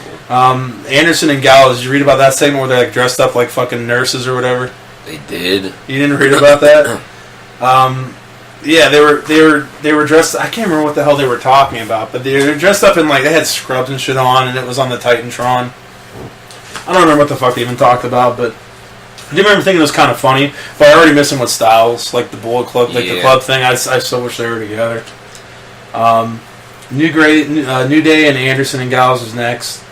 Oh wait, they fought again? No, that's right. Yeah. Oh god. Yeah. And yet they're fighting again at SummerSlam. It's the same thing. Yeah. I don't care. Well, Graves is something that was really funny. Because you know how... Do you remember the previous week whenever they did the thing to Big E and Graves was even like, that's too far, blah, blah, blah. And I was like, that's dumb that he said that. What did they do again? They did the thing where he pulled him into the post, his ball, and hit his fucking cock and balls on the fucking post. Yeah. And then even Graves was like, they went too far, that's terrible. So after they do that fucking promo on the Tron where they're dressed up in scrubs... I think it has something to do with that, with what was wrong with Big E. That's the promo they were cutting in the scrubs. But after they do that, like, Anderson and Gallows is coming out, and then Graves is like, I was appalled from what they did, but that video was so funny, it's okay now. Like, it was really funny what he said. But and then I have a note on here that says, I hate Byron Saxton. There's another note on here about that. I like Graves, though. The match was really fast. I was surprised at the finish that Gallows won so easily. I guess it was his finisher he used. I just never really seen it, but it seemed they've been doing such a shitty job with Anderson and Gallows, and they're always just getting their asses kicked. I was surprised to see them actually win a match. Maybe they'll win the titles at SummerSlam. They fucking need to. It seemed like maybe the time got cut for the match or something because it ended really abruptly, but I don't know. Okay, yeah. And then we have the Foley-Bryan segment. Did you read about this? Yeah, I don't understand it. Dude. Why even... Okay, first of all, I don't understand why they had Bryan come on there and talk shit on this new title. Like, everyone already thinks it looks stupid. Everyone thinks it's dumb. So why are you gonna have a fucking Bryan come on there and just remind everyone and just further make it look stupid? You know what I mean? It's just dumb and made no sense. I was surprised that Rusev came. I didn't see that coming. Because it didn't make any sense, quite frankly. Yeah, really. Why did he come out? I really liked whenever... because he came out and said something like, oh, I'm the main event of this, blah, blah, my title matters. I was like, whatever. But, I really liked... I don't know if you read Bryan's line. He interrupted Cesaro and Foley and said that Cesaro was being underutilized. And I was like, whoa, that's pretty accurate. I wonder if he was supposed to say that. Probably, I'm sure. Yeah. But the segment was really pointless. It didn't make any sense. Like, it made no sense that... So Foley and Bryan come out there because they're going to address the situation with Orton and Lesnar. They just get interrupted by Rusev that has nothing to fucking do with it. Cesaro comes out, which had nothing to do with anything. And the only thing that I was thinking was, wait, this could be cool. Maybe they're doing all this, having an impromptu match, and Cesaro's going to win the title, and you won't see it coming. That's what I thought. Yeah. when I read the match. That's what I was thinking was happening. I was like, well, that's really fucking cool. If he wins it, that'd be an awesome surprise. That didn't happen. So looking back on that segment after that, like the segment, like they didn't need that segment to book the match. Why didn't they just make the match? It had nothing to do with it. It had nothing to do with what they were talking about. It just really seemed like crappy, like on the fly booking. Like they just put it together last minute. And that was the main event too. Right? Yeah. And why would they end the show with it? Nothing. It should have been like Rollins and Baylor in the show doing something. I don't have a problem with them like ending with a match with Rusev and Cesaro to push them, but the match was dumb and it was pointless. All it did was have I think Reigns came out or something, didn't he? Yeah, I think he did. Yeah, so all it did was have Reigns come out. I'm like, well, that was fucking stupid. But yeah, the match itself, like, it was all right. Once again, Cesaro should have won. That would have been a great surprise. It was just so disjointed, like everything they did with it. But I mean, that's all I got for Raw. You have anything to add on Raw? Besides, it sucks. Other than the fact that it wasn't good. It's not going to be good until they change go a little more. I don't have to go like R-rated shit, but you can do different stuff and make it more entertaining than what it is. Yeah. And let's be honest, it ain't just all kids watching. I mean, I'm a kid at heart. I mean, a lot of people are, but I mean, it's just not all about kids. It's about you. Look at some of the TV shows that kids watch, and they're a little more mature. That's very accurate. It doesn't make any sense. But then sucks. But then every now and then they'll say something or do something on Raw. You're like, well, that's not for kids. Why'd they do that? And you're just like, yeah, a lot of the comments on commentary about pop culture stuff from like the 70s, 80s, and 90s that I don't know any 12-year-old's going to even understand what that is yet they do it. Well, it's so stupid. We think that's their way of trying to keep us fucking... All it's doing to me is making me more aggravating and getting really close to just stop watching the fucking product because it sucks and it's horrible. So this segment's definitely going to be going on for a long time because we love wrestling so much. All right, let's jump into SmackDown here. Which one do you currently think is better right now, Raw or SmackDown? SmackDown. You think so? I think so. Okay. If I had to choose. I thought about this when I was watching, but I really fucking hate the new opening song for SmackDown. Yeah, they both are horrible. Yeah, I really hate the SmackDown one. It started off with the Wyatts and Ambrose and Ziggler. Do you think Harper's going to come back to the Wyatts and have the original Wyatt family? Yeah. Think they're going to do that? Yeah, at some point. I think they'll probably finally bring in Sister Abigail, too. You think so? Yeah. That'd be pretty cool. Do you think What is ever going to go away? The What chance? That's never. Upsetting. That makes me sad. It was just so fucking predictable. So you read the results of this, too? Yeah. Like, I was just waiting for Ziggler to come out. He ran to the ring already. You know it's going to be a tag match main event. Like, and you know it's going to be the whole, ooh, can they coexist together? Like, who fucking cares? Like, it was just so fucking predictable. Yeah, and then next thing you have Shane and Bryan, Ziggler and Ambrose, and they're like, oh, they're going to tag together. Wow. Like, so fucking predictable. Like, didn't give a fuck. Like, it was just so stupid. And then you had American Alpha versus the Indie guys. This is an enhancement match you wouldn't have been against, right? Because it was just the normal. No, but, I mean, how long are we going to continue to do this? I mean, you got to... Each week, the enhancement guys got to start getting better. Like, they got to start bringing guys that are better than the previous guys. So you're saying they need to make it so each enhancement match is making it harder for American Alpha to win? Yeah. So you're having more. I never really thought about it. That's a good point, though. That's a really good point. I mean, who's going to be the first tag team? That's going to be the Vaudevillains? Is that what they're kind of feuding with now? Well, they have 5 to choose from on their entire fucking SmackDown roster. Like, I really liked American Alpha and NXT, but I just don't care about them now. Which seems to be the consensus of people when they come from NXT to WWE. I just stopped caring about them. Yeah, the product is just horrible. Well, it's probably also I put in that they don't let Gable talk. That was one that I really enjoyed his promos and stuff in NXT. They don't let him talk at all. The whole tag team division is like 4 teams. Like everyone came on. It's like 4 fucking teams. I'm like, how can you even have a tag division? How many matches can you possibly fucking have? Well, the same can be said about the women's division, too. Yeah, There's like 6 chicks. It's the exact same. So you have both those divisions. After 6 fucking months, it's going to be boring because it's going to be the same fucking shit over and over again. But Miz and Maurice did an interview. The one part of this was really fucking funny. So Miz and Maurice are sitting on opposite sides of Renee, and they show a package of Cruz, and they come back, and they're both laying on the table, completely spread on the table, like with their just staring into each other's eyes. It was really fucking funny. Like it was really funny whenever they showed that. Other than that, I didn't really care about the segment. I do like Miz, though. You like Miz? He's okay, but I don't think he needs to be the IC champ. I don't think he needs to have Maurice with him either. I don't like her. Well, you say they're only doing that so they can be on that stupid fucking Total Divas show. Is that what it is? That's what I remember hearing, reading. That's stupid. That's why she's back. Lynch, Eva Marie, and Bliss. Pass. We're gonna go over this segment in depth.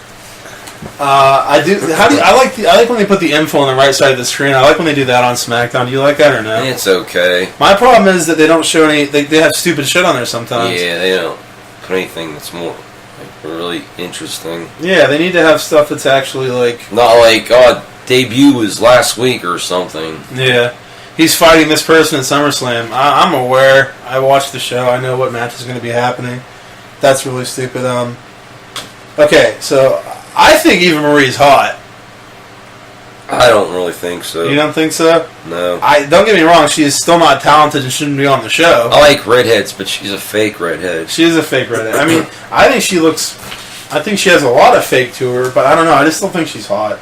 But yeah, because I know you're not a big fan of her. No. Even hot in any way, shape, or form. But she shouldn't be there. Well, how would you feel about her just being a manager? You think she should not be on it at all? She could be a manager, but that's about it. Yeah. But the problem is, I don't think she can even talk very well. No. So, I don't know. At first, I didn't get how a wardrobe malfunction is stopping a match. I'm like, why don't you just fix your fucking top and then go and wrestle? And I even typed that before she came back out, but then she did. And then I liked the finish. I like that she came back out with her fixed fucking thing and then just interfered. I don't know. I kind of liked how it ended. But the match was pointless. It was really short, like all the fucking women's matches are. I can't say diva anymore because it's women now. They're no longer divas; they're women. Well, they still wrestle like they're divas, which is poorly. Like Eva cannot fucking talk, but it is ridiculous. I think she's probably number one on my list of women I want to fuck. Alexa Bliss. I think Alexa Bliss is so fucking hot, like insanely. Yeah, hot. she's all right. See, she's number one on my list. I think I don't know what it is about her. She should go back to that older theme song though. Oh, that's fucking sparkly shit. Glitter Glitz Alexa Bliss. That song. It was something funny. like that. Yeah, I don't know. I just think she's so hot. So then we had the Orton Del Rio match. There was absolutely nothing special. I thought it was a typical WWE match. I mean, you know what really pisses me off in matches whenever the ref counts to 2, but the wrestler clearly kicked out before 2. Yeah, they do it all the time. They do it all the fucking time, and they just seem to not care because it's not almost a 3 count. So they're like, whatever. But I hate when they do that. I didn't really care about the match at all. It ended in the no contest or whatever, or the DQ. That's what it was, the DQ. I don't know if we should be making noise with that. Slater Rhino segment. Did you read about that? Oh, they were going to offer him a contract until he said that. No, it was before that. It was Slater was in the back, and Rhino came up to him, and Slater was basically like, "Come on, man! Look, I got kids, man. I got 2 kids." I thought he said he had 7. Well, that's what he goes. I got 2 kids at home. I got 2 kids, and I got a pool. I need a job, and then he said something else. And he's like, "Yeah, I got 4 kids." And Rhino's like, "I thought you said you had 2 kids." He said, "No, I got 4 kids." And then Rhino was like talking like a completely normal person. I really liked it. He wasn't talking like Rhino would. He was just talking like a normal guy, which I really think they should keep him like that. Well, I wonder if they're doing it because he's running for... They mentioned that. They mentioned it, yeah. So I really think they should leave him like that because I like it a lot better. It was fucking funny. He's like, he's like, "So what kind of pool do you have?" And Slater's like, "I have an above ground pool." And then Rhino's like, "All right, I can't help you," and he just walks away. It was really funny. Yeah, I really enjoyed him there, like just talking normal. And I thought it was really funny. Let's see here. The match itself, I just find myself wanting to skip over every match now. Yeah, I don't know. Because I know that pretty much every match, unless it's an Owens match, I want to watch it. Probably Sami Zayn and Seth Rollins matches I want to watch. Probably watch Finn Balor. But most of the matches, I've seen them a million times. I just don't care. I don't want to watch them. Yeah, they're the same matches. It's the same shit. Now we have Carmella and Natalya. I want to fuck Carmella. I think Carmella's hot. I think you might have a better chance now with her and what's-his-face being on separate shows. They might end up breaking up. Yeah, that's whenever Dave can work his way in there. That's right. Slide into the Staten Island Queen. I do hate Natalya. Every time I see her, she gets uglier and more not talented. I think she's like a pig face or something. I think she's fucking ugly. Miss Piggy. Yeah, she's like Miss. Remember the chick from the first season of Tough Enough that had a pig nose? You know what I'm talking about? I think. Alright, I don't remember her name. No, was it the blonde-haired chick? Yeah. Yeah, I remember you're talking about. I don't remember her name. Was it Pauline? Yeah, I think it might have been Pauline, yeah. Thank God Carmella won the match, though. Like, that I feel fucking sorry for her. She's coming out, no one fucking cares. Yeah. No one's cheering. No one cares at all. Like, no one's talking with her entrance with her. I'm surprised they just have her lose, because they just seem like they don't book the new NXT people right. But if she would have lost, that'd have made it even worse for her. So thank God she at least won a match. She should have been on Raw with Enzo and Cass as their manager. You're right. I didn't think of that, but you're right. That would have got her over before they split them up. Yeah, you're definitely right about that. She could have feuded with the women wrestling on that show. Yeah, I agree. Then we had the Wyatts and the Wyatts versus the Ziggler and Ambrose. Match was all right. When Ambrose wasn't in the ring, it was all right. I just hate fucking watching Ambrose wrestle. I think he sucks. He does the same. I mean, yeah, for the most part, anytime I watch him, it's just unentertaining. He does that. What you're just about to say, does that stupid bouncing off the ropes move in the corner like all the time.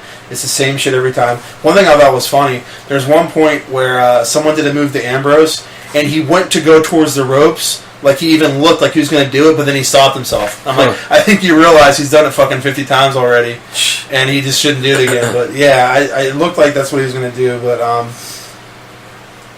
you could see one of them was going to beat the other one up a mile away. Like, that wasn't shocking at all.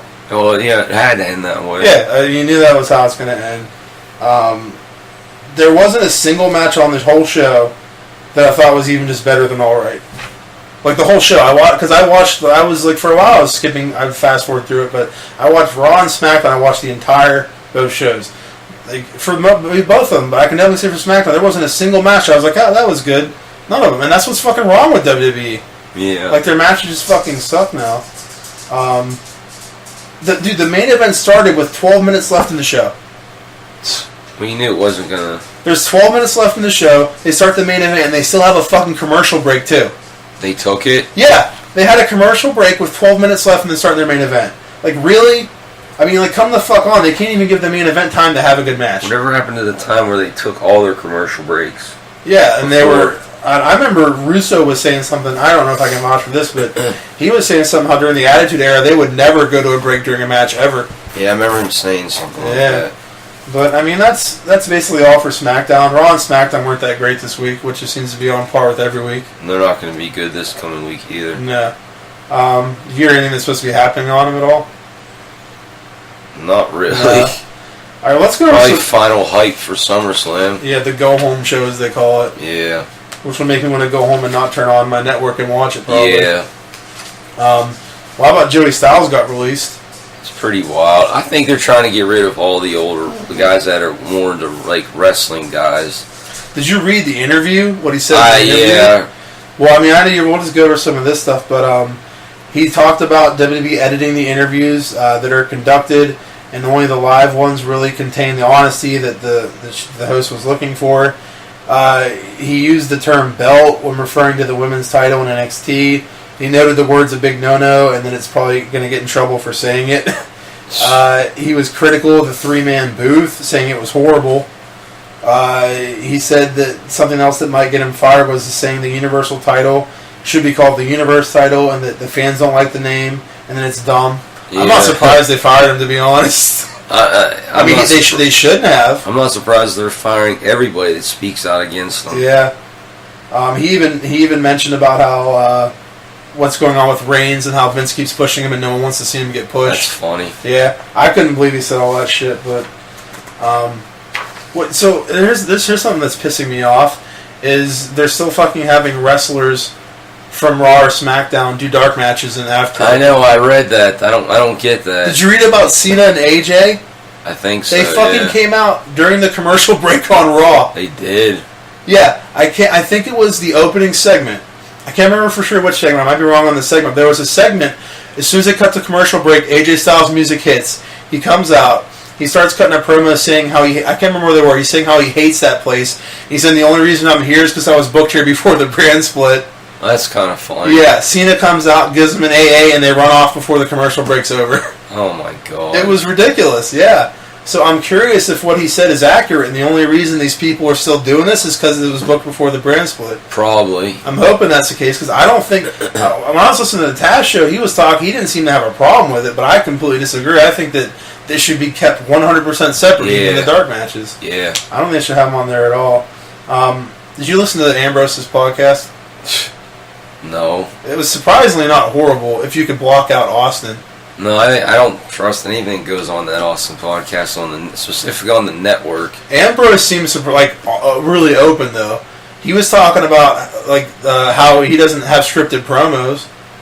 He was talking about... he doesn't. Well, yeah, he was talking about how... Well, him. He's saying how because of where he's at now, he can kind of go out and say what he wants. But what I thought was really interesting, which I'm sure you read the comment about how he said that Lesnar is lazy. Did you hear about that? I thought I was surprised that he said that. That was kind of cool. He was saying he had big plans for that match at Mania, but then Lesnar just didn't want to do anything and didn't care. Probably, yeah. So they just ended up doing a bunch of suplexes and hitting each other with weapons. But there any other wrestling stuff you can think of that you might want to bring up? Maybe WWE should copy and do verbatim the final deletion match. Yeah, well, didn't they try that already with the Wyatts? Maybe they need to do it again. Yeah. Alright, so that's all the wrestling stuff we got. What else? What else you got to talk about? Tell me something.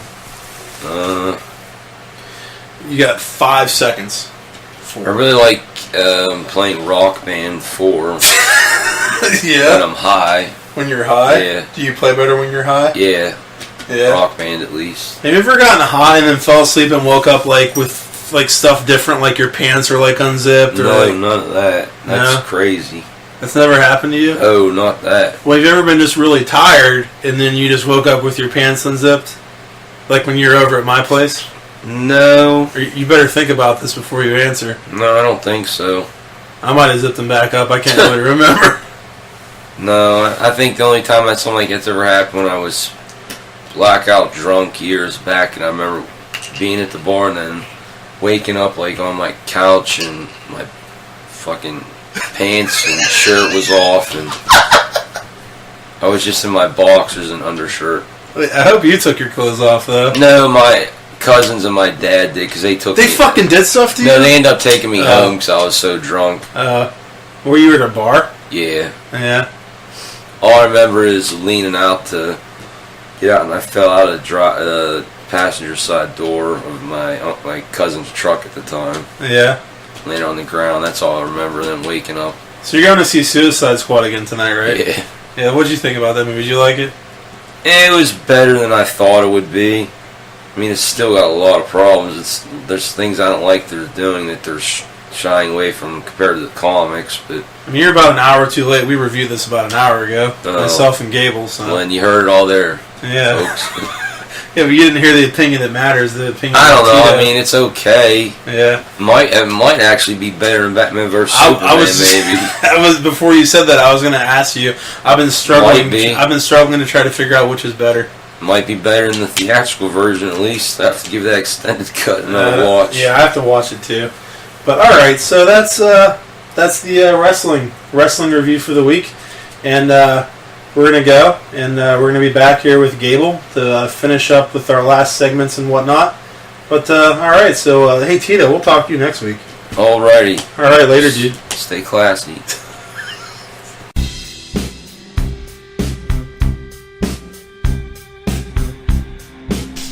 All right, and we are back from break. Unfortunately.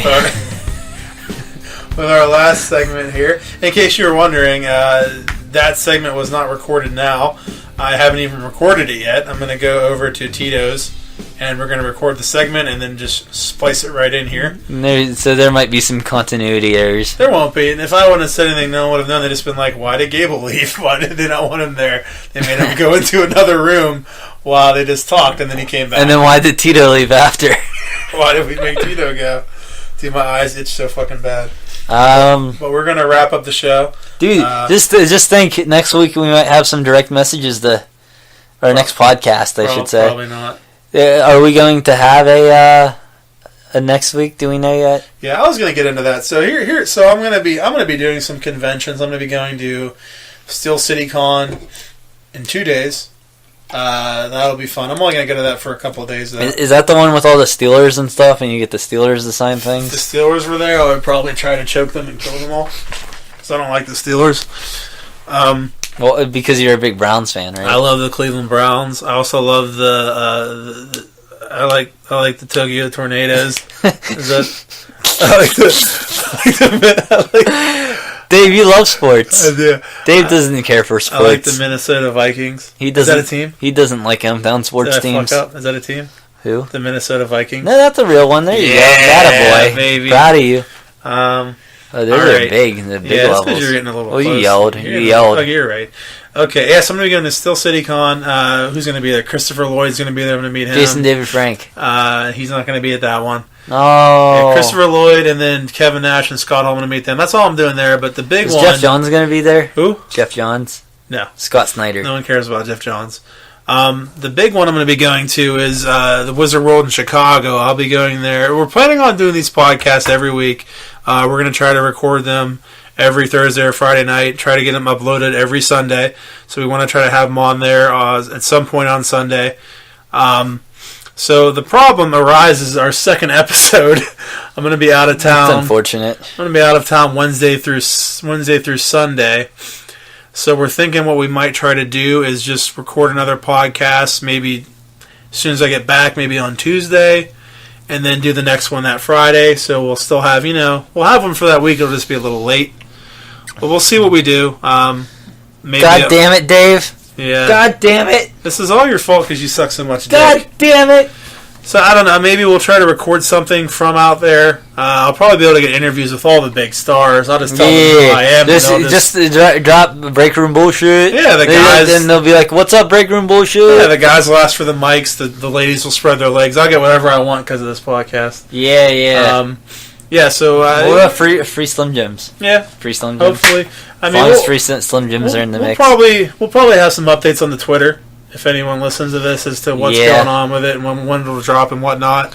What's that Twitter handle again? That Twitter handle is at Breakroom BS1. Breakroom BS1. That's the number one. The number one, not the letter one. BREAKROOM BS1 at Breakroom 1. Wait, at Breakroom BS1. At Breakroom BS1. At Breakroom BS1. So you can go on the Twitter, send us some messages, tell us we sucked, and we'll be like, we don't really care. What can we do better? That's your opinion. We don't value it. Yeah. Maybe we'll change something. How can we make Gable stop being a bitch and being so tired? He's about to fall over right now. It's only 6:10 in the morning, so I don't understand what the problem is. But the show is going to be available. All right, this is important information. I'm giving out some important information. The show is going to be available on SoundCloud. That's where you're going to be able to either stream it or download it. Unless something comes up within the next week that there's a sale on some other website. Yeah, then we'll be there. No, we're loyal to SoundCloud. We love you, SoundCloud. SoundCloud, give us money. Fuck you. We'll plug you. We will have the link for SoundCloud on the Twitter. No one's going to sponsor us. We're too vulgar. Yeah. Maybe Trojan condoms. Dude, Jim Cornette, he's a former manager. He is way more vulgar than we are, and he gets all kinds of sponsors. Dude, we were talking about how Barbara Gordon got raped. Yeah, that was pretty funny. So maybe the Killing Joke or Trojan condoms will sponsor us. But I was just disappointed there was no you couldn't see any penetration. What the fun is rape if you can't see any penetration? This is getting a little too much for me. Yeah, rape's bad. Rape's bad. Don't rape anyone. Don't rape people, kids. But as I was saying, the show will be available on SoundCloud. We will post the link to the show on Twitter. You can always go on SoundCloud to search for Breakroom Bullshit. It'll come up. But to make it easier on yourselves, you can just go to the Twitter, and we will have the link on there. And that about does it for this week's... Are you talking about the panel? Inaugural episode. No panel? What's that? No panel? No, we'll go over that later. You sure? It's getting a little late. You don't want Gable in this conversation because he's out of it. No, I would like you to actually have some enthusiasm and be into the conversation. I'm sorry. I'm just so disappointed I have to drive home now. I mean, it's not that far of a drive. It's like 30 minutes. I mean, I don't even think it'd be that far. Well, what are you bitching about? Just because you got to drive home, go to sleep for 45 minutes, and wake back up. It's not really a big deal. No, I guess not. You're right. If it makes you feel better, I'm going to sleep until 3:30. Yeah, you probably really. I feel a lot better right now. You should drive Ashley to work then. All right. I mean, I don't. There we go. That would be a little weird. Like, here, I'm just here to take you to work. Gable fell asleep on my couch. Like, can we talk about Gable? Nothing's ever happened. Nothing bad has ever come of me hanging out with someone else's girlfriend ever. No. Never. It's on the record. Ever. On the record. Not I trust once. You. All right, I'm going to go and I'm going to rub my eyes until they start swelling up because they itch really bad. Itchy eyes. Gable's going to go home and go to sleep. If that. If that. I have to be up in... Oh, could do some fucking math real quick. Can't Come on, even. man. Maybe like an hour and 45 minutes. You have to be up in an hour and 45 minutes? That's fun. All right. Well, thanks for anyone who listened. Like I said, we would appreciate, please give us any feedback you want. And, all right. Well, thanks for listening, and see you all possibly next week. Yeah, don't forget to stop fucking around in the break room and shit. Yeah, you shouldn't do that. All right, later. All right, Gable, now I can suck your dick.